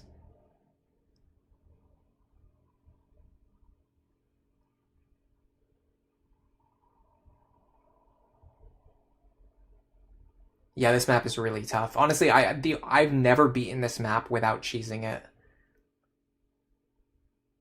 Like, you have to use this cheese to even have a chance of beating this map. I don't see any other way to do it. Because the reinforcements move and act on the same turn that they spawn, which means you always have, like, 12 characters, like, in your base. At all times. And you just don't have 12 units that are capable of killing Dark Flyers, Falcon Knights, Wyvern Lords, and Griffin Riders. So if the 2-range attackers don't have pass, they will actually attack your characters who are blocking Tiki. What really annoys me about that is I didn't even get a chance to check if my other theory was correct because he moved before everyone else moved.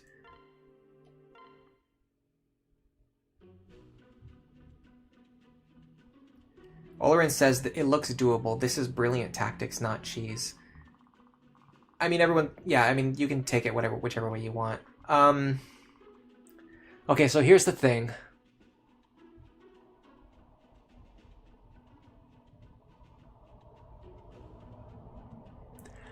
I think the reason we lost there is because we got really unlucky with enemy skills. We didn't see enough pass, and especially not on the characters, on the enemies that we wanted to see it on. I think we could win if we just didn't get so... Like, we had a turn where there was like 4 dangerous enemies over here, 4 down here, and then 3 more up here, and then 4 more down here. Like, statistically, like that's not usually going to happen. Like, you're usually going to see 2 or 3 dangerous enemies on each lane. So we were dealing with almost 50% more enemies than what, like, the normal amount.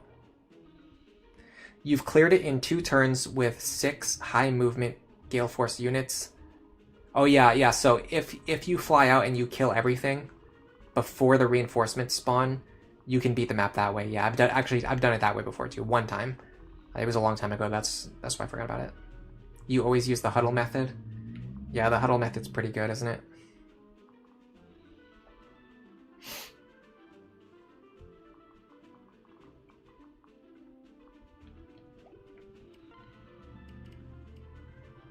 I'm trying to think if there's anything I can do to increase my odds of success.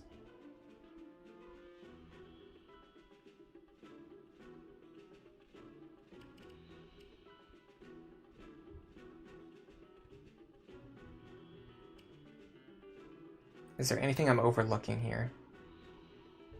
Honestly, it might be a case of just going and doing another chapter first and then coming back here. If we had gotten those extra 5 levels onto Severa, it would make such a difference here because she would be a lot faster. She wouldn't be struggling so much. She would be hitting harder. She would be hitting more consistently. She'd probably be on B rank with a forged silver bow instead of a forged steel bow. There's just so many reasons why we screwed up by not training Severa there.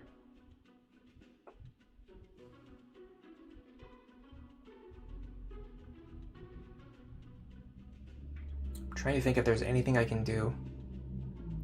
If there's anything I can do to increase my odds.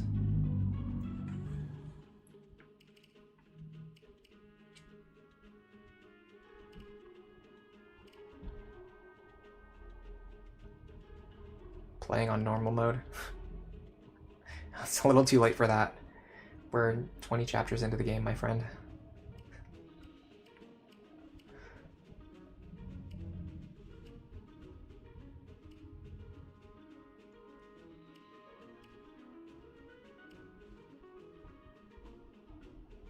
I think a better tome on Robin makes sense. I don't know why I'm using a basic wind tome.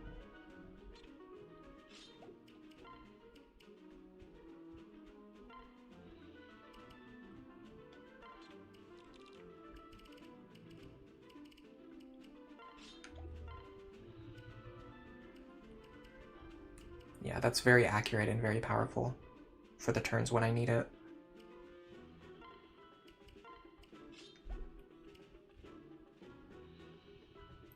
My Long Q got really strength screwed, by the way.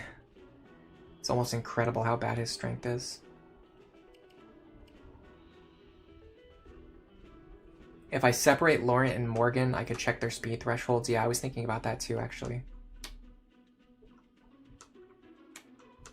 I'm pretty sure Morgan can double at least some stuff on this map, or at least not get doubled. I don't think Laurent is fast enough yet. I don't think he even doubles anything, naturally. Maybe the Wyverns. He can double the Wyverns, and that's it. The Griffins are too fast. The Pegasus don't double him, I don't think. But the problem is we really need to double things. And the other thing is we actually need Laurent's pair up to give Morgan enough attack power to one-shot enemies, which is important. I mean, we could have them unpaired, though, on some turns, and then just pair them up when we need to. That's one idea.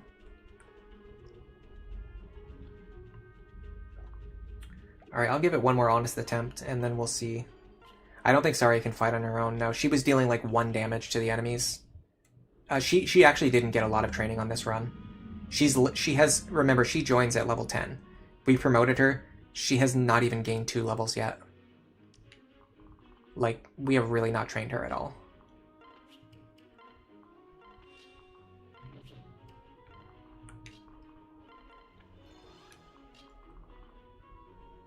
So technically the most important one to get rid of is you.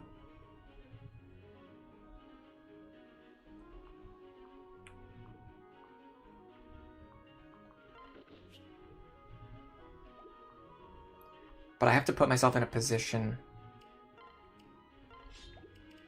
where I can... Oh, this is bad. My accuracy is so bad. My damage is bad too.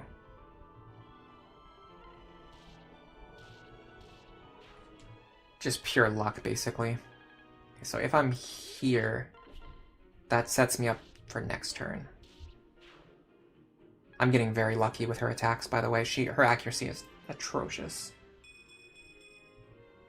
There's a skill level up at least. Alright, so what we want is...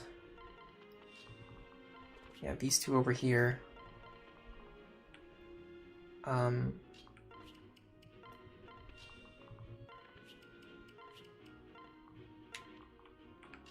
Rescue you. Over here. I mean, honestly, technically, maybe rescuing her even further to the left makes more sense. Because these guys won't attack on the turn that they spawn. They just attack on the next turn. So in theory...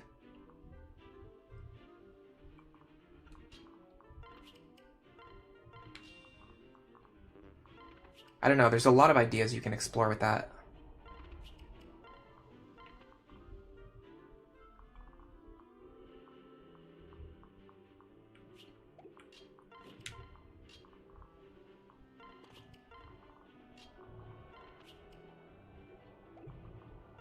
I think Chrom is just going to be up here. Alright, so let's see what is dangerous. You see, this is what I was worried about. I can't reach that guy now, because he flew away from me.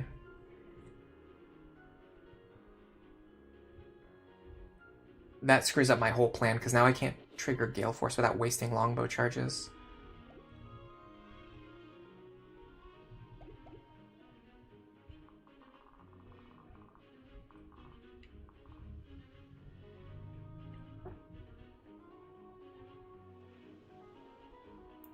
Yeah, I messed that up. Okay, hold on a second. We're gonna reset. We'll do one more actual, like, serious attempt. I need to think more carefully about my Severa placement.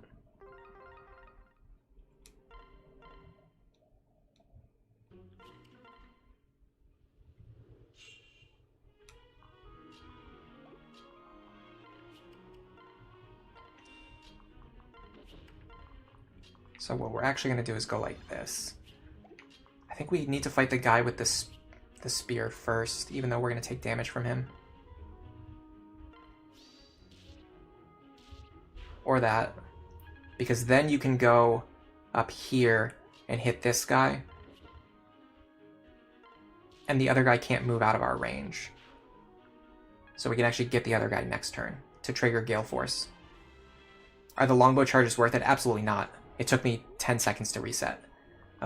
Two longbow charges is worth way more than 10 seconds of my time. It's actually worth a lot. Longbow charges are extremely valuable. You can't even buy them in this game. Like, you literally cannot even buy them.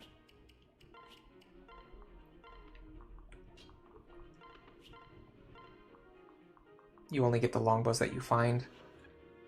Or you have to use Spot Pass to summon vendors that sell you longbows.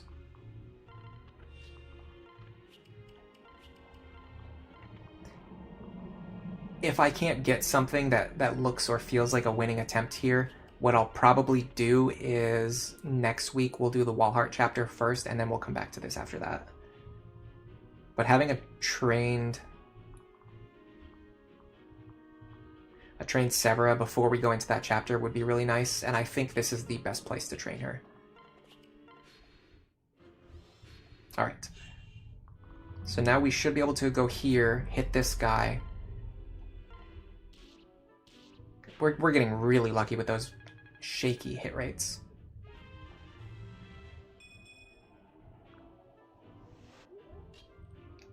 Olorin, I didn't need to attack him, but if I don't kill him, then I don't trigger Gale Force. If I don't trigger Gale Force, then I'm stuck over here.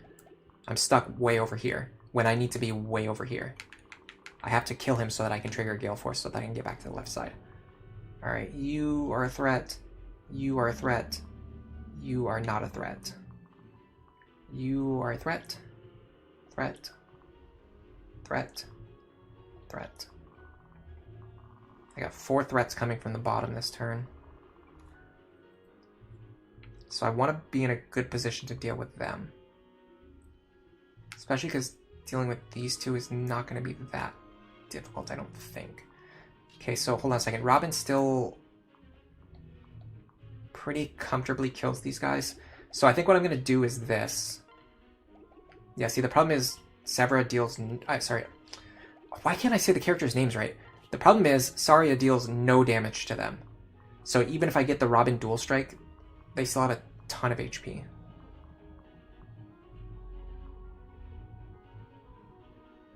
I mean, there's no reason not to do it, because it gives me options. But yeah, having Robin and Saria be unpaired, and then have her just bait in dual strikes from him, is kind of effective right now.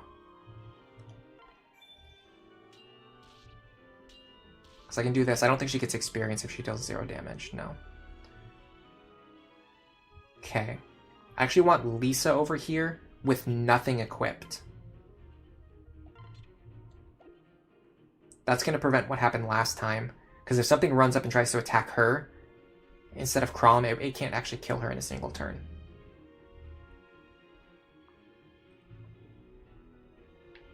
The way Crom got killed in a single turn.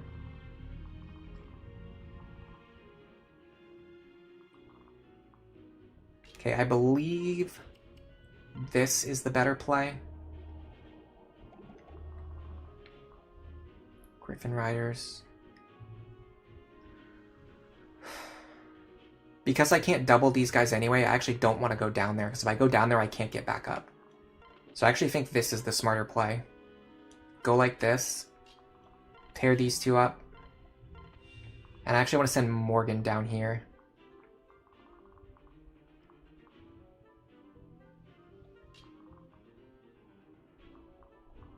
Yes. I'm seeing it.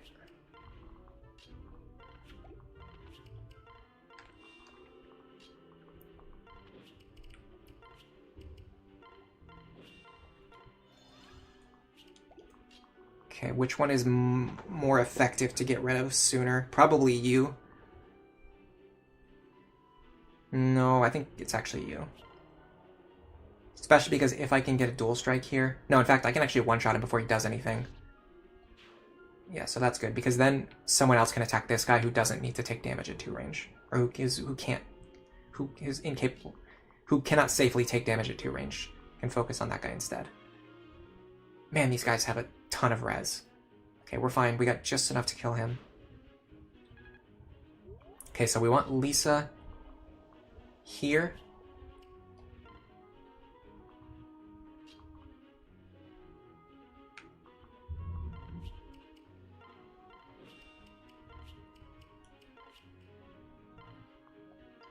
And we want Crom.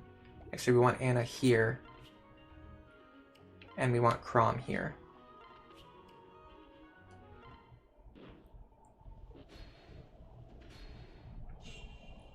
Because the ones who spawn on the left will never attack Crom until we at least have one chance to get rid of them. He's a threat. He's not a threat. You are not a threat. You are a threat. Threat. Threat. Threat. Threat. Again, the group at the bottom is extremely dangerous.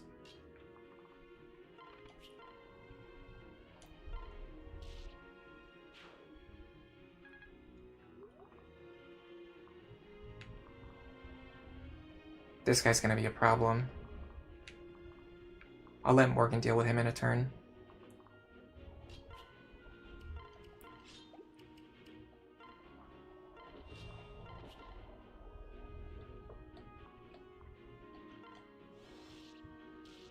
Play for the dual strike, and actually even the dual strike wasn't enough there. That's insanity.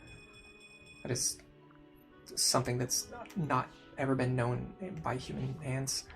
It's fine though, because that guy can't threaten Tiki this turn anyway. What about you? Can you threaten her? Yeah, okay. We'll get rid of you.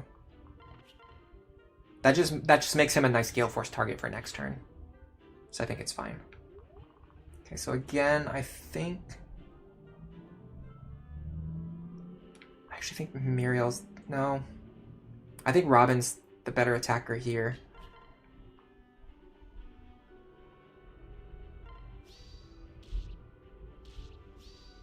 Because then Muriel can heal Robin. I said heal Robin.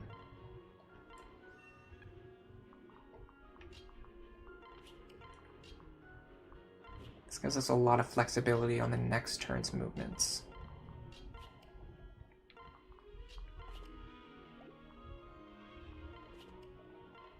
Okay. I think we're safe this turn.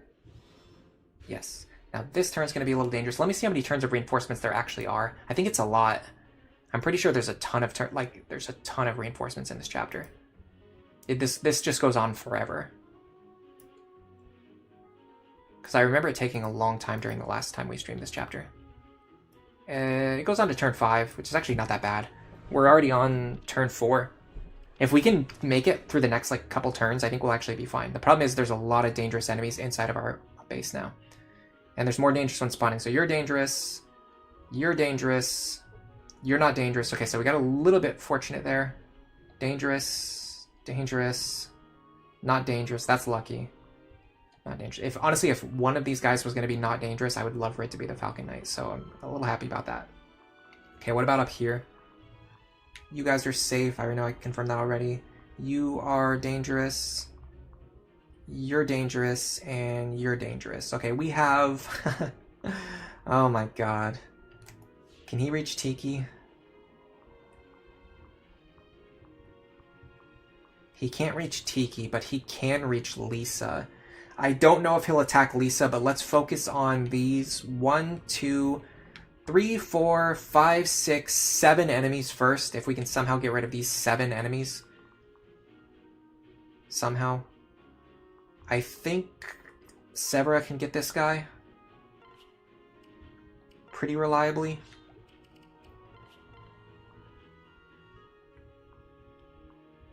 Yes, very reliably, in fact. Triggers Gale Force. You here. Oh, hold on a second. I forgot this guy only has like 6 HP. Let's let Cordelia take him out then. She can do that pretty safely. Is there any way to increase my accuracy? Yeah. That triggers another Gale Force. That's actually clutch. I'm glad I didn't miss that. Okay, so we've got another action available from this pair. This is going to be a very difficult enemy to take down. I'm thinking of sending Morgan there.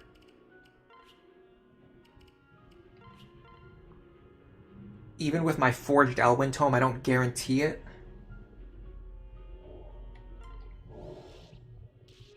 But with crits and dual strikes, there's a pretty good chance. Oh, that was a bad level up on him.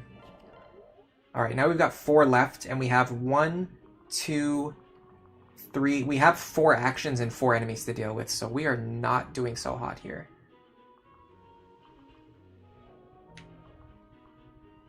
Robin here makes the most sense to me.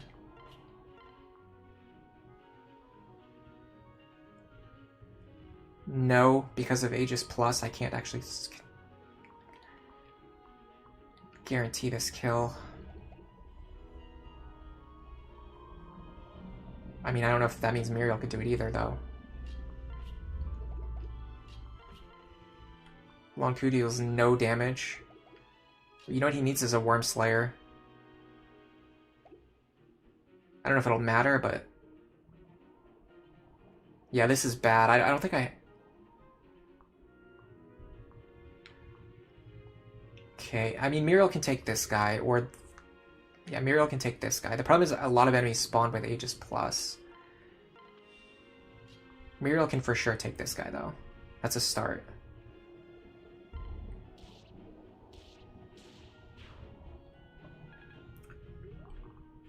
Okay, if we do this right...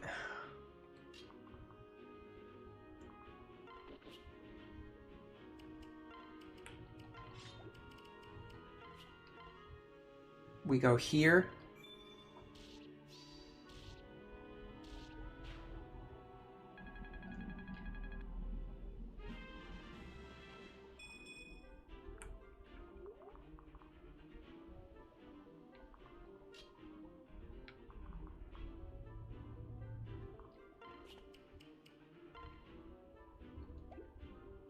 I'm pretty sure we have to do something like this.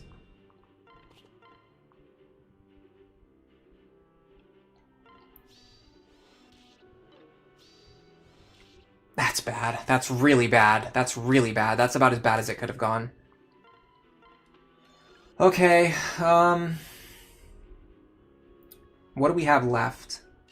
Frederick, technically. Can he do it at all? Yes, actually, he can.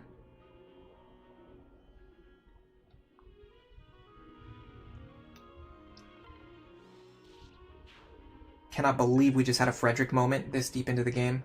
And now we need this one to actually go better than the last one did.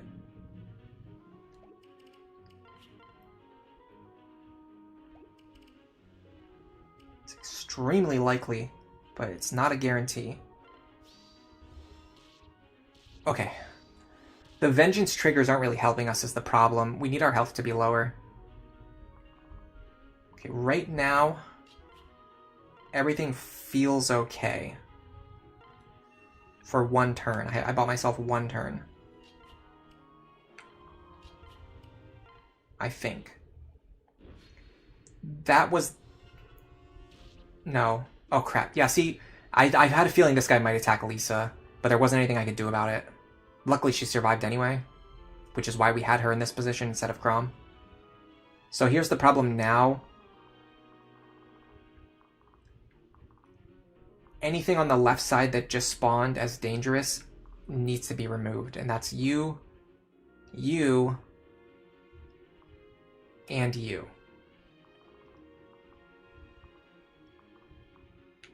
These guys can wait till next turn, but I'm going to mark them anyway so I don't lose track of them. And then the enemies that were down here are now closer as well, so now we have to worry about them. We have 1, 2, 3, 4, 5, 6, 7, 8, 9, maybe 10 enemies to get rid of. 10 enemies to get rid of, and we couldn't even deal with 8 last turn.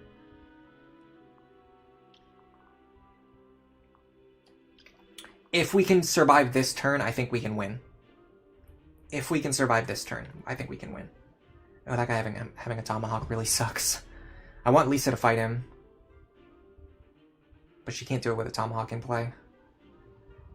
This is bad too. Our best combat unit is boxed in.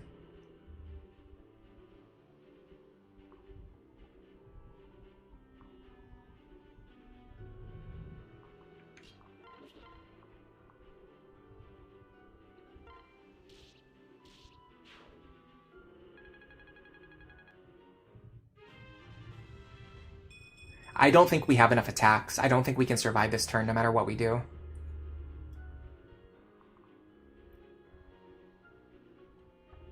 I'm pretty sure we're done here. There's too many enemies. We got overwhelmed. This sucks because it feels like we could just... It feels like we can just barely do it. Like, we should be able to do it. But we just can't quite.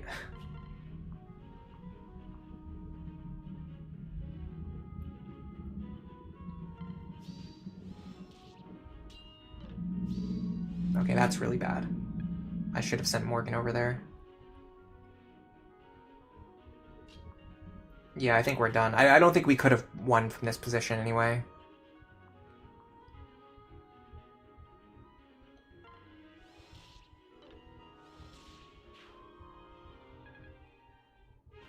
I just don't see how we could have won.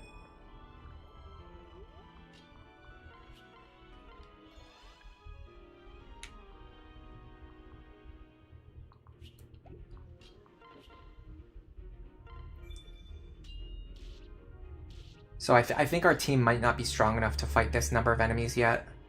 I think we need a little bit more grinding on our other team members.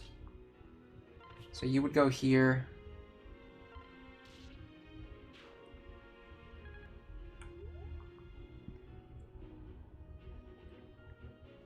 You know what I never got to test was the enemies with one-range weapons without pass. I should have tested that. Although it wouldn't have mattered because, like, Lisa's gonna get killed anyway. And the funny thing is she can't even access the convoy.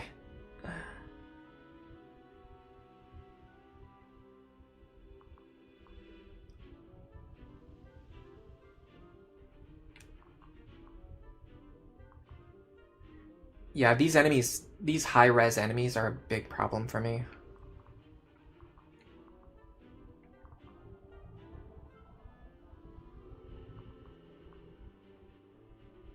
Their defense isn't that great, though. I wonder if I could take them out with the Beast Killer. Maybe that's what Cordelia should be doing. She's just not fast enough, though. Even in Falcon Knight. But, like, Muriel and Tharja just can't deal damage to these enemies.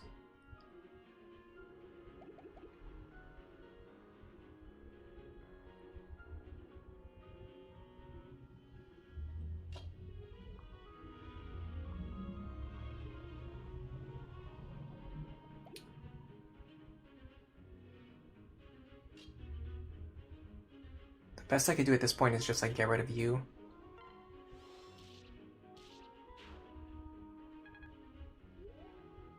And then there's not really anything else I can do anymore at this point. Lisa's gonna die and then Tiki's gonna die. In fact, they might just kill Crom and force a game over.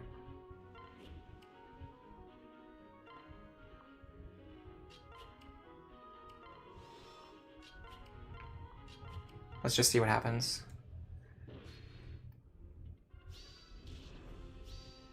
Yeah.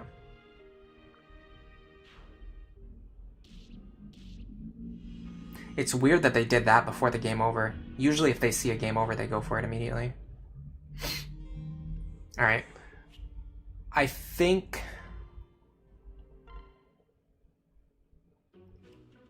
we're not quite strong enough to beat this with our current team. We'd have to get very, very lucky with the enemy skills. And it's something where, like, if we could do it on turn 1, like, if you can reset for the enemy skills on turn 1, excuse me, sorry, got a big yawn coming. If we could reset for the enemy skills on turn 1, it would be worth doing. But considering the fact that we have to spawn 5 turns, or hold on, 1, 2, 3, 4 turns worth of reinforcements, and just hope for them to have the right skills that we want them to have, it's just, like, the resets take too long. I'd rather power up my team a little bit first and then come back to this later. So I think what we're gonna do is we're gonna do Valm Castle approach instead, because I know I can beat Valm Castle approach. I'm very confident I can do it, and I can get a little bit of experience, a couple of items, a little bit of money, and then think about where I want to go from there. And even chapter 22 is probably a good place to train Severa as well. So I think I'm going to come back and do that next week, though. Yeah, I think if I focused on removing the 2-range threats, it would have gone better. Because I think the 1-range attackers won't reposition. They will attack you if they have an angle, but if they don't have an angle, they won't reposition to do it. But I'm not 100% sure on that. Yeah, it is pretty funny that Severa ended up being one of the most competent team members and everyone else was the liability there.